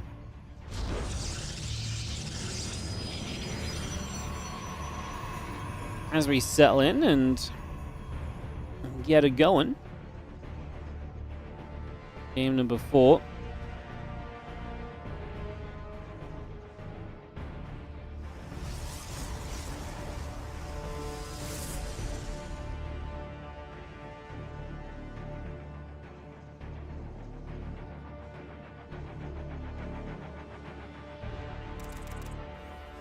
Probe heading down to the bottom left-hand side. So Maxpax is getting some scouting in early. So we check in on our players.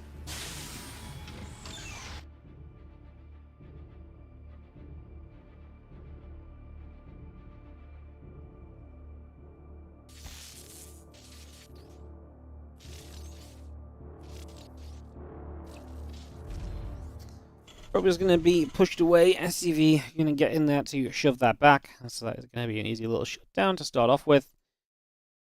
Nice little bit of closing down as the Nexus, the Cyber Core, continue to come through for the moment.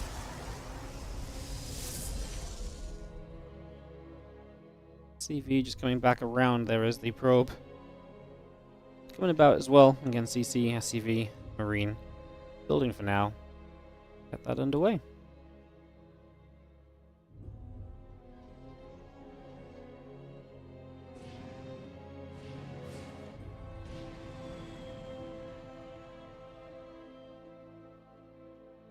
Will patrol back and forth for a little bit.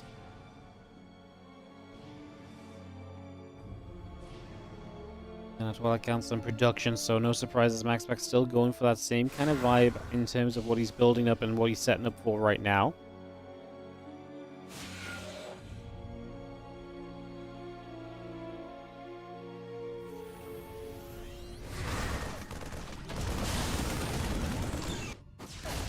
We're going to take a shot or two. Still hanging around. We just have ourselves the Twilight Council, the Gateway coming up, a couple of probes and that Warp Gate coming by. The Adept shade up the ramp and then move about a little bit too. CV is actually going to chase the Adept to try and get some extra damage onto it, so looking for a little bit extra here. Once that Adept shades, SCV goes down.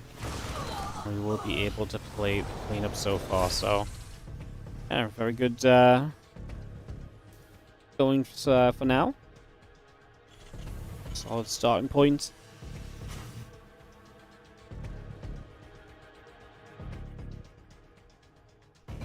Hoping the Hellion going to come across and just going to be seeing the Siege Tank and a couple of Marines coming about as well. Tech Lab, Depot, and SCVs all producing through just for the moment.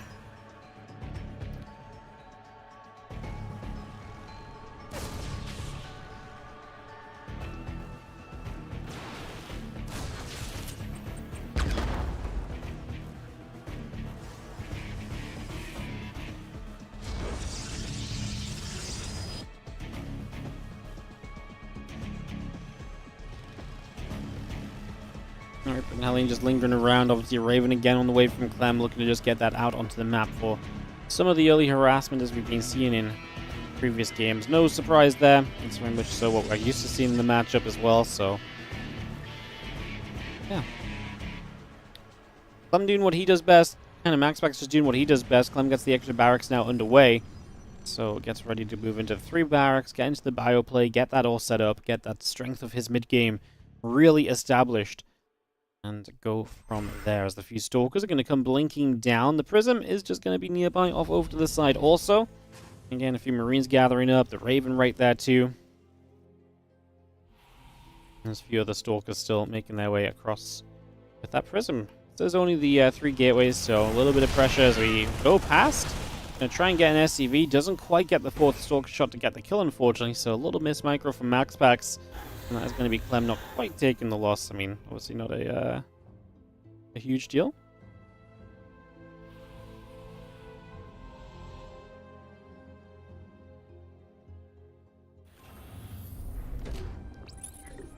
Some back in the +1, continue to come around, so we keep getting this going for now. Just get this set up. As the +1 on that charge coming through. The auto turret coming in, the Marauder gets picked away at. And we're seeing the Stalkers, though, in trouble. Got to be careful. Our tank fire coming from a very well-placed siege tank. Going nicely at the moment as our Stalkers will chase. The Hellion goes down. The Reaper getting hunted. And continue to push that back.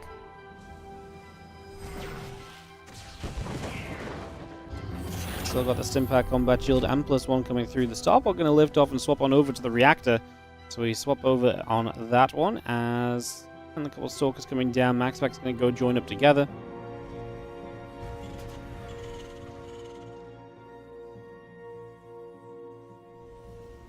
Actually has the Prism empty, so it seems like he's kind of done with the potential warp-ins or potential Stalker drops, trying to get like one-shots on SCVs.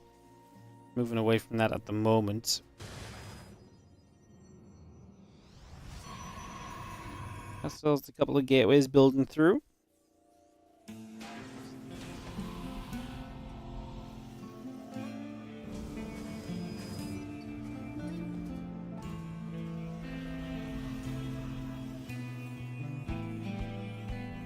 And bio upgrades finishing, obviously, again, full steam ahead for Clem in that regard. The Prism full of Zealots, and Clem will load actually 2 medevacks up, so he's going to start dropping and trying to take position on this map ASAP. He's going to try and bring this over as that Stalker gets grabbed out in the front.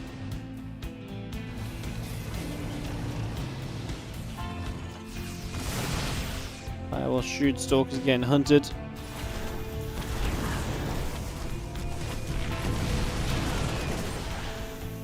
Prism moving back up the left side.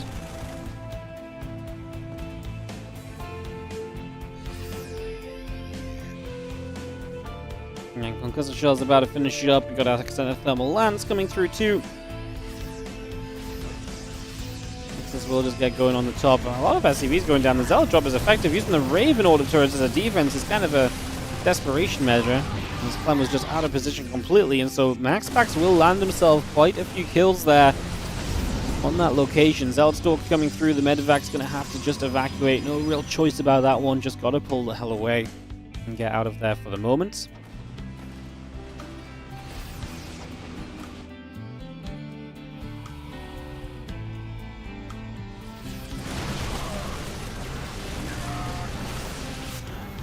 So that's coming by. Viking going to shoot that prism a little bit. Medevacs will pull away as well. Good Widowmine shots hitting those Zealots also. As you get the Viking to clean up the prism on the left-hand side. So at least the prism's gone. Maxpax now no longer has that pressure available to apply. It's a big win for Clem. It definitely makes this the next few minutes of this game a lot smoother, as he can now fully focus on moving out and attacking. Maxpax would also have to rebuild the prism, which takes up away from the robo build time. That means the Colossus would get delayed, or future Colossus would get delayed, which is obviously a win for Clem as well, because the longer it takes for Maxpax to get onto more tech units, the worse Maxpax's army will be for longer. So, yeah, getting rid of the prism is huge, and so now you either have less Colossus or you have a later prism. Either way, Clem is going to be happy. As the Marine Marauder is going to come about and actually getting a shove toward the 4th base, dive in the right side with the dropship, but the Colossus there is going to split away, and those few Marines start to go down very quickly. As the anti-arm missile going to strike into the center of that Protoss force as well. So a little bit more damage being done. The Bio Army continue to hit the Nexus on the 12 o'clock. And we will see a couple of Stalkers blinking in. Maxpax wants to try and break this. Here come the Zealots. I was going to say, I feel like we're missing a bit of something to help us fight there. The Maxpax is going to get a convincing pushback. Keeps all the Colossus alive. Oh, but at the cost of not having anything left on the natural. And so here are the Marines to deny the Robo facility. 3 Colossus on the map. Was going to be 4.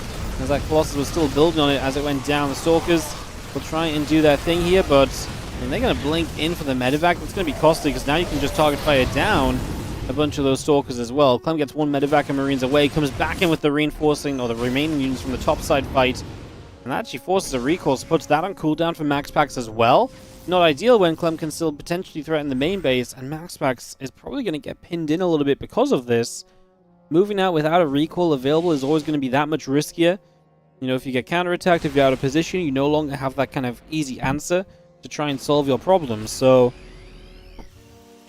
yeah, challenging moment or two for Maxpax here, as Clem has actually done a lot on the tail end of that fight. So the fight itself, I think, was a pretty good cleanup from Maxpax, but after all was said and done, definitely taking some turns more toward our taking some turns more toward our Terran player again.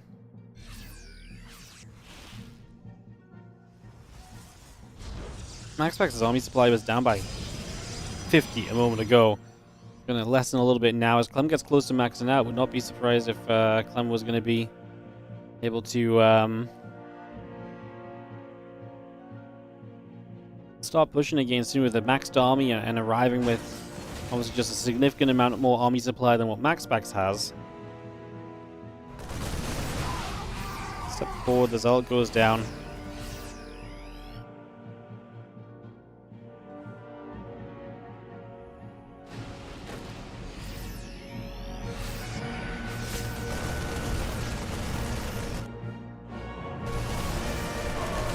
I'm going to try and get the Nexus. And we will get a cancel, so another little win for Clem, as it feels like everything right now is just a little bit of a win for Clem. Maxpax is just having one of those series against Clem, which is turned into quite a struggle, plain and simple. It has really not been easy for the Protoss play here so far. Clem is playing very well today, continuing to show us exactly that. Have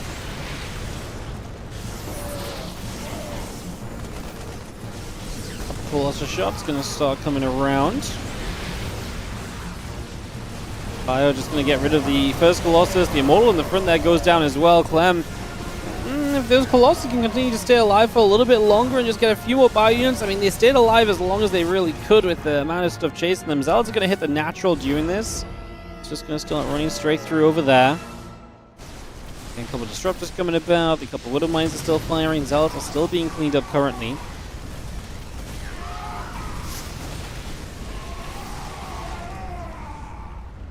+3 attack, +1 armor, all coming through at this point.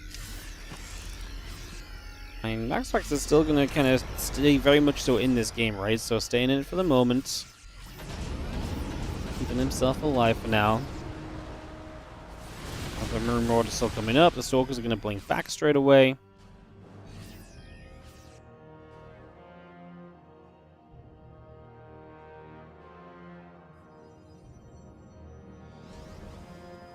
Maxpax is also getting to Shadow Stride, so DT Blink, another great tool for later in this game. If you survive long enough to get there, it's the kind of thing that can definitely do a lot for you against your opponents. So, see that as our army comes about. Just going to see the Fire Force arriving. First Disruptor shots will start to come down pretty quickly.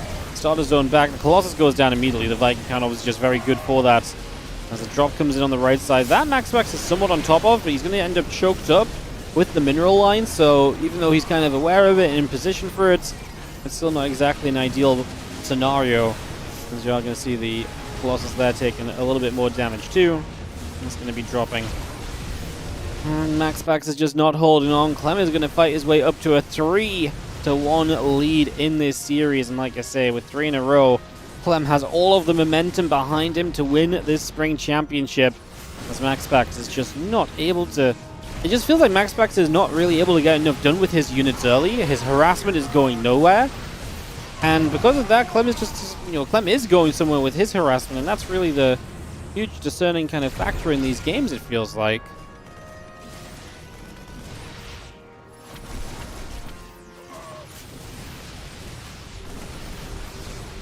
Fire pulling back, those ults still coming through. Stalkers as well, coming across currently. As we make our way along right now. I can load back up. Robo Facility will be taking some damage. More shots coming through there. Just right now. Let's see how the Stalkers will take a bit more of a beating. The Vikings still coming about. Just for now. Hard to really make much excitement out of this one, guys. This one's going to be GG in a moment or two, and Clem is going to be at that 3-1 scoreline. Tournament point on his side.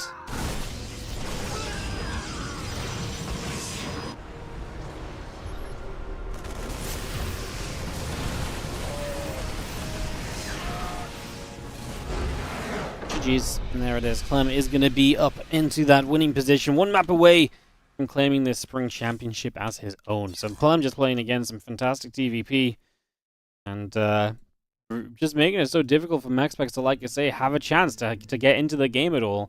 Maxpax is doing nothing with his harassment.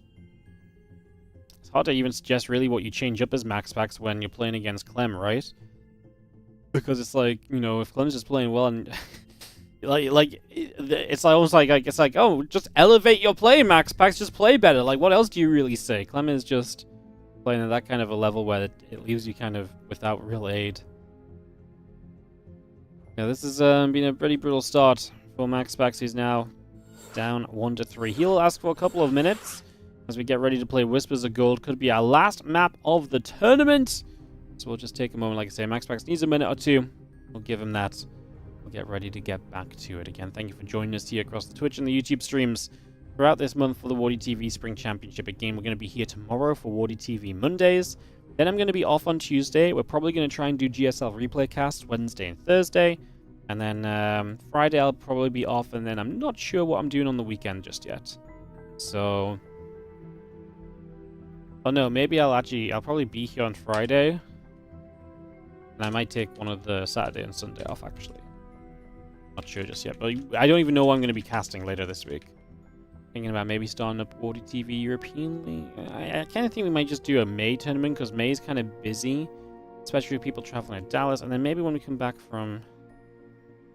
maybe after that, there's like... maybe throughout June is a good time to start the European League off. Get that underway. Might be a good way to approach it.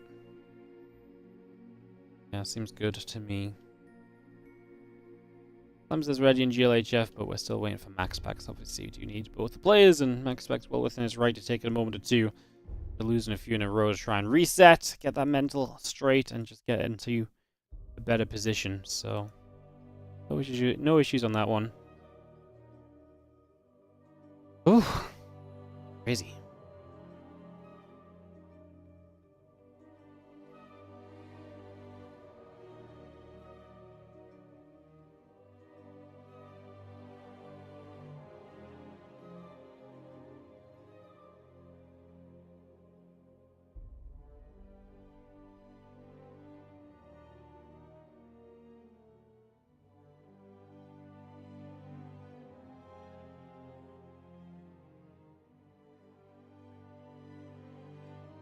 Right, we are ready. Maxpax has returned, so not too much more of a delay on this one, guys.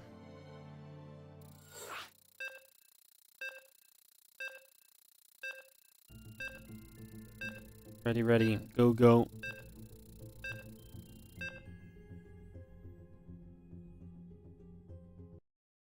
Let's get into Whispers of Gold. Come on, Maxpax. Let's get some games back. I believe. Let's bring it back. Let's get it going.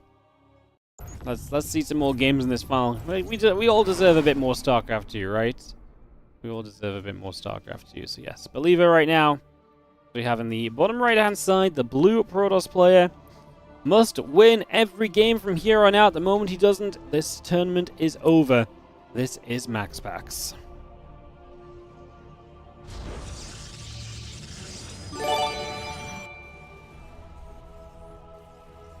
In the top left, our red Terran player from Team Liquid is Clem. That's what's up. Hauxus Wayne with a 9-month resub on the Prime. I feel like TVP's been solved to the point it comes down to execution. Cheese has not seen much success at a high level. Still feel like some Proxima Marauder stuff and so on can be fun. Just I think a lot of people feel like against Clem the cheesy stuff is rough, and then Clem against the Protoss players definitely feels as though he just doesn't need to be super cheesy and stuff as well.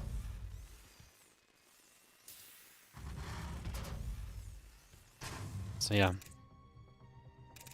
3-1 lead for Clem. Again, he's won all 3 games that they've played. Remember that Maxpax started this with a 1-0 advantage from the winner bracket, so the 3-1 is not even as bad as it seems. Like it's actually even worse than that for Maxpax, who's yet to figure out how to win a game so far. Not ideal. Not ideal. Shutdown's been playing well against Clem lately, Hero 2. Yeah, it's wild because I felt like Clem Maxpax was much more of a 50-50 matchup in the past, but right now it really feels like Clem has Maxpax's number. And it's funny because it feels like as Clem has gotten better and better against Maxpax, Clem has actually had some worse results in the matchup against players, against other Protoss players. So isn't that strange that he seems to be getting more solidified against what was his biggest rival, but only to kind of slip against everybody else a little bit, you know? It's kind of a, it's very interesting, actually. Very, very interesting.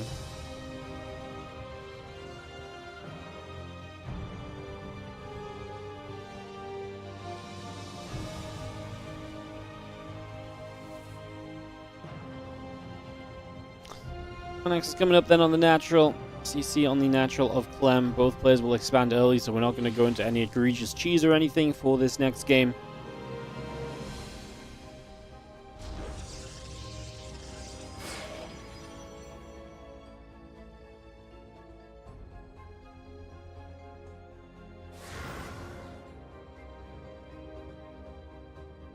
I'm just going to go moving up. Again, our Twilight coming through, the Warp Gate coming about.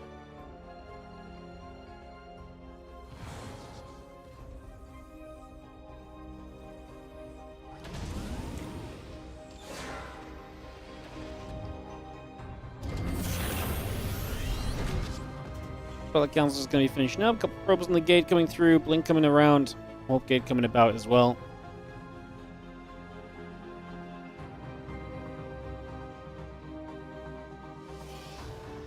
Have you seen how the Marines coming about?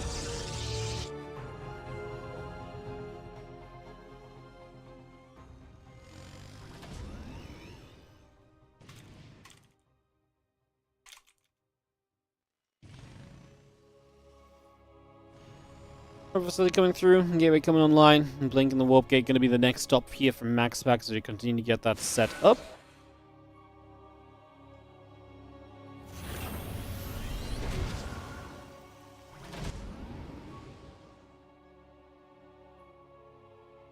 So just got that Blink coming around the Warp Gate. Finishes. Gateway's added. Robo Facility on the follow-up. Just going to have that one Adept poking forward to try and find a little bit of info in these early stages.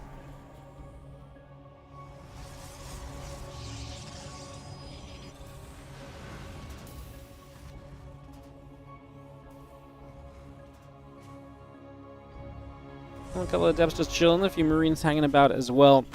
Still got the Marines just going to step forward, and the Adept's going to get chased over to the sides. There goes one.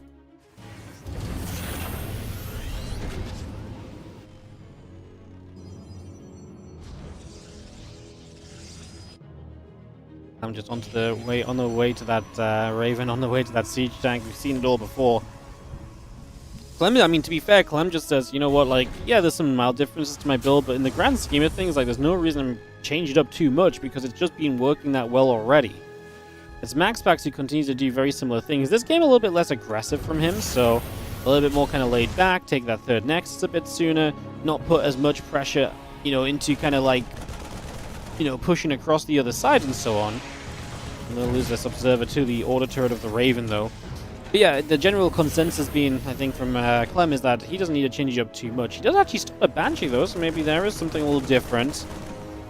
And we can get some Banshee harassment. Maybe he does make a bit of a Marine tank Banshee push out of this game. Stalkers having their blink means they can get the Reaper, they can get the Hellion. As soon as Clem realized the blink was there to chase it down, he turned those units away to try and pull them away from his side of the map, I imagine.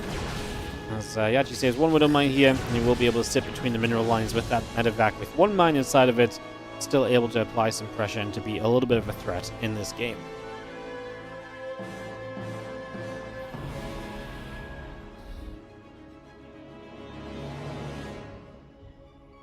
Colossus coming through, extended thermal lance coming up, add a charge upgrade to that as well.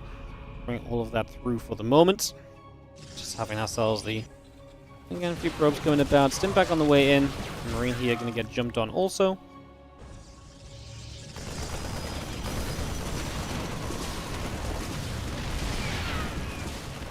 Just show up onto this third base, and this is already a ton of damage being taken. Maxpax's Nexus is taking an absolute beating right now.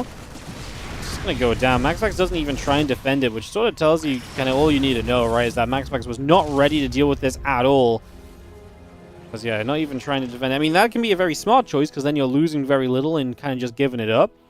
But obviously, it's not ideal to just let your third base go down. Maxpax might try and catch this army if it tries to return home. Is Clem going to try and return it home right now? He's kind of pushing a bit further forward, just going to claim the pylon as well. Maxpax supply blocked. We'll get a siege tank from the back side, cost him a single stalker. There's other couple of tanks, though, still able to hit and doing some good work, some good damage so far. Pull back toward the front. This tank's going to hit the Colossus. Zell's taking some damage too. Just going to be having ourselves the Marines still hitting that warp gate currently. Gateway will go down. The other couple of probes coming about. Charge coming around. That excellent thermal lance and that +1 attack upgrade coming through too. Zealots, gateways continuing up. Colossus on the way about. Once against impact +1. Combat shield all building.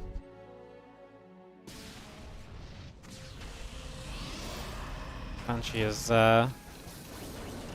taking just a few moments to kind of linger. I mean, obviously Maxpax now taking this third base in this other position. Clem's got another army, and his bio upgrades are now finished up, so Maxpax has to be cautious, because if he moves too far to the left, Clem's going to come in and snipe that base, and you cannot let this base go down. You can't let this fall. If that base dies, this game comes to a crashing defeat for Maxpax, and this tournament is over, and Clem is your spring champion, as Clem sits, waiting, poised to try and strike, hoping that Maxpax does make that mistake.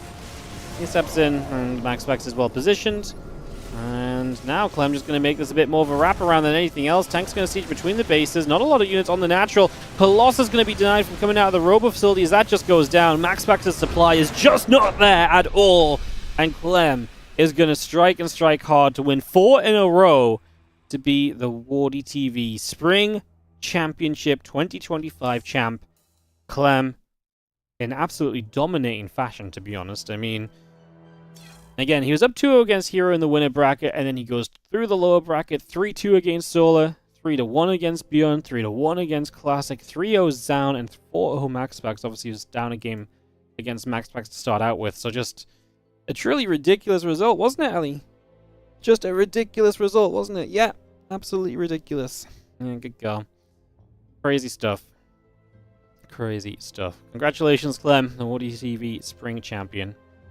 And, yeah, that is going to wrap us up for the day. Now, we actually do have a bit of sponsored content on this stream today on the Twitch, guys, so we're going to be moving into that very soon.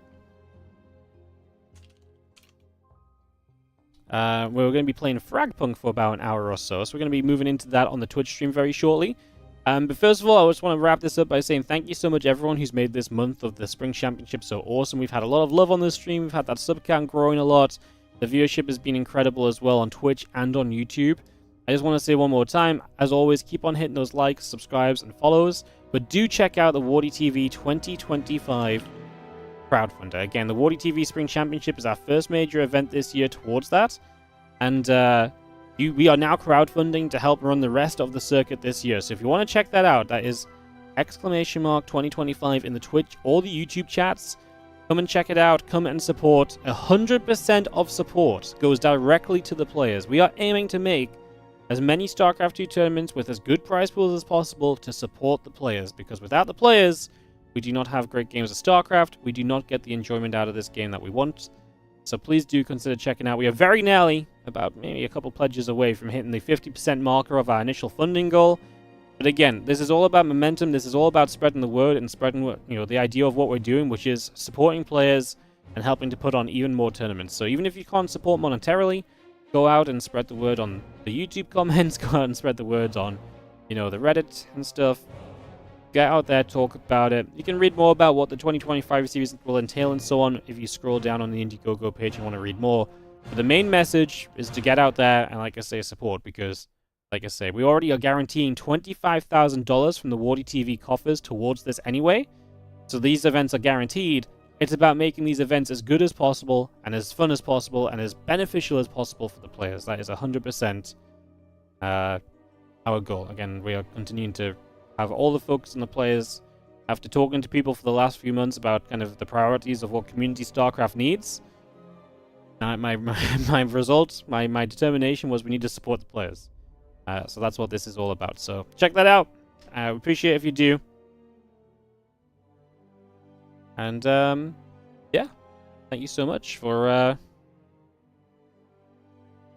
everyone that supported so far. We're only 2 days into that crowdfunder and we're at about $5,000, by the way. Obviously, usually the first day or so is typically very beneficial, is typically like the most kind of the biggest surge or so.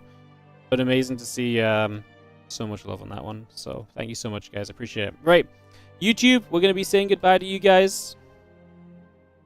I'll be saying goodbye to you guys on YouTube, and we'll be sticking around on Twitch to play Fragpunk for an hour. I'll talk about that in just a second.